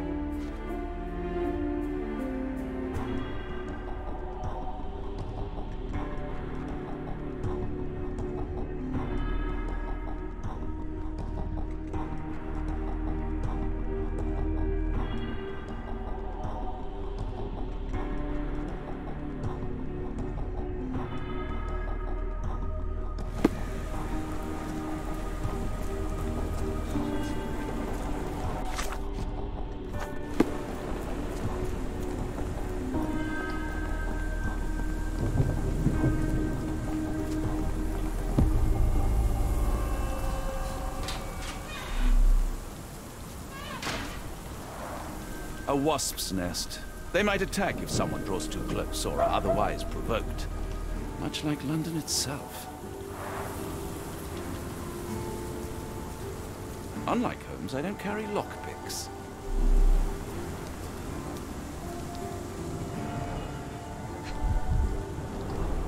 Royal Berkshire Regiment. They had it tough in Afghanistan. Only his right arm was functional. His left arm was paralyzed in the war.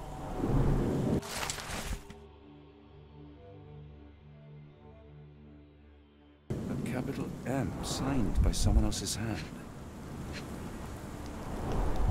His face and neck are swollen, and I can see wasp stings all over the skin.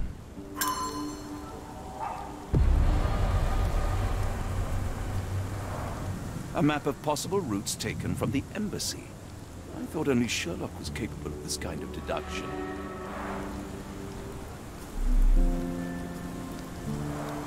The spyglass was positioned to watch the windows of the embassy across the road.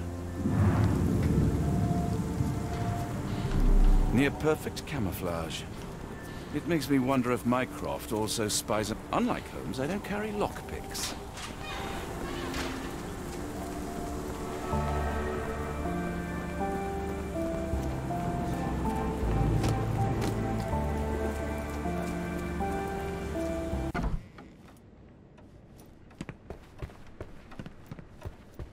I'm sorry, I have bad news. Please do not tell me Hawke is a turncoat. Worse, I have found him dead in his wheelchair, out in the garden. How did he die? Exactly. He was stung repeatedly by wasps. His body succumbed to anaphylaxis. And that is all you observed? Was there anything suspicious? No, nothing suspicious. It was just an unfortunate accident. Good. Our secrets remain safe, even if we lost several days of valuable insight. The Crown thanks you, Watson.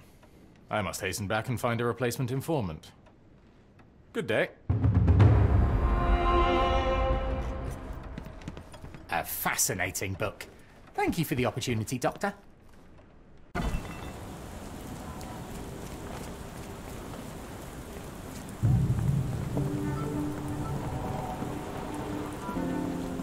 Get the Strand, get the true facts.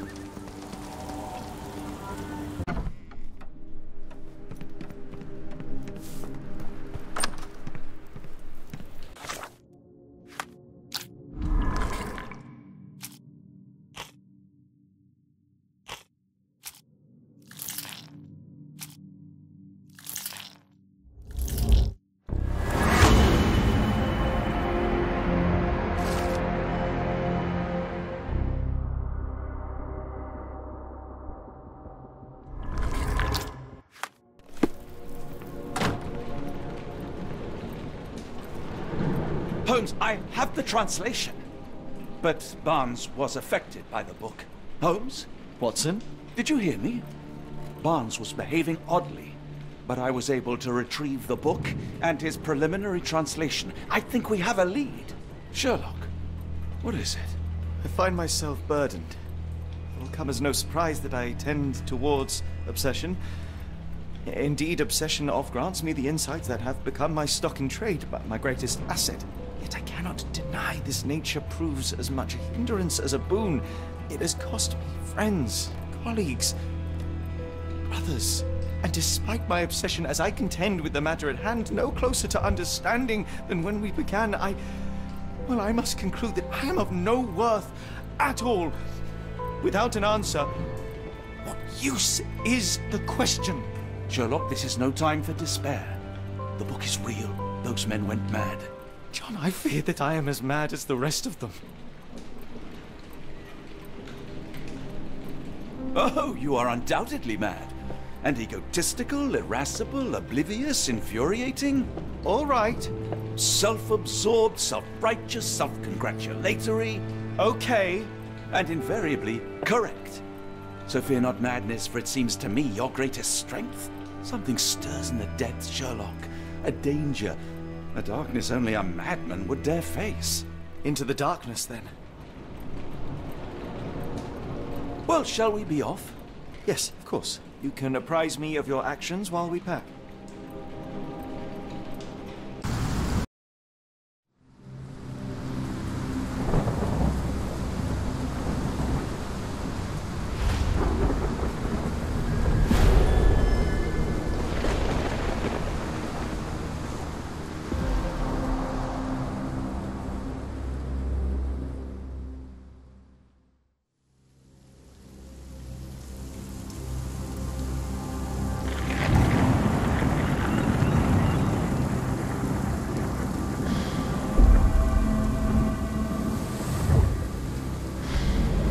Holmes, if we don't make land soon, I fear we will join those missing souls.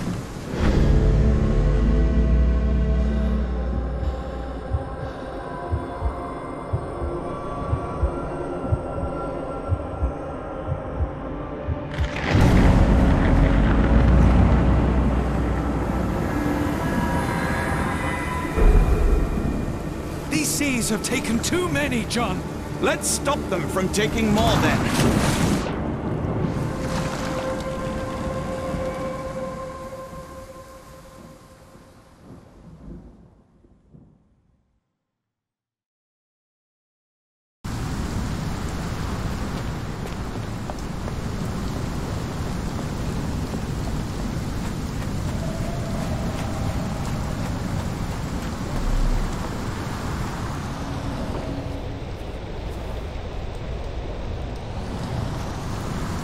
The door won't budge.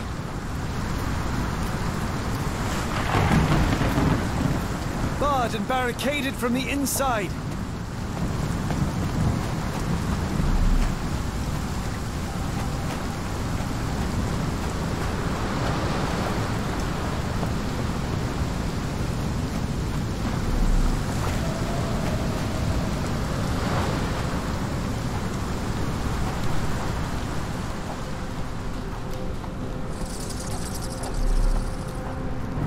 An old cannon, probably rusting here since the 16th century.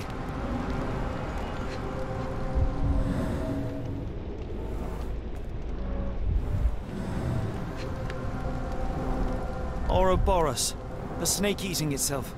An ancient symbol of eternal renewal. Fresh marks, something scraped along the stone. This door requires a very specific key.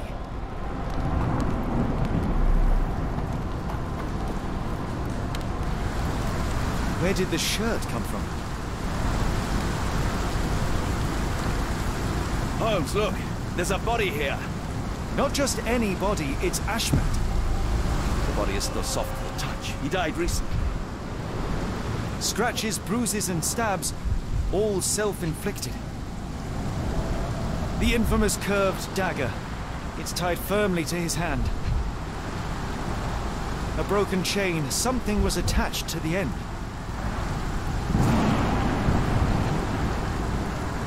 Oh, his eyes are gouged out. His body succumbed to all those wounds.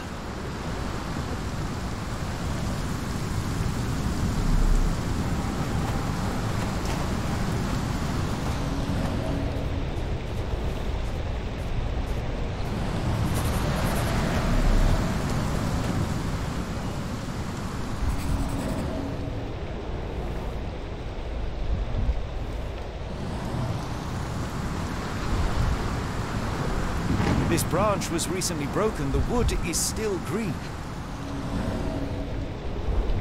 A human-sized imprint. Someone fell on their back. Whatever Ashmat had secured to his chain, he lost it here.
Scratches.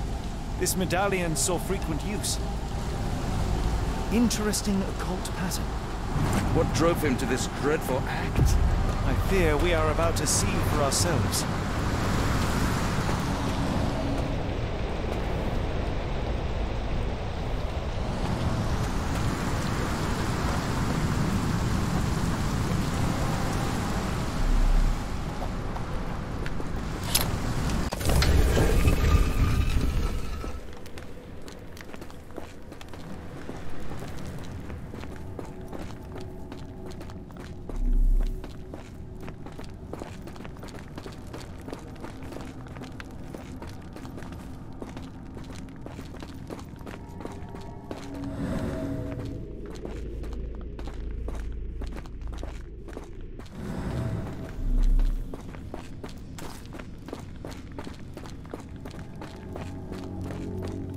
Sealed shut, and seemingly for a long time.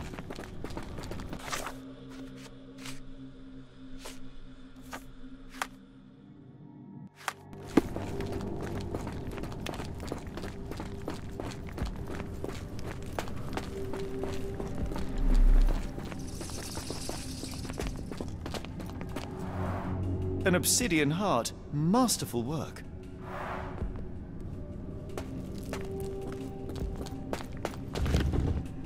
That's a crafty mechanism and quite ancient. This vessel is covered in dried blood. Oh, I get it. We need fresh blood. And no, I'm not volunteering. Fear not. I think Ashmat can help.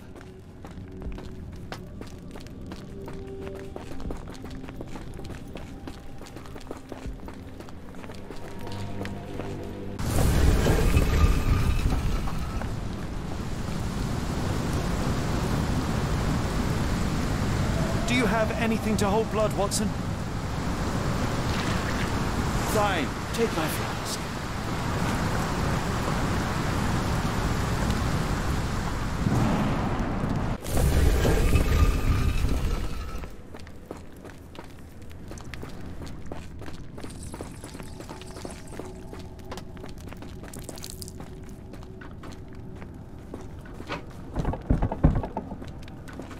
The lever doesn't want to stay on its own.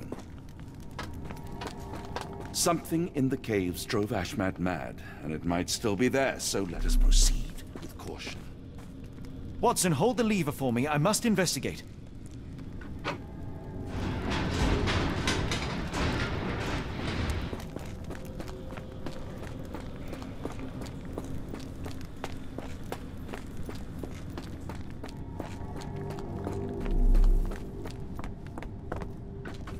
Holmes, watch out! My lever went back up. The doors, Watson! Hold the doors! Ah! We're trapped! Now what? Look around. There must be something we can use.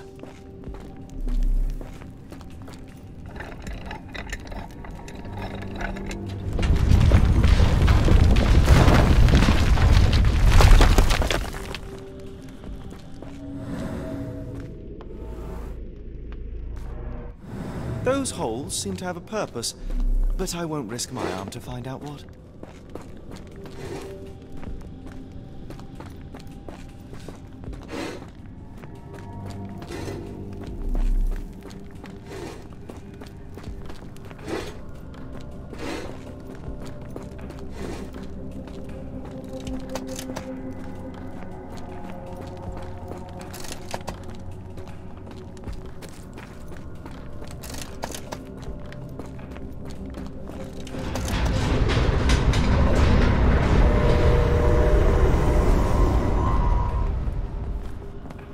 Be ready for anything, Watson!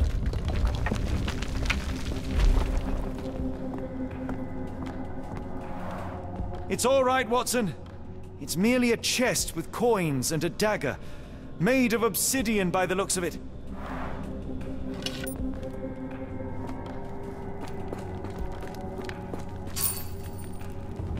Use these with care.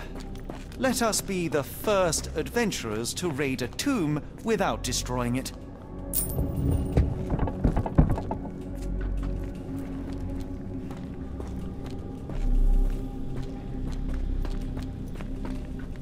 Terrific. Now, onward before they close again. Let us hope our paths converge, Holmes.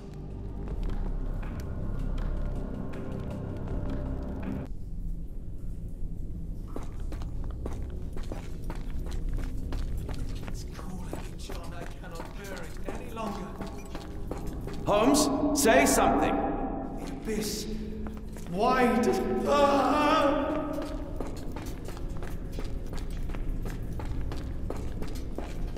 Holmes, speak up.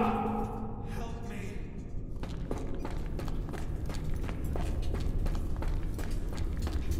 Holmes. Help me. Holmes, speak up. Please, John.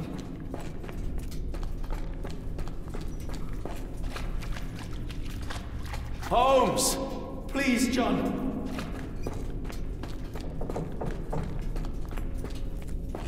Holmes! Help me.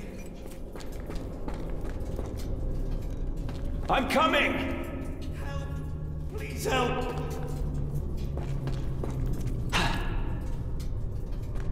Keep talking! Watson! Sherlock? John, I'm falling! I'm coming!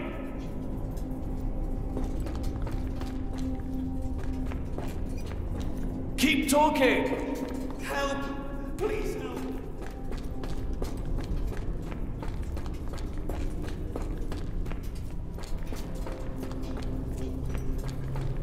Holmes!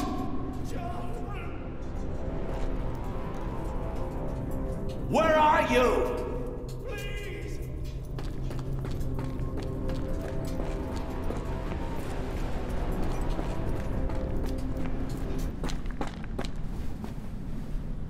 Holmes! Holmes, come on, wake up! Thank heavens. What were you doing? What happened?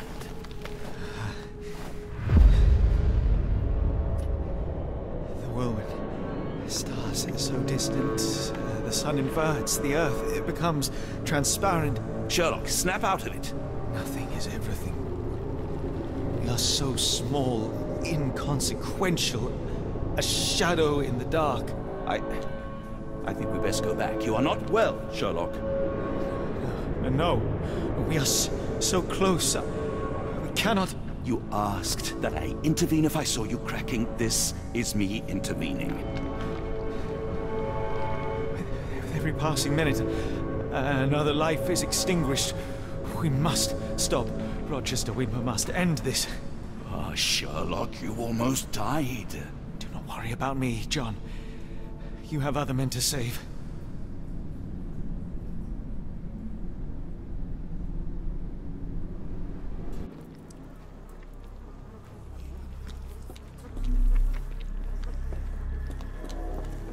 Careful, Holmes. Sir, are you all right? No response.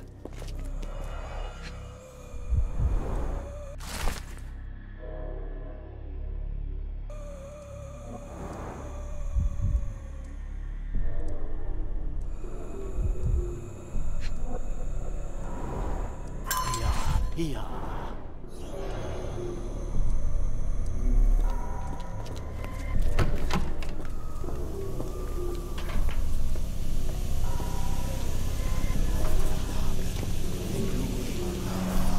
They are all entranced, captivated by the light of the lens. Sherlock, don't touch it. We still don't know what it is capable of.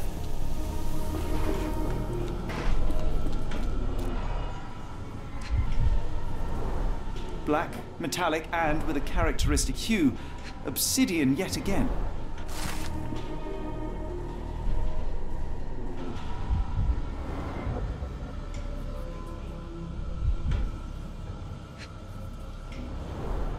The sheer form of it, the color, it makes me feel uneasy. This material feels very sturdy. It would take an enormous effort to break like that.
The base appears to rotate.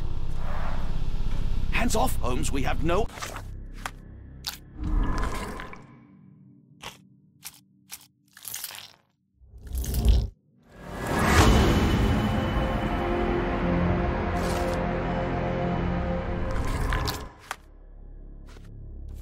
idea of its purpose.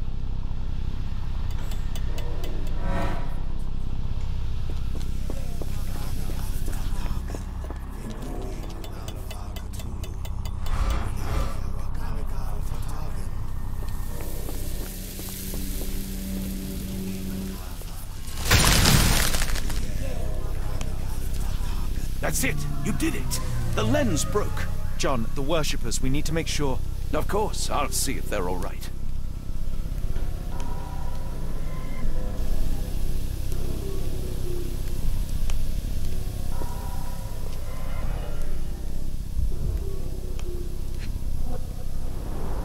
Check her pulse, can you, Watson?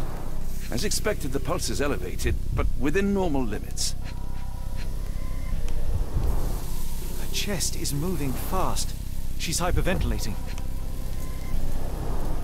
At least this awful mask is breathable.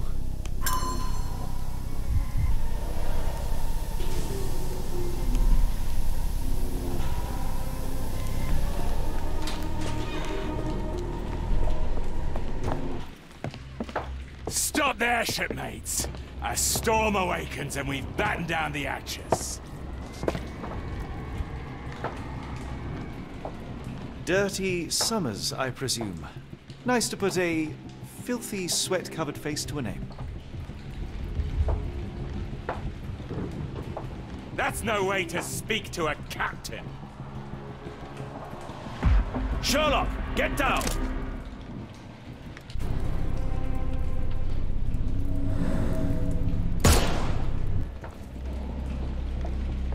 Watson, you killed him! I didn't have a choice. Well, what's done is done. If we do not stop Rochester, Summers' death will be but one of many.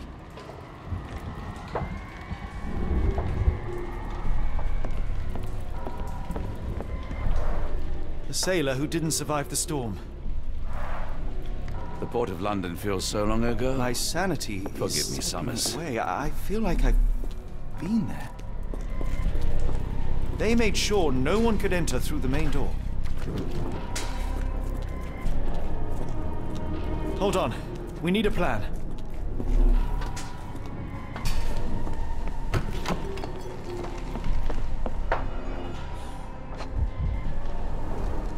Pay for padding. They didn't want their cargo damaged.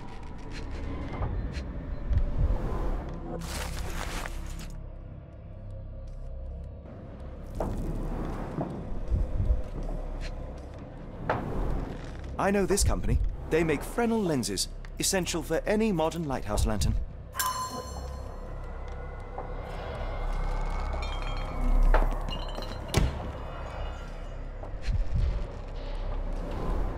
They modified the gallery and watchroom. It seems they have placed beam emitters all over the main gallery. Khalid lenses are placed inside the lantern room.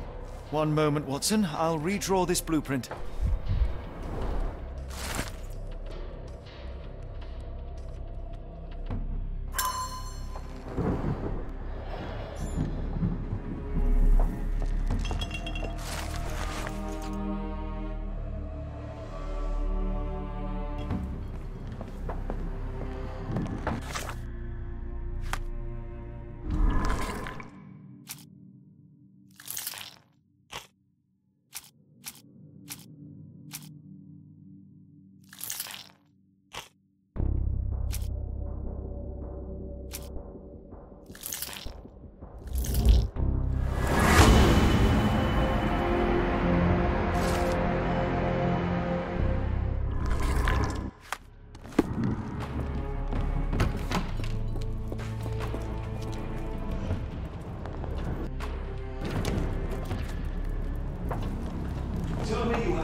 We shall apply what we just learned, charge the Khalid lenses, and break them with the dagger. That should put a stop to this cursed ritual. All right, good. I confess, I worry about what awaits us. Is it too much to hope this will all come right? If our future is black, it is better surely to face it like a man than to attempt to brighten it by mere will-o'-the-wisps of the imagination. Come on. We'll go together.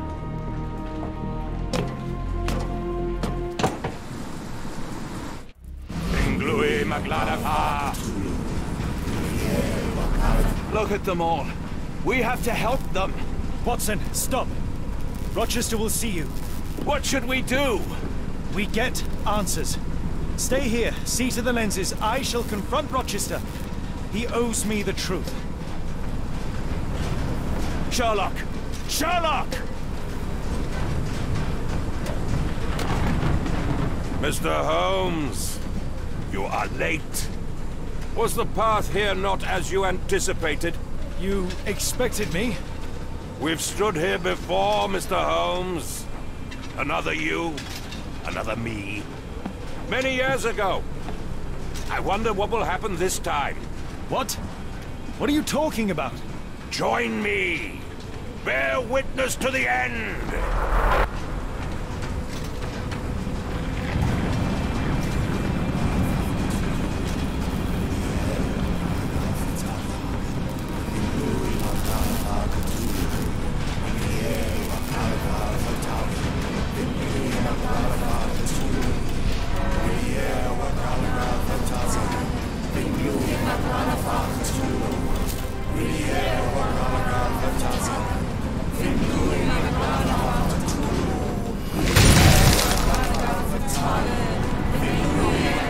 bear witness to anything, Lord Rochester. You are blind.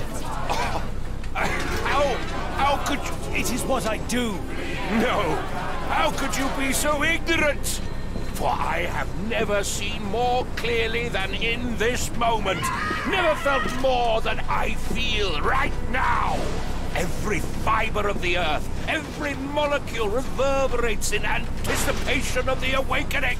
The bile of madness rises in our throats just as our master rises below. I see moon beasts, night gaunts, a witch doctor in Arkham. I see what the stars themselves are dreaming. I know more than any man has ever known. You are delusional. How did you do it? The compulsions, the visions, was it some form of hypnosis or no? A drug, perhaps, tell me. Ah! There is no ruse. There is no big reveal. It is exactly what it seems. You still fight so desperately against this truth, but you feel it too. Yes? Yes? You are mad. You have mistaken hallucinations for reality. Are you really want to talk, Mr. Holmes? Speak truthfully now. In the port, in the swamp, what did you see? Something beyond the capacities of my imagination. A world so alien, but so familiar. Yes, I see it too, in your mind's eye. Untold horrors lick their lips in the shimmering dreamlands as Sarnath sinks eternal.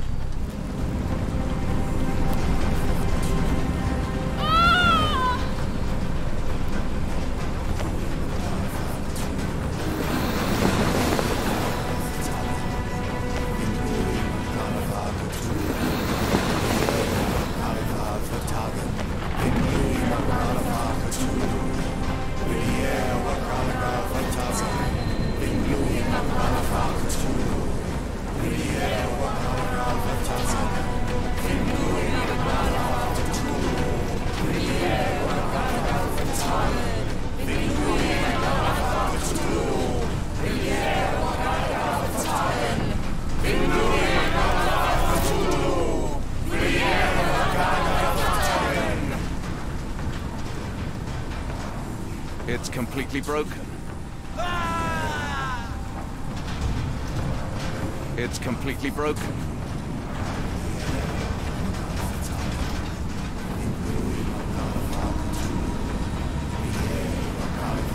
Something is missing here. Interesting. This could prove useful.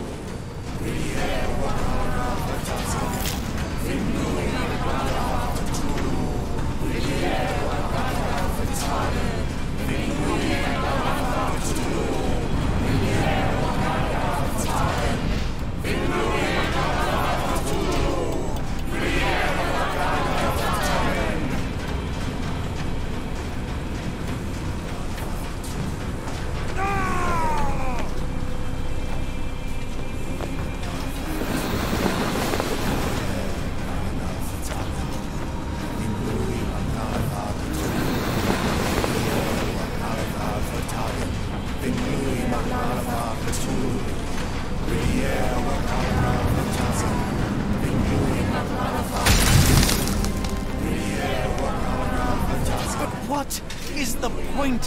What are you hoping to achieve with all this slaughter? Do these people deserve such suffering? They are just tools. Their existence is meaningless unless put to use. Oh, all-seeing master. Oh, grand God beneath. How he has blessed them with purpose. You use them for cruelty. I've seen a man eat his own flesh just to hear the whispers of lizards. I've seen a mother behead her newborn, that she might travel to another world. Galaxies swallow each other whole. Light folds in on itself until nothing remains. You know not cruelty, Mr. Holmes. Cruelty is for such knowledge to be beyond the reach of so many. This is hubris, delusion. You are Icarus flying too close to the sun. No, no. You misinterpret the legend, Holmes. Icarus flew. He reached heights no man had ever reached. One must imagine Icarus happy. He burned! Rochester plummeted to his death! And were you to ask him of his choice, he would have not a single regret. Every step I took was necessary. Every drop of blood a blessing. Every death predestined. Surely you understand. It was for knowledge. The only thing worth living for. Why must you remain so blind? Be honest. What is it you fear?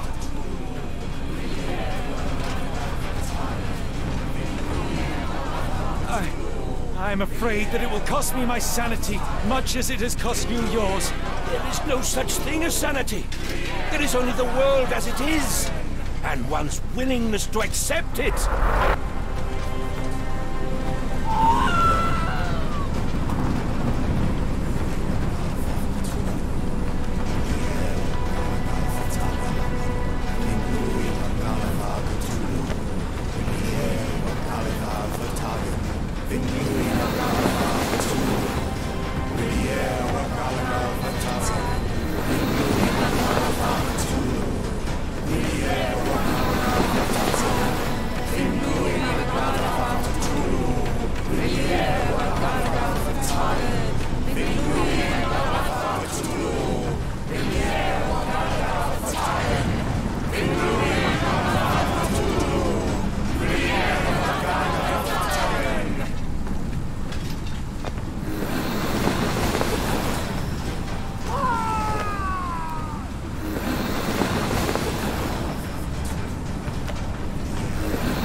You truly believe it?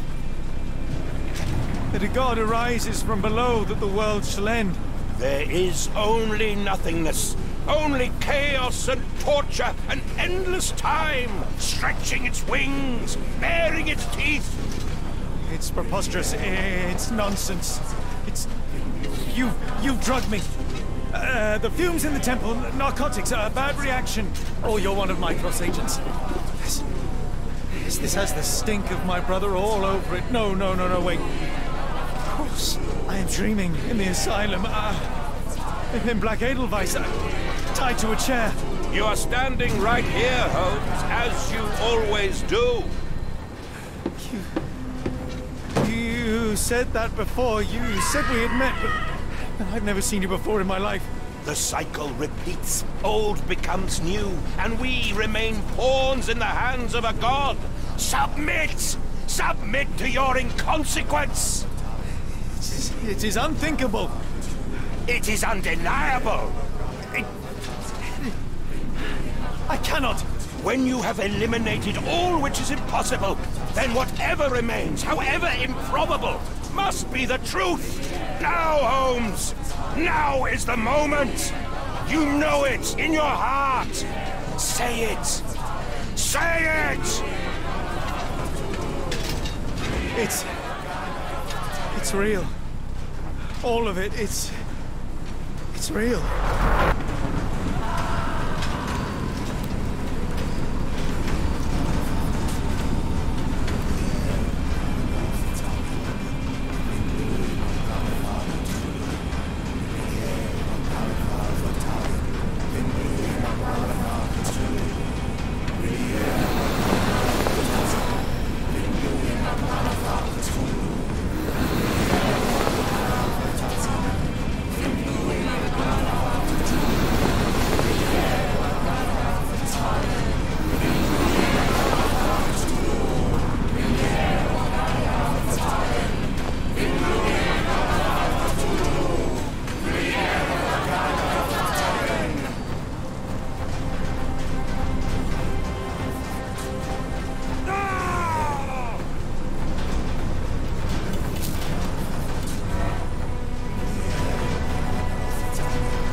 Your god is unstoppable, but you are merely a man.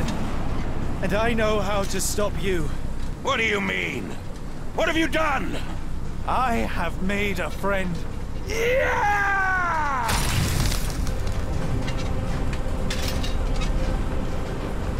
No! Curse you! Oh, Great One, forgive me! It is over, Rochester. I thought this time would be different. But the gods laugh at man's arrogance. Sherlock, come back down! The wave! Come with us! Turn yourself in, save yourself! The abyss calls for me, Mr. Holmes, as it does for you. The final problem approaches, and you too shall fall. Sherlock, please! Rochester, don't! Such heights we reach! No! God! Sherlock, we must get inside! I have to see it, John. I have to know.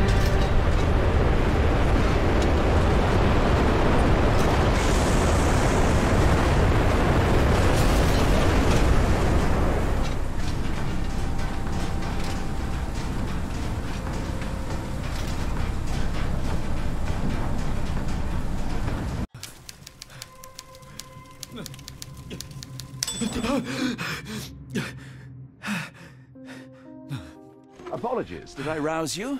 I could relocate to the study, but I wanted to be at hand should you need me. No.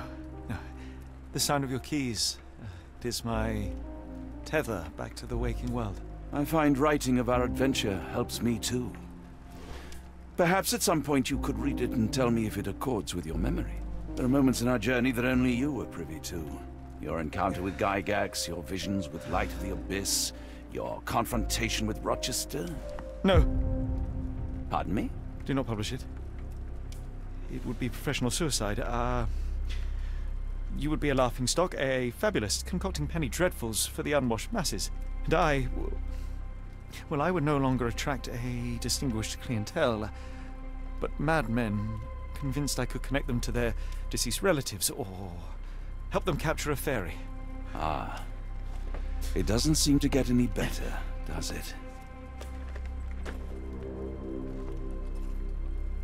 When I close my eyes, John, I am falling. Falling into a black abyss. It is endless and suffocating and unforgiving. I would give for a dreamless night. It's going to be all right, Sherlock. What is that? It will help you rest. No, not that. No.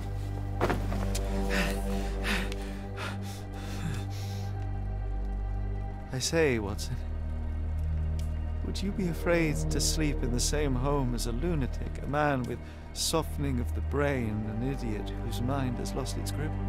Not in the least.